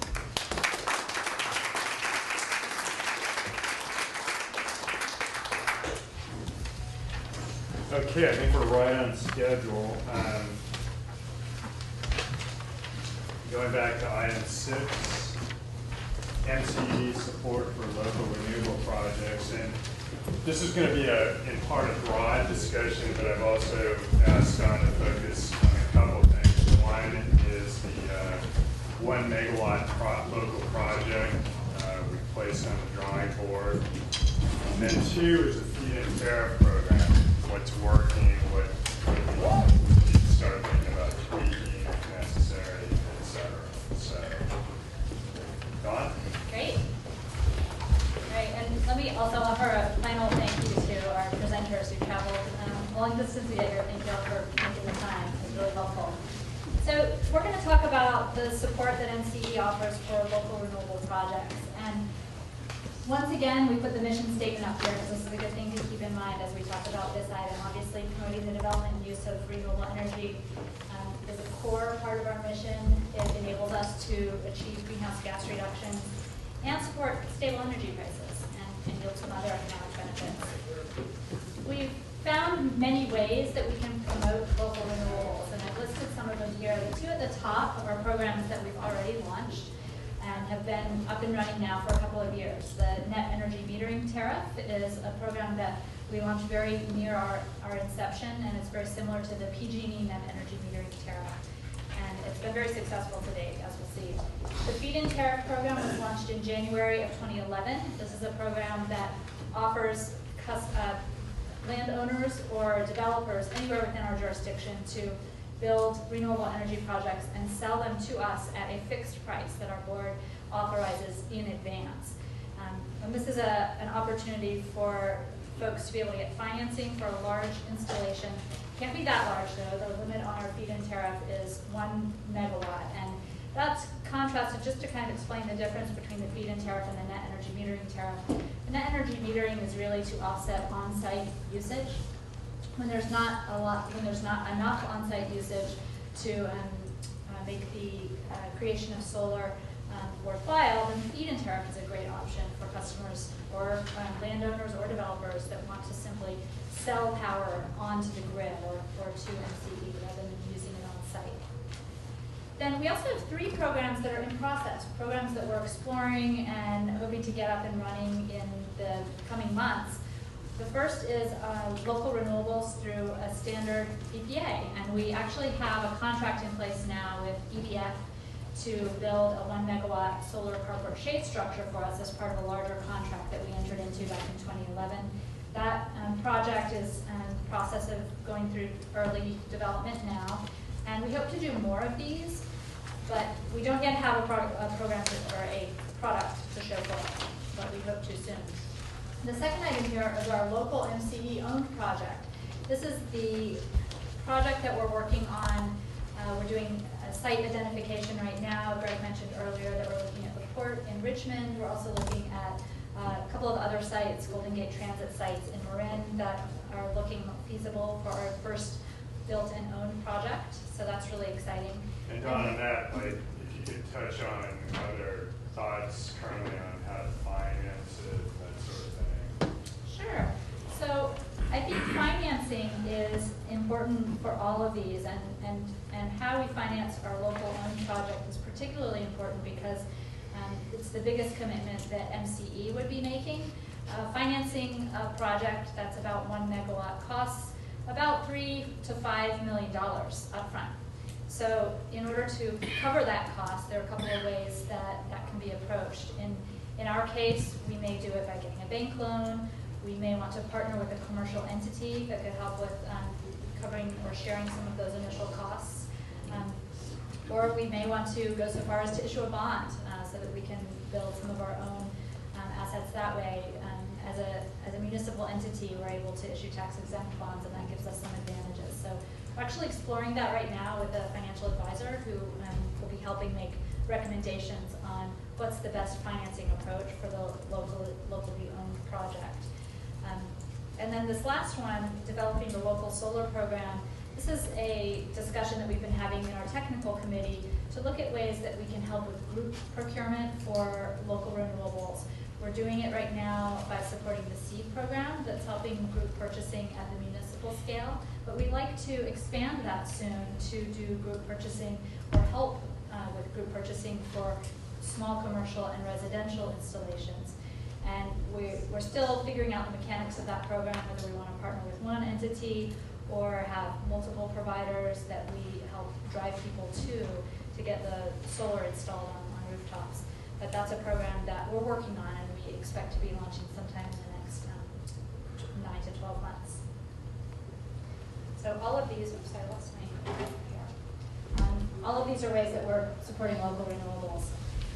Now, status report on each of these is shown here. Our net energy metering program has been very successful. I think it's important to note that many net energy metering customers had signed up before we existed, so we can't take credit for all of these, but many of the customers that we have are net energy metering customers.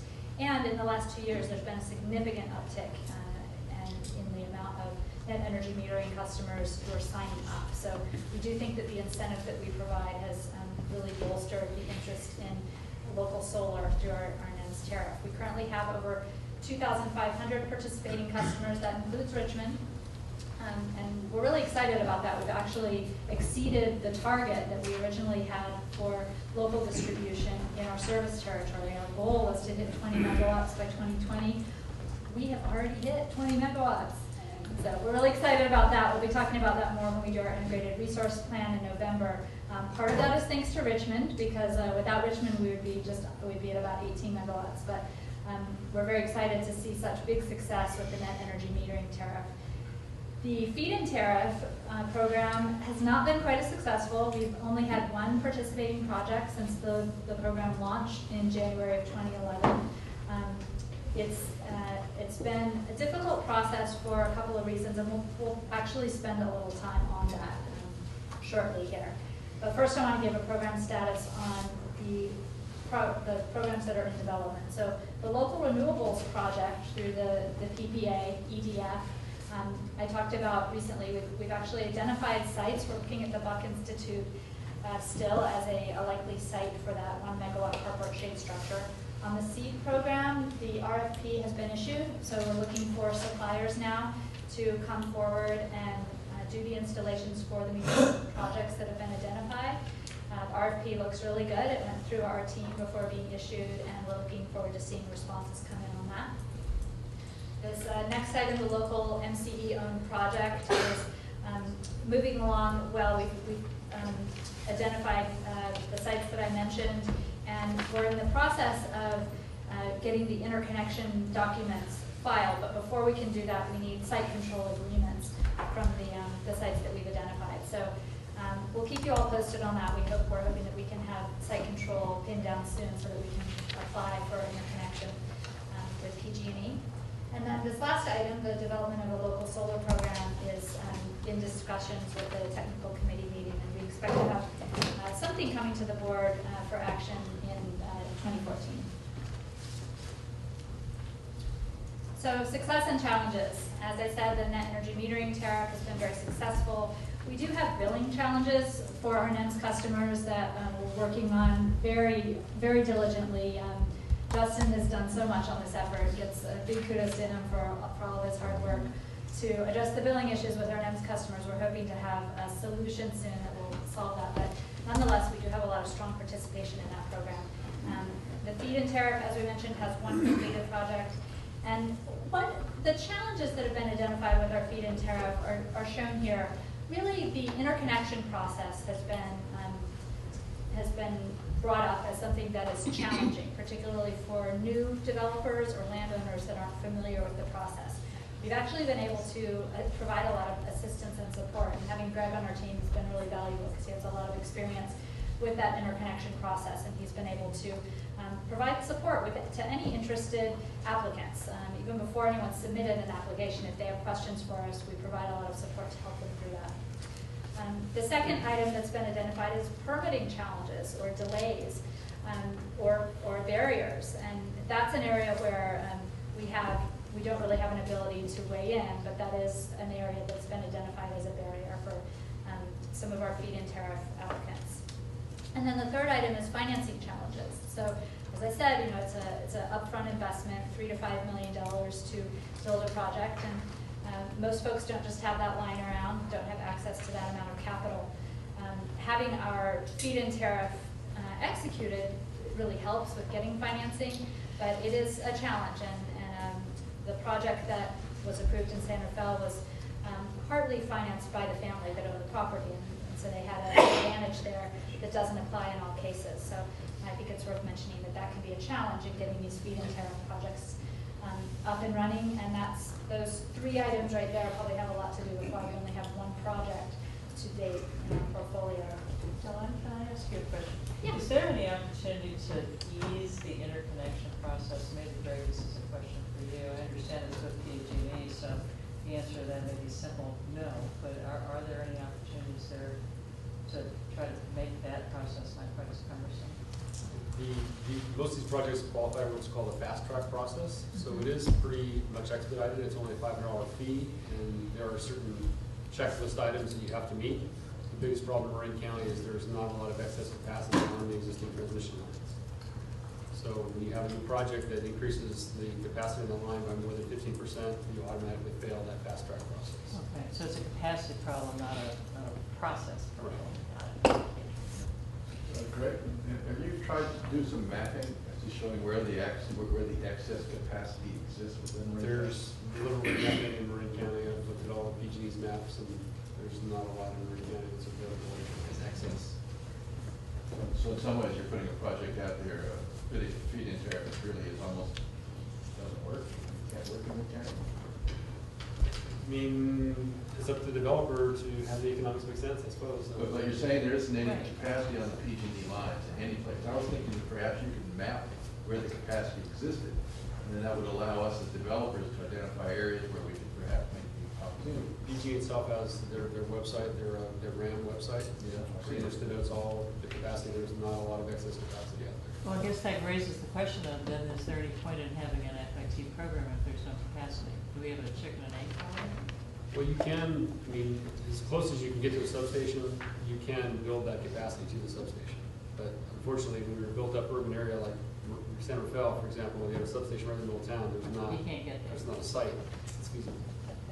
And really, it can just impact the cost. So if you need to upgrade the system in order to allow that interconnection capacity, that is possible to do, but it can impact the cost of building it. One of the things that we learned when we were early in our formative stages and we visited CAISO, they said, by the way, guys, you're lucky in Marin because actually there is a lot of transmission coming in that we didn't anticipate. We were expecting more geothermal power coming from the north than we actually saw.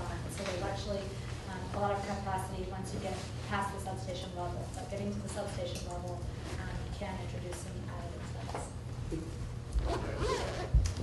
Correct me if I'm wrong, but for example, on the latest example, which was the Greenpoint project, 600 kilowatts, there was no problem with interconnection there, right? That was entirely a permitting issue. Yes. Yeah.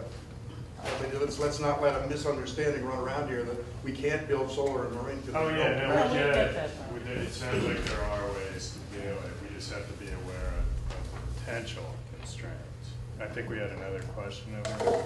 Well, just a little bit of background to board member Sears' question about the interconnection. There are organizations out there that are really focusing on that issue and trying to leverage the commission and the utilities to clean up that process and streamline that process further. One of them is the Clean Coalition, and there are a number of solar developers and other renewable developers that are also trying to pressure that. So as far as whether we want to add our voice into that, I'm not certain. There's already a relatively strong chorus trying to get the commission or the state to do something about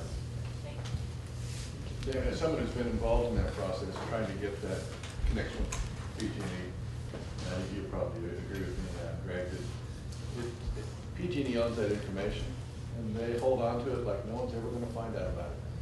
And it's their advantage in the market, it's what they operate with, and it's a black box, and they don't want anybody else to see it. And so lack of access to that information prior to developing, because you're investing huge amounts of energy and time into a project to take it to that transmission study point. In hindsight, in developing the project I was on, I should have just faked the project, put the transmission, I should have just built a phony project to see whether the transmission was available before I started. Because at the end of the day, that becomes a killer, because the average cost from Sun Edison, where we're working with, it's $100,000 to $200,000 for their average interconnection costs, and that often is enough, particularly with the very low rate of return over time with the feed-in tariff. It's enough to knock it off. Well, it sounds like this is something we might want to fully weigh in on. If there's a movement afoot to gain greater access to information or clean up the process, is that something we'd consider doing? We certainly could. It's something that, as Jeremy mentioned, a lot of parties have been working on for a long time. And I don't know that our little Me Too voice is going to have a huge impact, but it's certainly something we can support when opportunities arise to do that. I think one thing that's good to mention along those lines is that we've had a couple of feed-in tariff workshops, and a big focus of those workshops has been how to get through the interconnection process. So we've been able to sort of do some hand-holding. The other focus of our workshops has been to help landowners and developers meet each other, because a lot of folks that have experience in the solar industry don't own land in Marin, and vice versa. So we're trying to do some handshakes at these types of workshops and help folks get to know each other and maybe create some opportunities. We've had 2 workshops to date, and unfortunately, that hasn't resulted in a lot of success, but at least it's gotten the conversation going and providing a little bit of support that wasn't there before. We've also, I'm talking a little bit now of some of the things that we've done within our scope as staff to MCE. We've also responded to inquiries from landowners and developers who want to begin the application process. So even if they haven't yet prepared all of the material to apply, we've been taking a pretty active role in the last year, particularly as we've seen the slow rate of applications coming in. We've been providing as much support as we can to anyone who has questions about the feed-in tariff. We've conferred with landowners and developers and helped them not only with the interconnection questions, but also with metering and even some financing strategies, not giving them advice, but kind of pointing them in the right direction to get information. We had to do a lot of heavy lifting to get the metering set up for our first feed-in tariff project. And so we learned a lot, PG&E learned a lot, and the Santa Fe Airport learned a lot about how you can do metering with a feed-in tariff project. And we're sharing that information with any future applicants to simplify the process. So we think that we've been able to cut back a little bit on some of the barriers to moving forward. Then moving into this next section here, what are some things that we are limited in being able to do as MCE staff? I think it's clear that we want to help get feed-in tariff projects up and running. It goes along with our mission, goes along with our interest in supporting the local economic value and local renewables and distributed generation. But there are some things we're constrained. We aren't able to conduct site analysis or environmental impact review. That's really not our role as staff. We don't have folks that can comment on those topics, but that's something that's handled by the applicant and in many cases the local agency that's handling the permit application. We also aren't able to provide direction, or it would be appropriate for us to provide direction related to land use planning and permit decisions, or to influence permit decisions and land use decisions. And a couple of things that are worth referencing on that point are the policy language in our Joint Powers Authority agreement. We really are precluded from taking any action that would not conform to existing local zoning and building laws. So that's just worth highlighting there, that kind of to clarify what we can and can't do. Can I ask you a question about that? Sure. So, the Joint Powers Authority agreement says that, of course, the JPA is going to comply with local law, but why wouldn't MEA be able to advocate and support renewable projects within the county, like example, the Greenpoint Nursery ground-mounted solar project that Flames loves. I know that that MEA sent one of the staff to the meeting, but I'm talking about what's inconsistent with that statement and advocacy in support of a renewable project. Yeah, and I think that's exactly the right question, and I think that's what we're going to talk about. But that's actually the very next slide. I just wanted to kind of lay the groundwork of, here's one policy thing to keep in mind. The California Solar Rights Act is another policy item to keep in mind, and this has an impact particularly for rooftop solar that limits the discretion that local agencies can take, and that's just something worth noting when we decide, what kind of action we can take as staff to support. I think making sure that that information is available to feed-in tariff applicants is a good idea.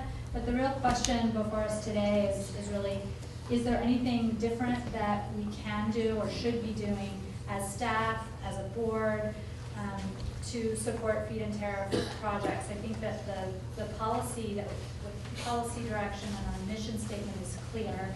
I think that it's clear, some things that we're not equipped to do. But I do think that there are some things that we could do a little differently going forward when feed-in tariff applications come around. I think that we can be a lot more clear when we are assisting local planning agencies with their exploration of these sorts of projects by letting them know what kinds of challenges we faced thus far getting feed-in tariff projects up and running, letting folks know what the challenges have been, and then also really expressing our enthusiasm for local renewables. And I think that as I discussed with members of the board, those are things that make sense for us to do, and that we can really increase the amount of weighing in that we do, both in highlighting the challenges we faced and highlighting our strong desire for local renewable projects. But I'd love to hear what other folks think as far as what is the appropriate role for our staff and our board to play going forward to help see more of these projects come to fruition. Director Sears. Yeah, Don and I talked about this quite a bit, and as Don just said, I think there's really a role that MEA can play in providing information and setting the table, and really providing a context about what we have tried and are trying to do in the county, and some of the hurdles and impediments that we've encountered. And as you also said, and our enthusiasm and our goals and what our mission statement is.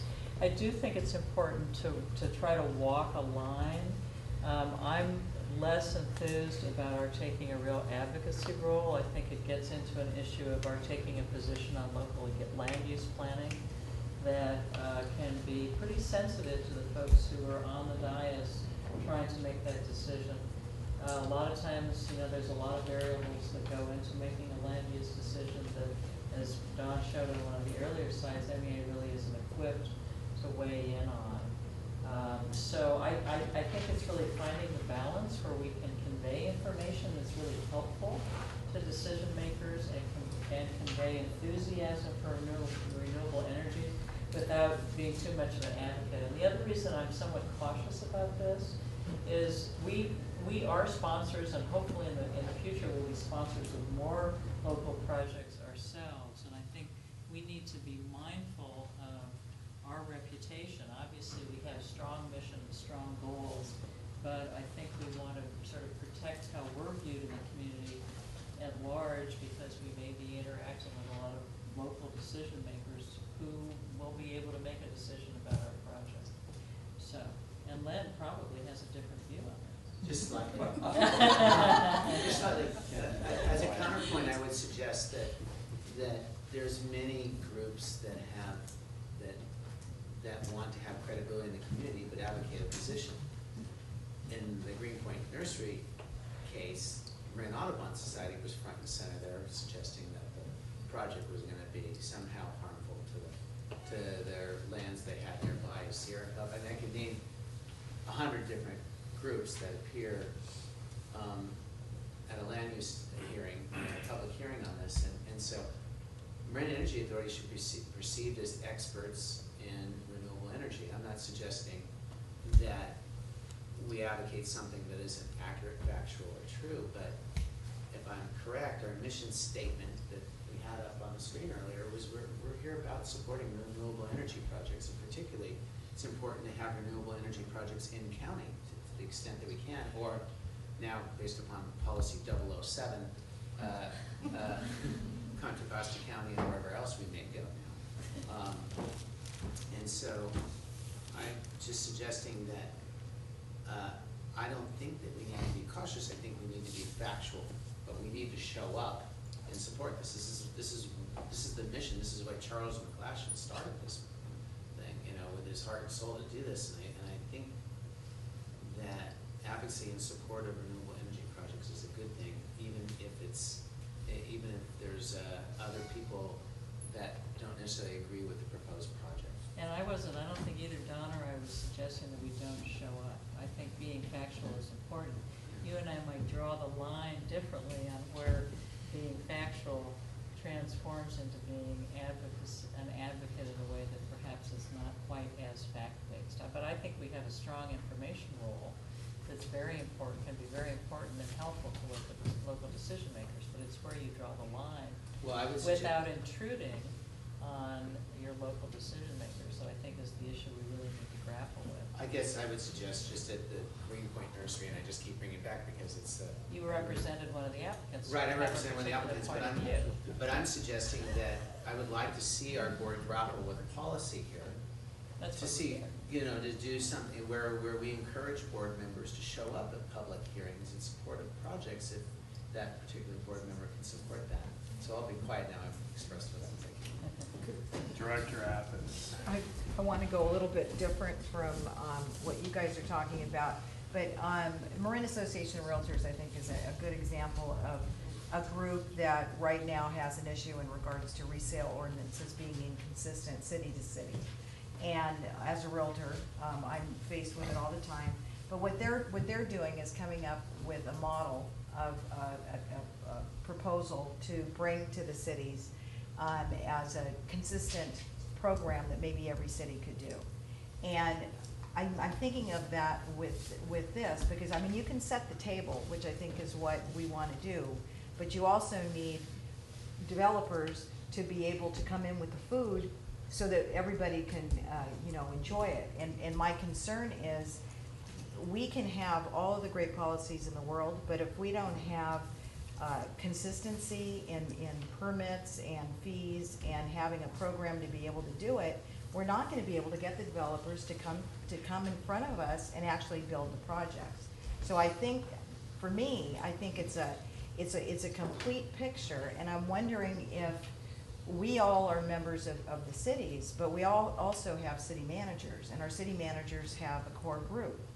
And I don't know why we couldn't go to the city managers group with a proposal from us, stating this is something that we think if we're going to make this successful for Marin and ultimately everywhere else that we expand to, there needs to be some consistency in the rules. And I really think the way around that to get it away from us as the decision makers is to sort of put it where staff is, to come up with an idea.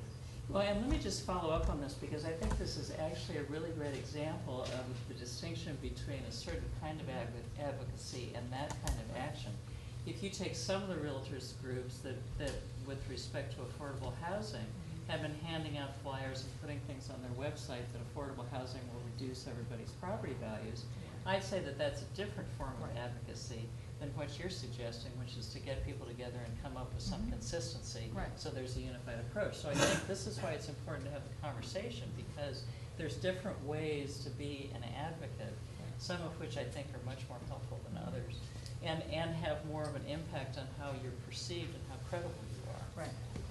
On that, Director Sears, I think we've heard some about the county endeavoring to come up with a process or policy. Yeah, do you want me to talk a little bit about that? Maybe for a minute, then I know we have some other. Right, so for those of us, I'll just speak for myself, and we can, and directly on the Greenpoint Nursery, what I felt was important for the county to stop for a moment and come up with a policy that created incentives.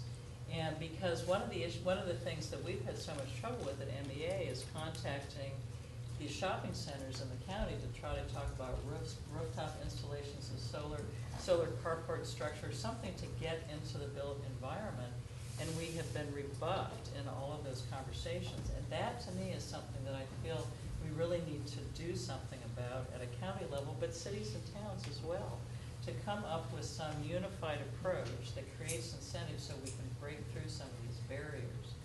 I also was concerned with that particular project that from a county perspective, I think we need to look globally and have a sense of how do you handle projects, serial projects in a single area, so that you're looking forward and you're thinking, is this an area where there's a possibility, if there's serial projects, that there could be a scope and mass implication? And this comes out, San Bernardino County has done a moratorium on any solar installations because there weren't sort of guidelines or planning forward perspectives and ideas from those county decision makers in place that would guide some of that development. And so to me, we need both sort of an overarching framework of how are we going to approach projects if we think we're going to have a number of them in one area, and how do we create the proper incentives to break through some of the obstacles that we're having. And so to me, at that hearing, it would have been really helpful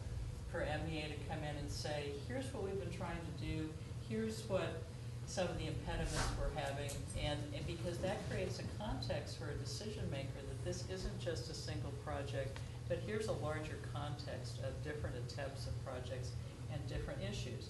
This came up for me particularly with some of the opponents to the Greenpoint Nursery project who said, well, why the heck are we doing this? Why don't we go off and do carport structures and rooftop solar? And I think there would have been a very important role for MEA to say, here's what the problems have been, here's the resistance we're getting, here's why that's not necessarily a persuasive basis to oppose this particular project, because it's a more complicated world than some of the opponents and other advocates were saying. So that's why I think there's an important information conveying role for this agency. So, yeah. To Len's point, and I appreciate your point of view. I can remember trying to get this board to get active on the smart meter issue and feeling some frustration when that didn't happen. But in hindsight, I understand fully why it didn't happen. And this board and this agency has always been kind of a bigger picture player. A lot of the work that gets done at the PUC on bigger issues, policy issues at the PUC, regulatory issues. I think that you have a staff limitation problem in terms of the staff becoming advocates for particular projects. And I would put to you that that's really the role of the individual board members in their community. Nobody's closer to a proposed project in your community than you are. And probably nobody's going to evaluate it more thoroughly than you would. And if you come to the conclusion that that project in your community is valuable, it would be incumbent upon you to be the ambassador in your community for MEA and to advocate for it. Or if you came to the conclusion that it wasn't the right project for your to be very articulate as to why not. But I see that in community by community, I see the board members' role as taking the lead in their community one way or the other, and leaving the overall agency in that sort of agnostic position where, yes, as a policy, as a mission, it's understood that MEA wants to see these programs, wants to see these projects happen. That's part of the cause celeb. That's already known. Individual board members in their communities can be the cheerleaders for that in their communities. Staff can be cheerleaders for the overall concept, but when it comes down to the controversy of a land use issue, it's better that MEA stay clean and not get muddied in that. I think there's, Len mentioned a key word, which was expert. One of the things that strikes me when we get into these permitting issues, or even some of the early discussions of MEA at the city council levels, is as soon as energy enters the room, a sort of a cloud of collective dumbness comes right in with it. None of our cities have an energy expert on their staff. The county doesn't have an energy expert on their staff. The level of the discussion drops to about the third grade level most of the time. I think there's an enormous role for MEA, and it could be staff, and it could be something that could be developed as an almost turnkey kind of thing, to always be in the room as the expert witness and the educator, raising the level of the discussion, for example, on the real merits of distributed generation, the real economic benefits, the technical reasons for it, all these kinds of things. Because I got to tell you, I have never been in a discussion, including the Greenpoint thing, where that was even in the room. Nobody understood it. The advocate community can't be the people raising that. And one of the problems is what the discussion basically comes down to is aesthetics versus feel good. And that's all it comes down to. And that's an incredibly dumb place for these energy issues to be. And I think there's a real easy role for MEA to always be in the room. It could be staff, it could be somebody from the board, but to be in there defining these issues and educating the room as to here are what the real issues on the table. You touched on it a little bit in terms of, the larger benefits of distributed generation. And like all education, it's got to be repeated, repeated, repeated, repeated. That's why you ought to probably develop a really persuasive turnkey presentation that comes in and says, this is what you're talking about. You don't know what you're talking about. Here's what you're talking about. And you can respect the sensitivity about not having a JPA in there diddling with local land use issues, because you're right, that's political dynamite and so forth and so on. But for the county's one expert on energy to be a no-show for these kinds of discussions is, really scary. Yeah, and I think I agree with Bob very much. I think it's critical that MEA can play that expert role, but I also feel that, in line with what Len is saying, I think it's really important that this outreach be not just coming and appearing at these hearings. I think that what really is appropriate is to start to develop a dialogue with what have been the opponents to these projects, like Marin Audubon. I think a dialogue about what's the larger environmental issues. Where can we find common ground about our environmental concerns? Bob did a great job, working with the Climate Protection Campaign, our Climate Action Committee, rather, of the Marine Conservation League, which some of us were on that committee.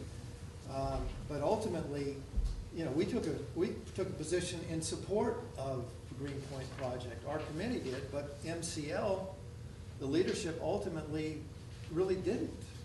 But I think if MEA was in discussion with MCL, I think you have the potential for privately some understandings being reached between the leadership of those groups, where you can find a way to forward. Because the way it is now, we have these hearings, and again, they really are mostly a matter of you know, fear and sentiments about, gee, we don't want our neighborhood affected and so on and so forth. But I think that really with proper education and particularly some one-on-one dialogue with these organizations, I think could be helpful. Dave? To follow on with what Bob said in terms of providing technical assistance. I mean, I was given yesterday by the planning department at the County of Marin, a 17-page document where I have to start filling in my septic tank systems and my topography and my, it's a basic design review document. It's given to all major projects for a very simple land-based solar system. Now, they don't know how to judge that system. So your technical assistance needs to be provided to your own entities so that you have an expert that says, look, this solar system is being submitted to you does not need a full design review, does not need to pay $14,000, doesn't have to be delayed for 9 months. And this can be done so you have that ability to interject yourself in that process with technical, absolutely unbiased opinion. But because we're dealing with people who don't know solar, they'll default to a default position, which is basically practicing bureaucratic defensiveness. So this is what we're fighting against. And you have a profound role that you can make that happen for me tomorrow, thank you. You only get one assist.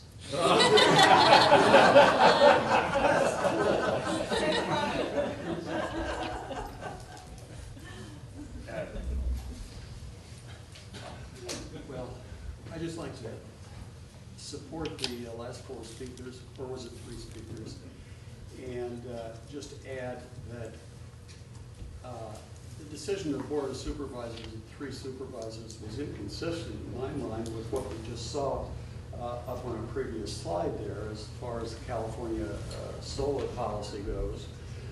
It was inconsistent with the Planning Commission's decision. It was inconsistent with the staff's recommendation. And it took place on very nebulous grounds, the nebulous grounds of character of a neighborhood. And that's about as nebulous as you can think. I didn't see character of a neighborhood up there, but maybe I missed it.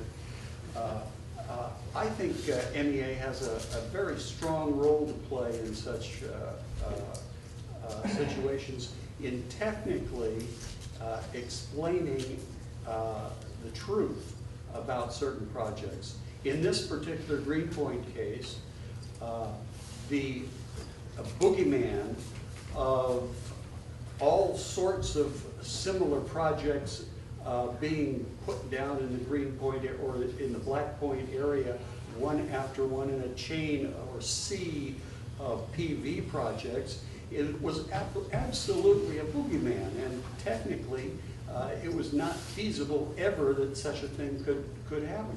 So for somebody to fall back on that excuse for a no vote on that, I feel it's unfortunate, and it could have been cleared up by any technical input. Thank you. In fact, it just occurred to me, this issue of the capacity and the interconnect issue could be our friend.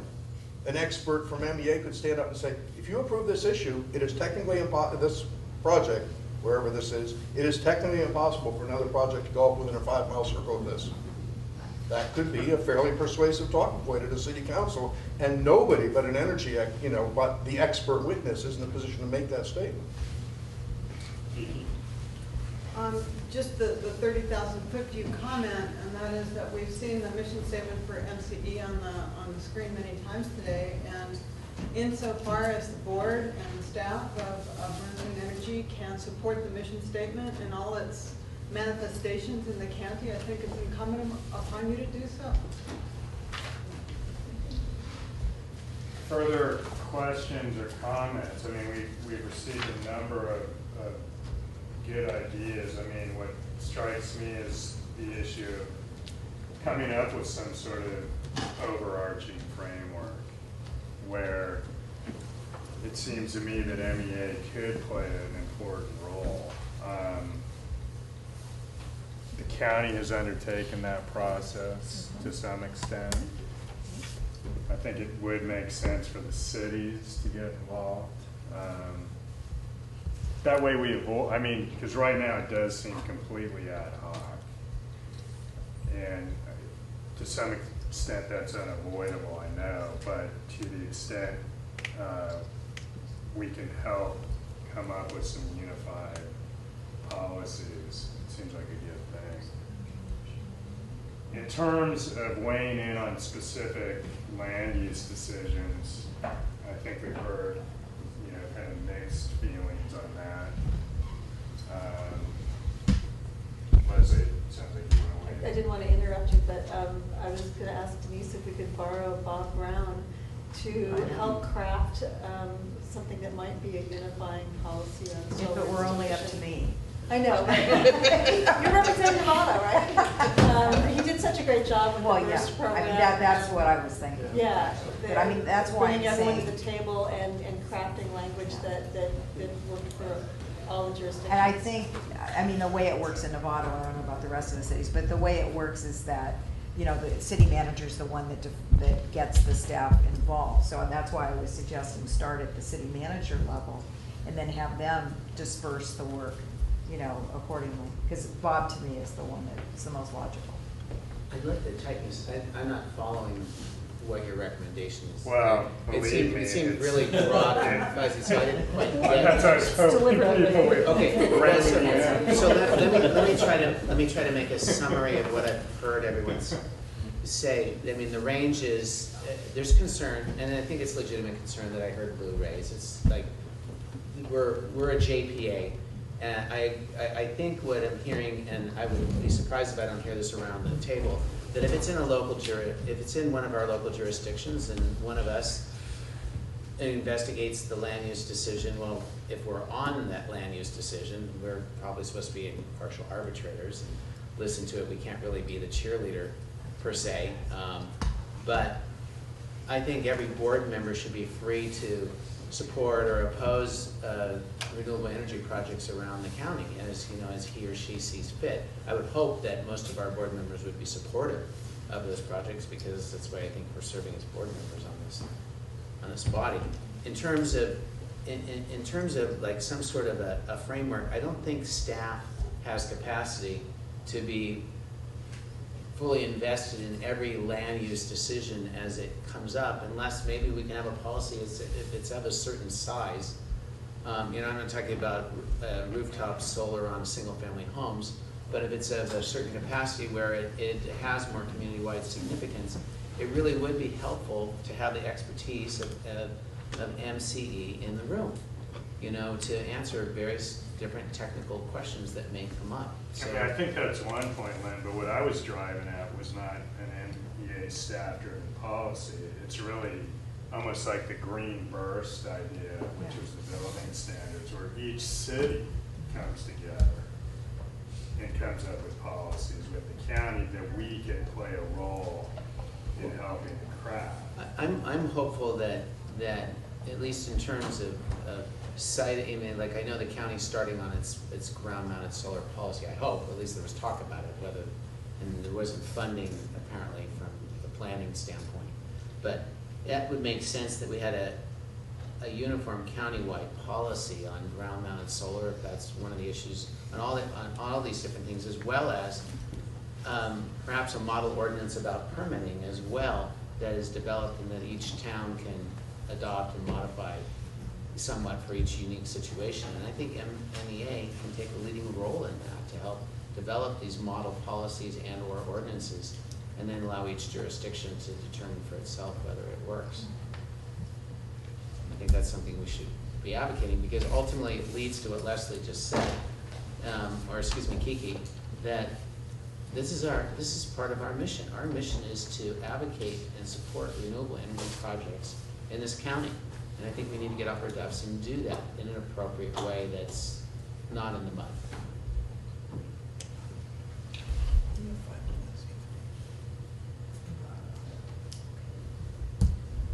Okay, so we've heard some interesting comments and ideas.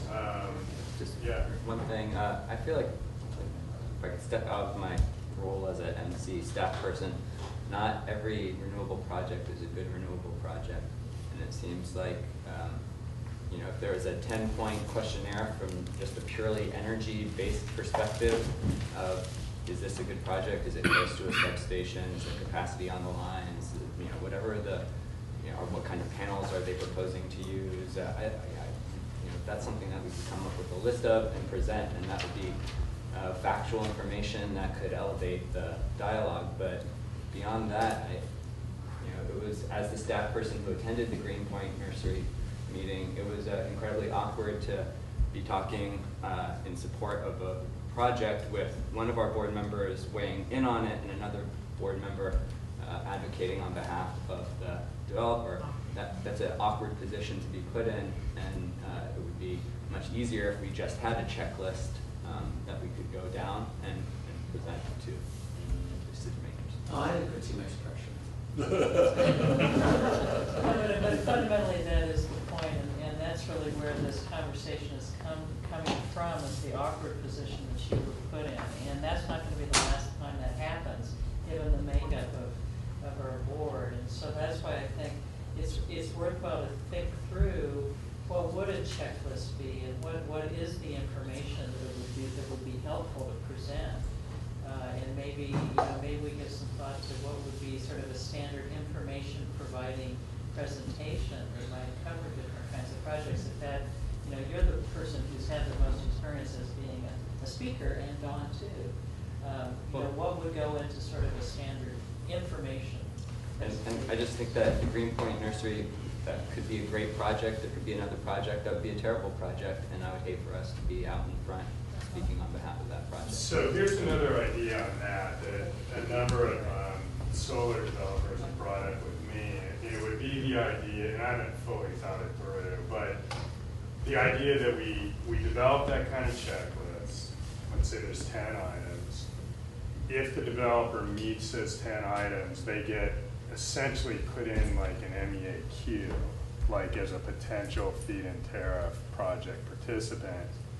They can then take that status to the local jurisdiction, which is deciding on the project, on the permit, and at least be able to say, if this otherwise meets land use criteria, community benefit, et cetera, it does have, the MEA seal of approval in effect. I mean, there's a couple issues we would have to work through that. Do we even want to create such a queue? That we would have to limit it, and by definition that could, preclude other project participation. So there's things to think through, but it is kind of that idea in effect. Barbara? I was going to say that, I think the education aspect of it is very, very important in the various venues. I think the MEA needs to be very, very careful with regards to advocacy for specific projects. We've been through a lot of controversial things over the years, and, we stayed high looking at the big picture and the information about the need for renewable energy, et cetera. But it's really important that we not get into advocacy for specific projects. But we can provide tremendous, or MEA can provide tremendous information regarding energy. I mean, look at the board when they first started out 7, 8 years ago, and all the councils didn't know much. And now there is a level of more people in our community, both from the public as well as on the board, and people who've been involved with it that have the education. And I think it's to get that out further within the community, but not be advocates for specific projects or whatever. Is that, we have customers as well, we have to think about what the impact on the various customer base is. Justin? I've been kind of biting my lip because I've certainly been involved in the past in doing renewable energy development, even out here in Marin County, and exploration of that. I think it's a great point that advocacy can be kind of a dangerous position to be in. One thing by my experience is that there is, as Bob was saying, certainly a knowledge gap out there. And when a lot of these decisions go before a planning commission or board of supervisors or a city council, a lot of times what happens is everybody who wants to support the project talks about all these great things about it and everything the project's going to do, and some of that may be accurate, some of it may be a huge stretch, and they may be downplaying things that are really important. Likewise, people that want to oppose that project are going to throw everything in the book they possibly can against that project, even a lot of things that might not really be accurate or good depictions of how the project works, how the energy industry works as a whole. And it would be nice if MCE was able to provide some sort of expertise available at that meeting to be there to provide a credible explanation. Somebody like Greg sitting in a room when a decision like that is being made, I think would be really helpful, because a lot of times the policymakers that are sitting there reviewing the project that's before them aren't really quite sure who to trust.